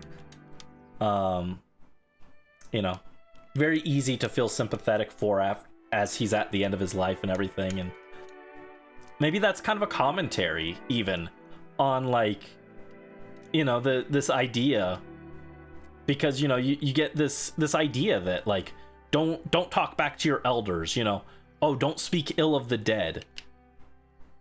And Naveen kind of points out that, like, you know, it's sad, but we're the ones left picking up the mess. We're the ones who are having our lives affected the most by this. And sometimes maybe we should talk back. Maybe we should be realistic about what these people did in their lives when they were younger. And, you know, you can do all this stuff to try and redeem yourself, and you should, but that doesn't automatically absolve you of everything, right? I don't know.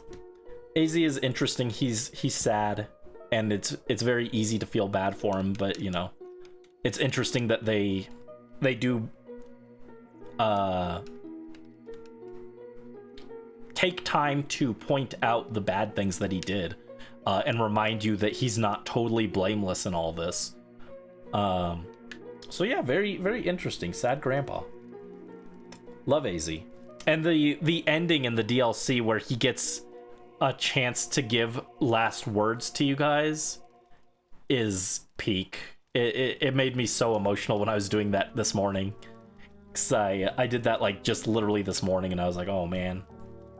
It's not like he doesn't have a whole lot to say, but, like, the words he does say, they're special. And they're especially special, I think, if you did play X and Y. And you know, he's talking to you, the player, or to the player character, but it also kind of feels like he's talking beyond the screen to you as a person who's been with the series for at least 10 years, right?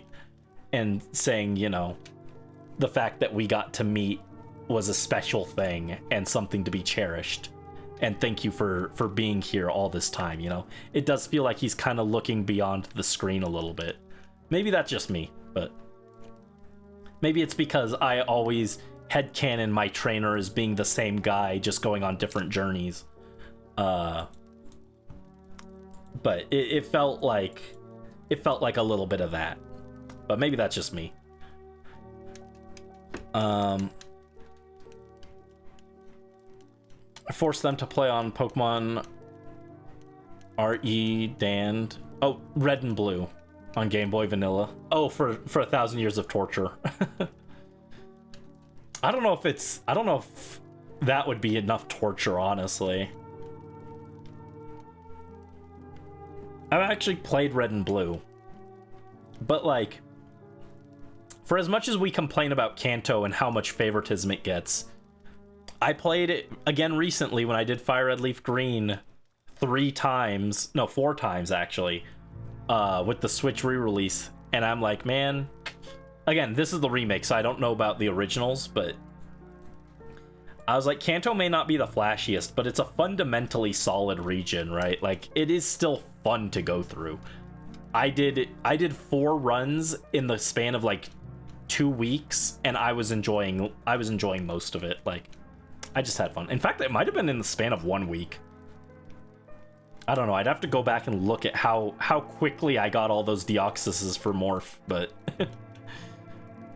which are still in prison. When are they updating home to have Fire Red Leaf Green compatibility? Why are they still in jail? I still need to get you your Regidrago as well, Morph. Feel especially strongly about people who interpret Naveen as a creepy parasocial fan, which feels like the opposite of how he acted in the Canary arc. Exactly. People are like, oh, he's a stalker.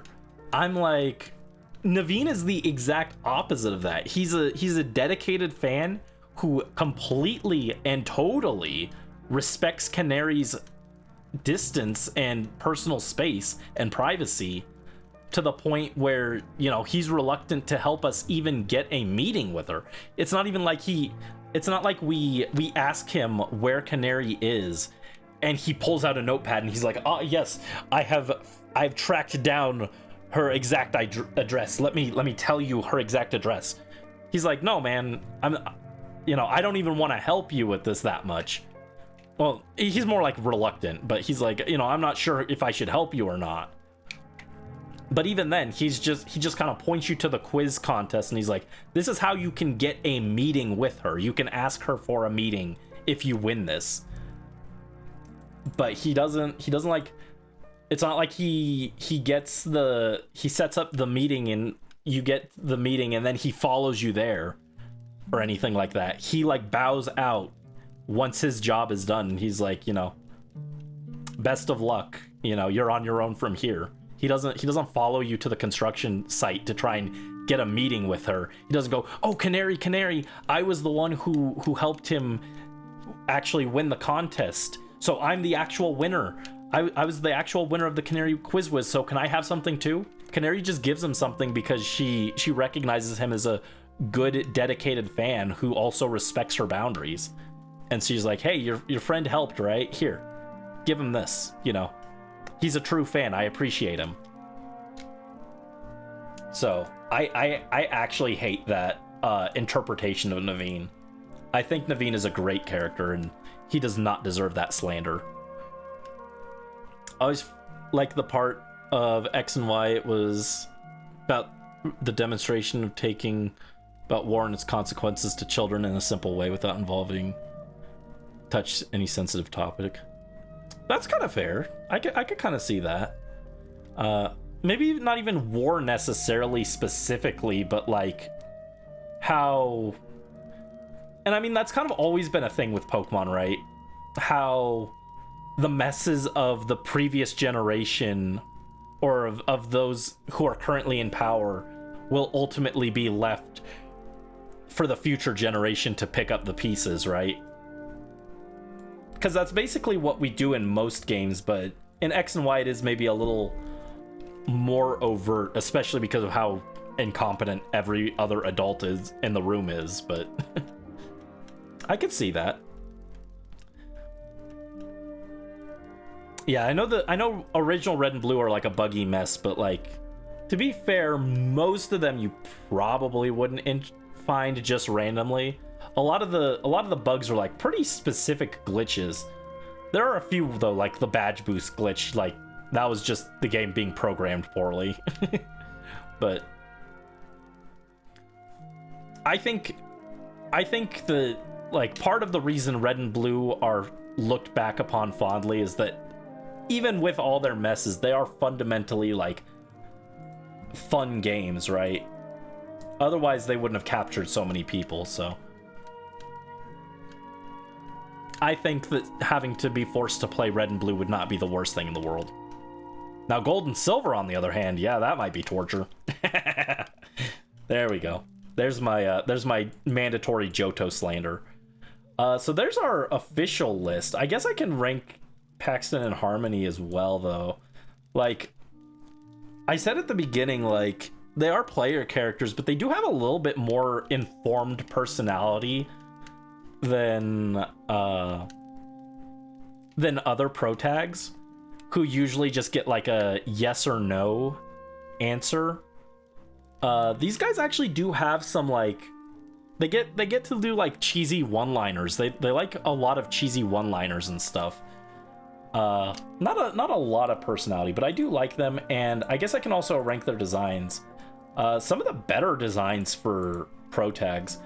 Harmony's is okay. I think Pokemon's female main character designs are generally really strong. They have a lot of really good designs. I think Harmony's is kind of more middle of the road. I don't think she's like the best design they have, but she's not bad either. Like if she's the worst main character design, she's still better than a lot of character designs, so she's still like fine. Paxton is like, I hate to say it, as a fan of a lot of the male characters, a lot of their designs aren't the most exciting. Paxton clears a lot of them. He clears a lot of them. A lot of the guy designs are just very basic and bland, and I wouldn't say Paxton is my favorite design, but he's better than at least half of them. So they are all right. I think, yeah, I would say that they're like, in fact, I would even say that Paxton is more than better than half of them. He's probably in the upper, like, he's in the upper third at least. I don't think, I've heard some people say he's the best design a male character's ever had. I don't know I agree with that. I really like Nate's design. I really like Hilbert's design. I hate his name though. But Paxton's design is really good.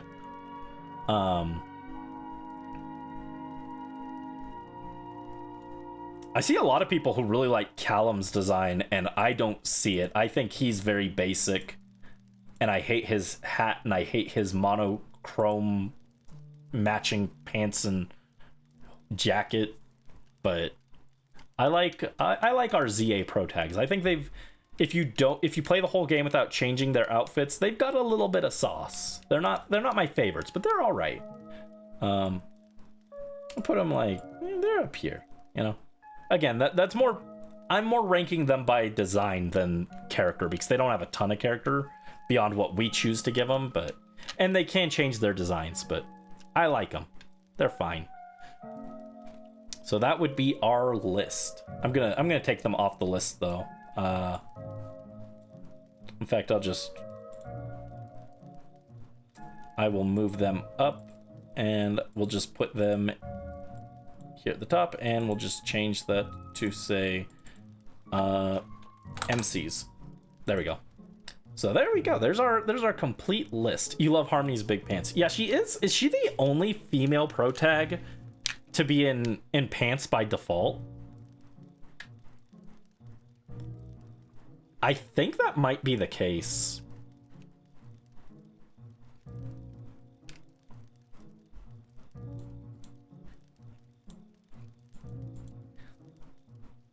Yep. Okay, that's what I thought. Yeah, I think that's kind of refreshing. I see why a lot of people really like that. It's cool that they let her have pants. So I petition rather that while we're breaking new ground here, I think we should have the first male character in a skirt. I think that is fair. Yes. They should give us a male character whose default outfit includes a skirt. It'll be in the Scottish region. They'll have him in a kilt. It'll be as close as we get, but we can imagine, right? So yeah, there's our ranking. Overall, ZA cast, very cool, and I enjoyed this discussion a lot. I feel like we had some very fun and insightful looks at some characters, especially some that I hadn't thought of as much about, like Grisham. Ended up liking him more than I originally thought I would.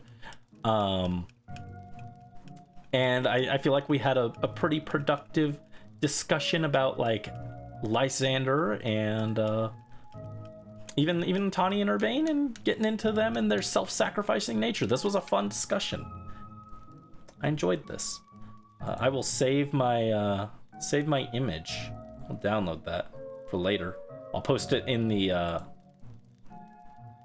Discord after stream. Oh my goodness.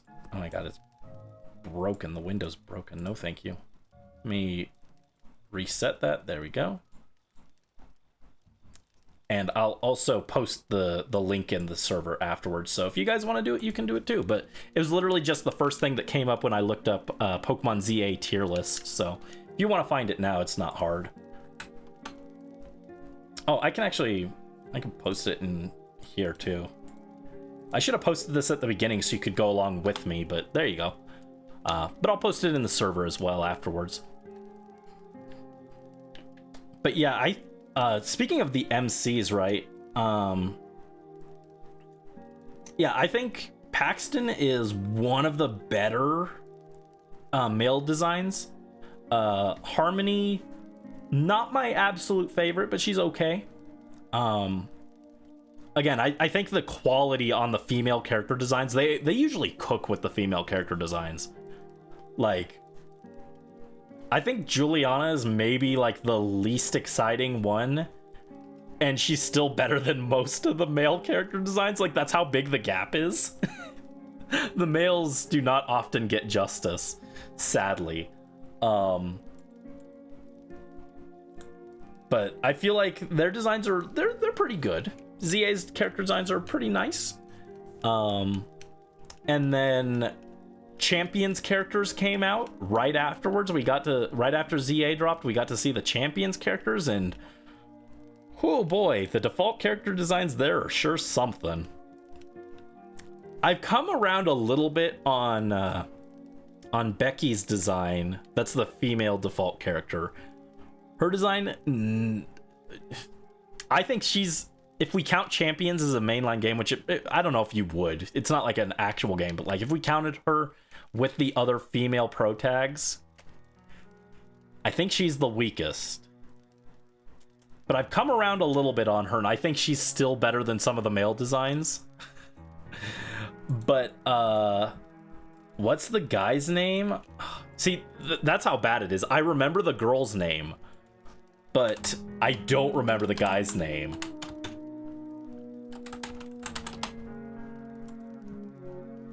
I think that tells you right off the bat what I think of this. Oh no, it's Becca, not Becky. Becca, like Rebecca. Okay, I was thinking. Oh, in Japanese it's Becky. Okay, I was half right. Don't at me. Oh, the male character's name is Willem. It's spelled horribly. Look at this. In Japanese, it's just Will, which makes more sense. This is how it's spelled in. Hello, can I copy this, please?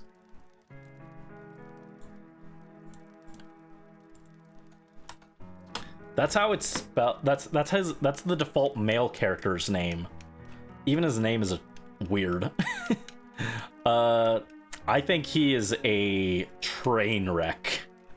I think he might be my least liked pro tag design in the series. I think he's a bit of a mess.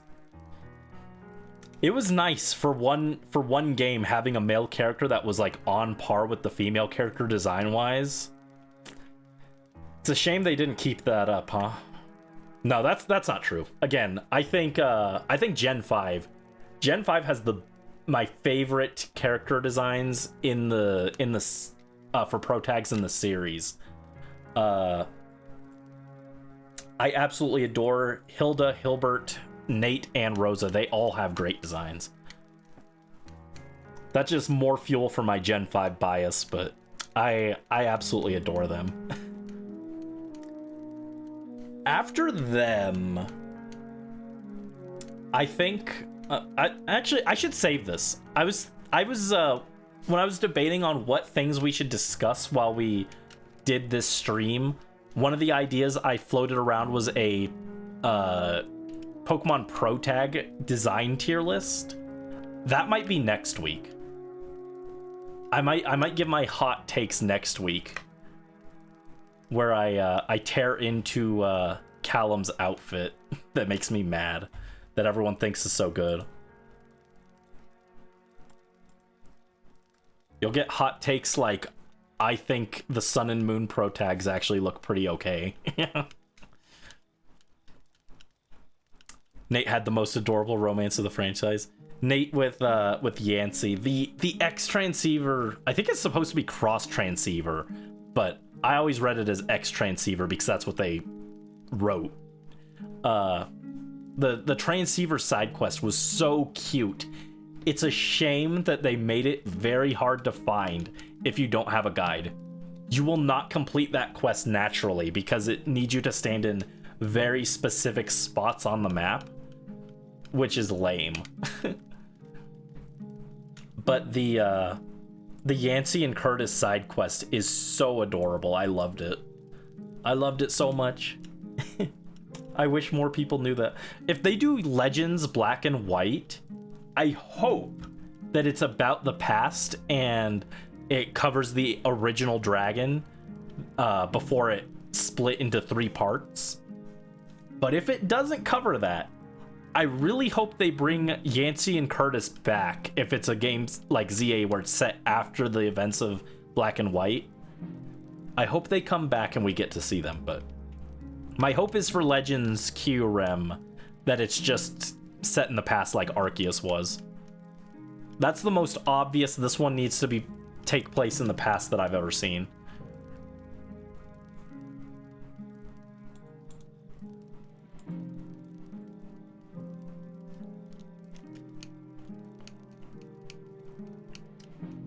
Oh, we've been going almost 5 hours, so we'll probably end at the 5-hour mark, which is in about 15 minutes, roughly. But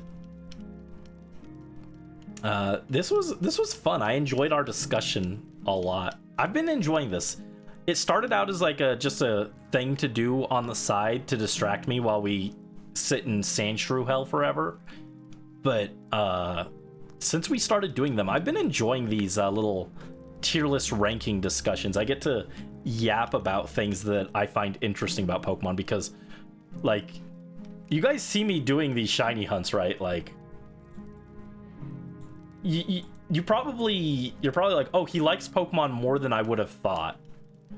It goes a lot deeper than that. It goes way deeper than you think. It like physically pains me that I can no longer say that, like, oh yeah, Pokemon is like my favorite franchise overall because like the quality of the games is so hit and miss nowadays. But like when I first started them up through like Black and White 2, I probably would have said that Pokemon was my favorite series. But now I'm just like, man, I wish it was better. But I like spend so much time thinking about Pokemon even off stream and stuff that I'm like, at any given time, even if I'm like playing Splatoon, there's a good chance I'm just thinking about Pokemon. It is a very special series to me. And I get it. I like having a chance to yap about random aspects of it that I wouldn't normally like think to bring up, right? Like this gives me a way to focus in on things that I wouldn't immediately think to talk about. Your people, you love Callum and Sun Moon Celine. It's the best female protagonist design in the series. You mean like base Sun and Moon Celine, not Ultra Sun? Base Sun and Moon Celine has a very good design. I know people memed on her hat at first, but it is a very good design. Let me by comparison, I need a refresher because the Ultra Sun and Moon versions are what's fresh in my head. I actually do like their Ultra Sun and Moon designs as well. That's something for the tier list, right? For the tier list next week, maybe. But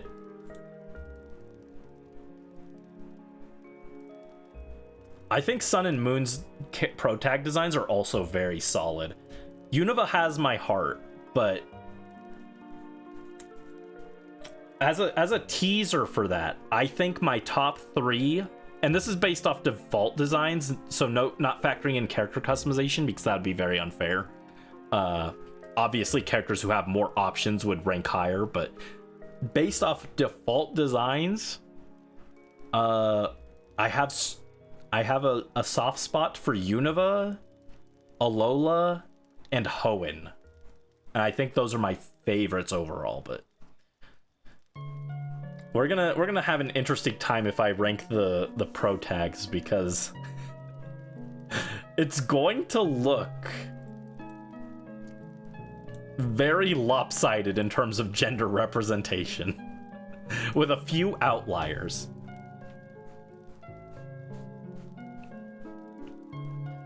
You love her, and the day they reprint her figures, the day you'll die happy.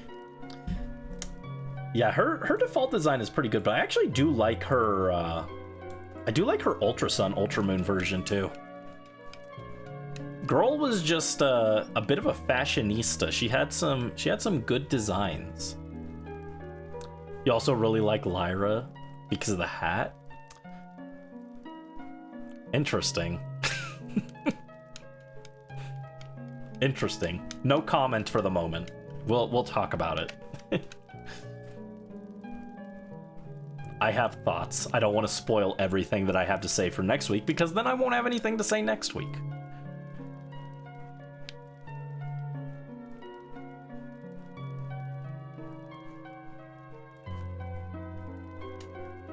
All right, Gligar.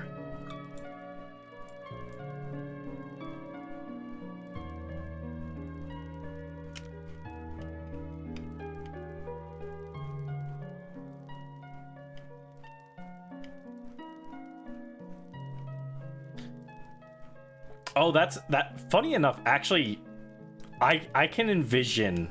Also, I'm gonna turn back to regular Brandy for the end of the stream, because we've been PNG Brandy for a while. Thank you again for the PNG redeem morph. Oh gee, oh no, what? How did I turn into Chibi Brandy? What? Did I accidentally press a button combo? I tried to toggle that to a button combo, but it shouldn't have. What? What is my model swap toggled to? I tried to set this up, but I was having trouble with it. I shouldn't have toggled to a different model here.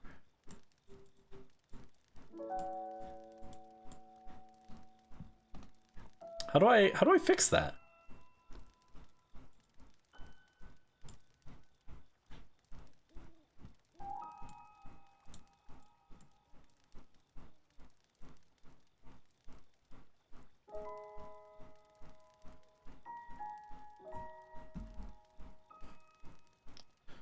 Hold on.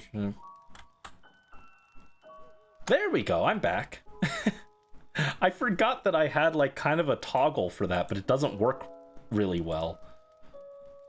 I need to find a better way to do my toggles. Is that what a Steam Deck is for? I don't know. I don't understand what a Steam Deck is. I know a lot of VTubers have one. Is that for doing toggles? Is what I've gathered from listening to people? I don't know. You will haunt me for the rest of my life based on my silence on Lyra. No, I don't think you will. I don't think you will haunt me for the rest of my life. I'm just being cryptic and vague because I want to leave things to discuss next time. I don't think you'll haunt me. I think you'll disagree with some things I have to say on some of these things. That's what I was gonna say before my model confused me to heck. I do not like hats as a general rule of thumb. So the hats on these characters is going to be a thing that I nitpick a lot because one of the greatest things Pokemon ever did, in my opinion, was letting me take off the hat. That was the moment I felt truly free in Pokemon. It wasn't even like I really appreciated character customization, but the fact you couldn't take the hat off in X and Y made me very upset. I did not feel free until they let me take the hat off in Sun and Moon. So a lot of these hats I'm going to have opinions on.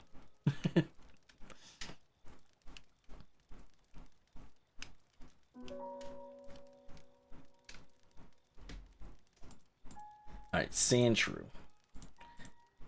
Like, I actually bought a hat.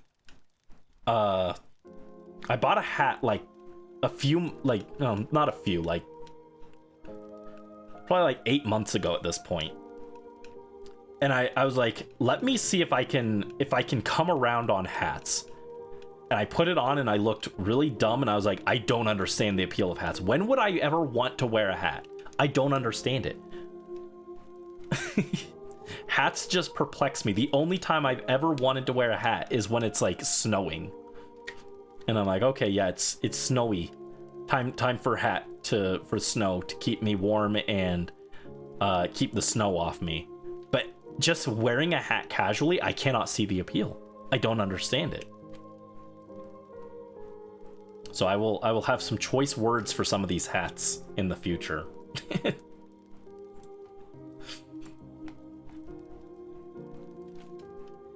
I've tried multiple times. That was the most recent one, but I've tried before to try and come around on hats. I have a few. I have a baseball cap that has a Pokeball logo on it, actually. That was the sticking point. I was like, I will get a hat and I will try and understand it, but it has to be Pokemon themed. So it's got a Pokeball logo on it. I also stuck a Majora's Mask pin on it.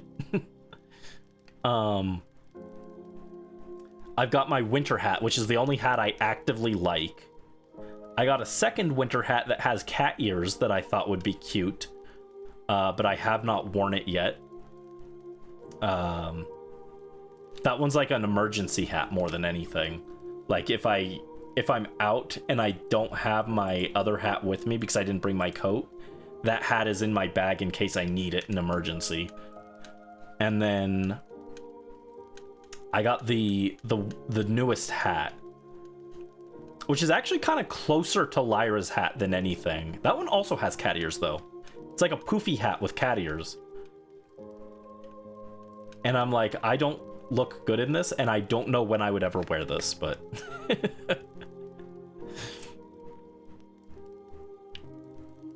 Hats confuse me. I'm too autistic for the hats.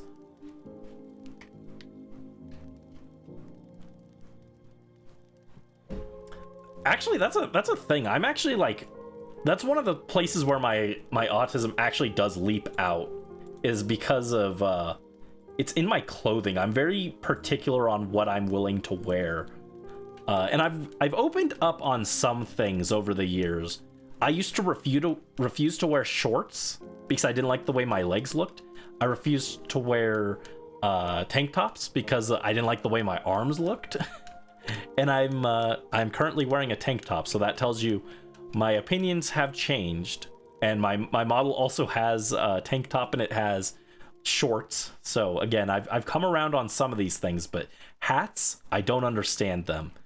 The material on clothes, I'm very particular about them. I like lighter things that are looser, and like things like jeans, not a fan. Flannel, don't like it. Also, I did not see what we just had there. I think that's the first time this stream actually that I had to double check what I clicked. Let me double check what we just had there.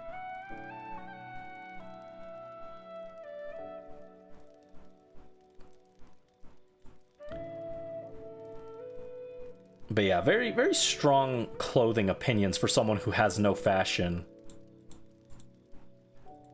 Someone should, that's a thing I've thought about for like a drawing contest. The problem is I don't know what I would do as a prize. Also, why am I Captain Olimar? And it was a Sandshrew, by the way. I thought maybe it was a Gligar. I thought about doing that, but I'm not sure what I would do as like a prize for it.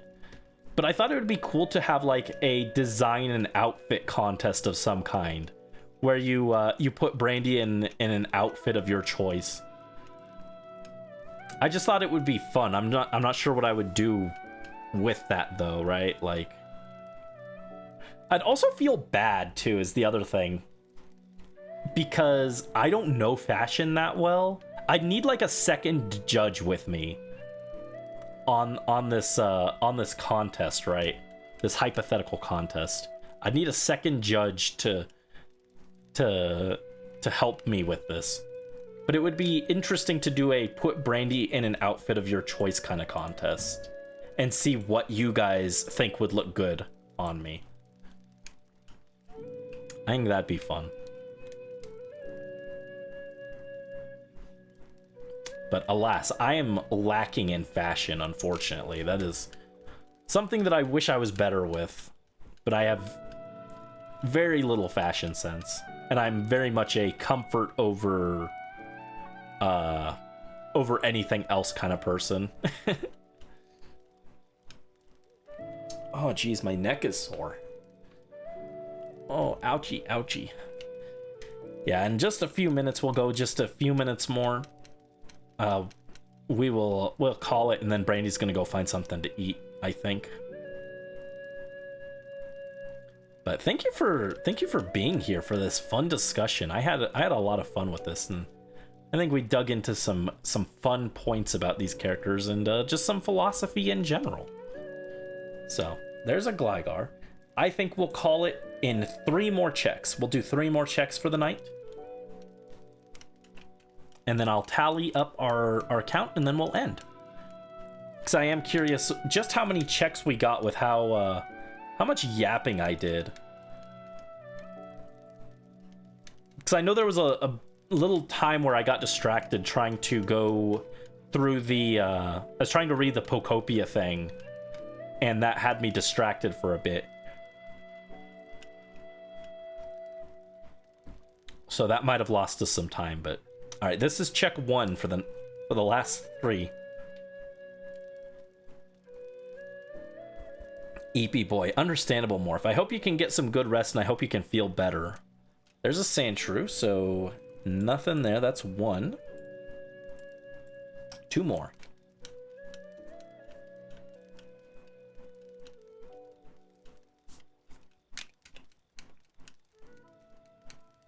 Yeah, I've been enjoying these. And eventually when I run out of Pokemon things to rank, maybe I'll start ranking some other things like Zelda or Splatoon or something. We'll rank all the Splatoon weapons. That'll be a disaster. That'll be a very lopsided tier list. I'll mostly be ranking them on either how much they make me mad when I fight them, or how mad I am that I got them in Salmon Run. Those would be the 2 criterias. How mad do these weapons make me? Alright, 2 is also a Sandshrew. So last check of the night.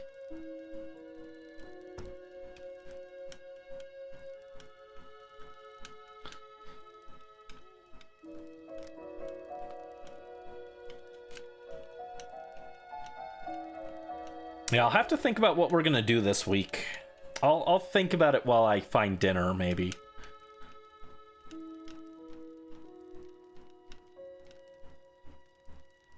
Alright, last check of the night. Your wife's Spelunky. Hi, Joe. Oh no, I feel bad. Welcome in, Joe. We're getting ready to end. I feel bad. No, I'm sorry. We've been going like 5 hours, so I was gonna end. How are you, though? Before we end, how are you doing? I hope you're having a good day. What's up? How are you doing? I hope you're doing well. I hope you're not sick. Everyone is sick today.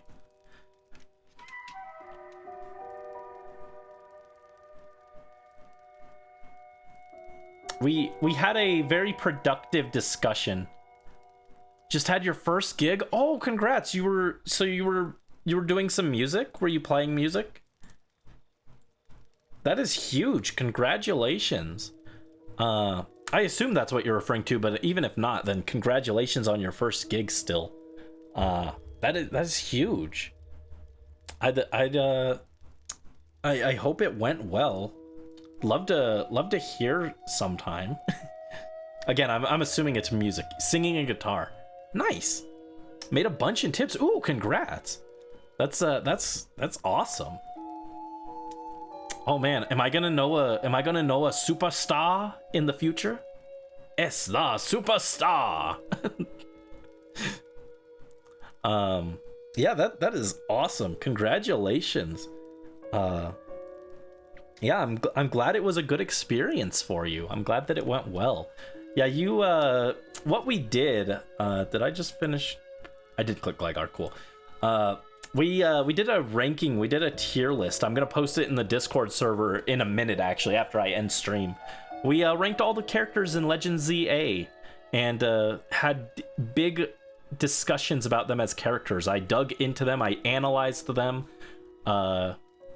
Turns out Ivor, not that good of a character. I like to clown on Ivor. But we had a fun discussion. We analyzed them. We analyzed a bunch of ideas and themes and stuff, and Lysander from X and Y and how he was a misutilized character. I don't want to say he was a bad character in X and Y. I think he was underutilized and poorly written, but I think he had good building blocks for a character there. We talked about all that, and it was a fun discussion. Somebody there already approached you for another gig. Ooh, that's awesome. The jobs are lining up. That's incredible. I'm very happy for you. So one day, when Brandy's ready to do an original song like all the other VTubers, are you gonna be there to help with that? I'm joking, no pressure. But yeah, I'm so happy for you that you got to do that. Hold on. Oh, Morph, play Spelunky on June 10th. That's your birthday, right? That's in 2 weeks. You would seriously love to? Oh. That is something we should keep in mind. I would love to. I'm not the best at singing. I've got some song covers that I've done on YouTube. If you want to check what you're working with, if in that perspective scenario, but I would love to learn more, better singing. I would love to do more singing related stuff in the future. So if you ever want to try and work something like that, I'm totally open. I'm not very good, but I'd love to try. But yeah, massive congratulations. And yeah, Morph, Spelunky on the 10th. I can pencil that in maybe. I might be convinced to do that. I could be convinced to do a Spelunky return. That's your birthday though, right? Let me see. That is in the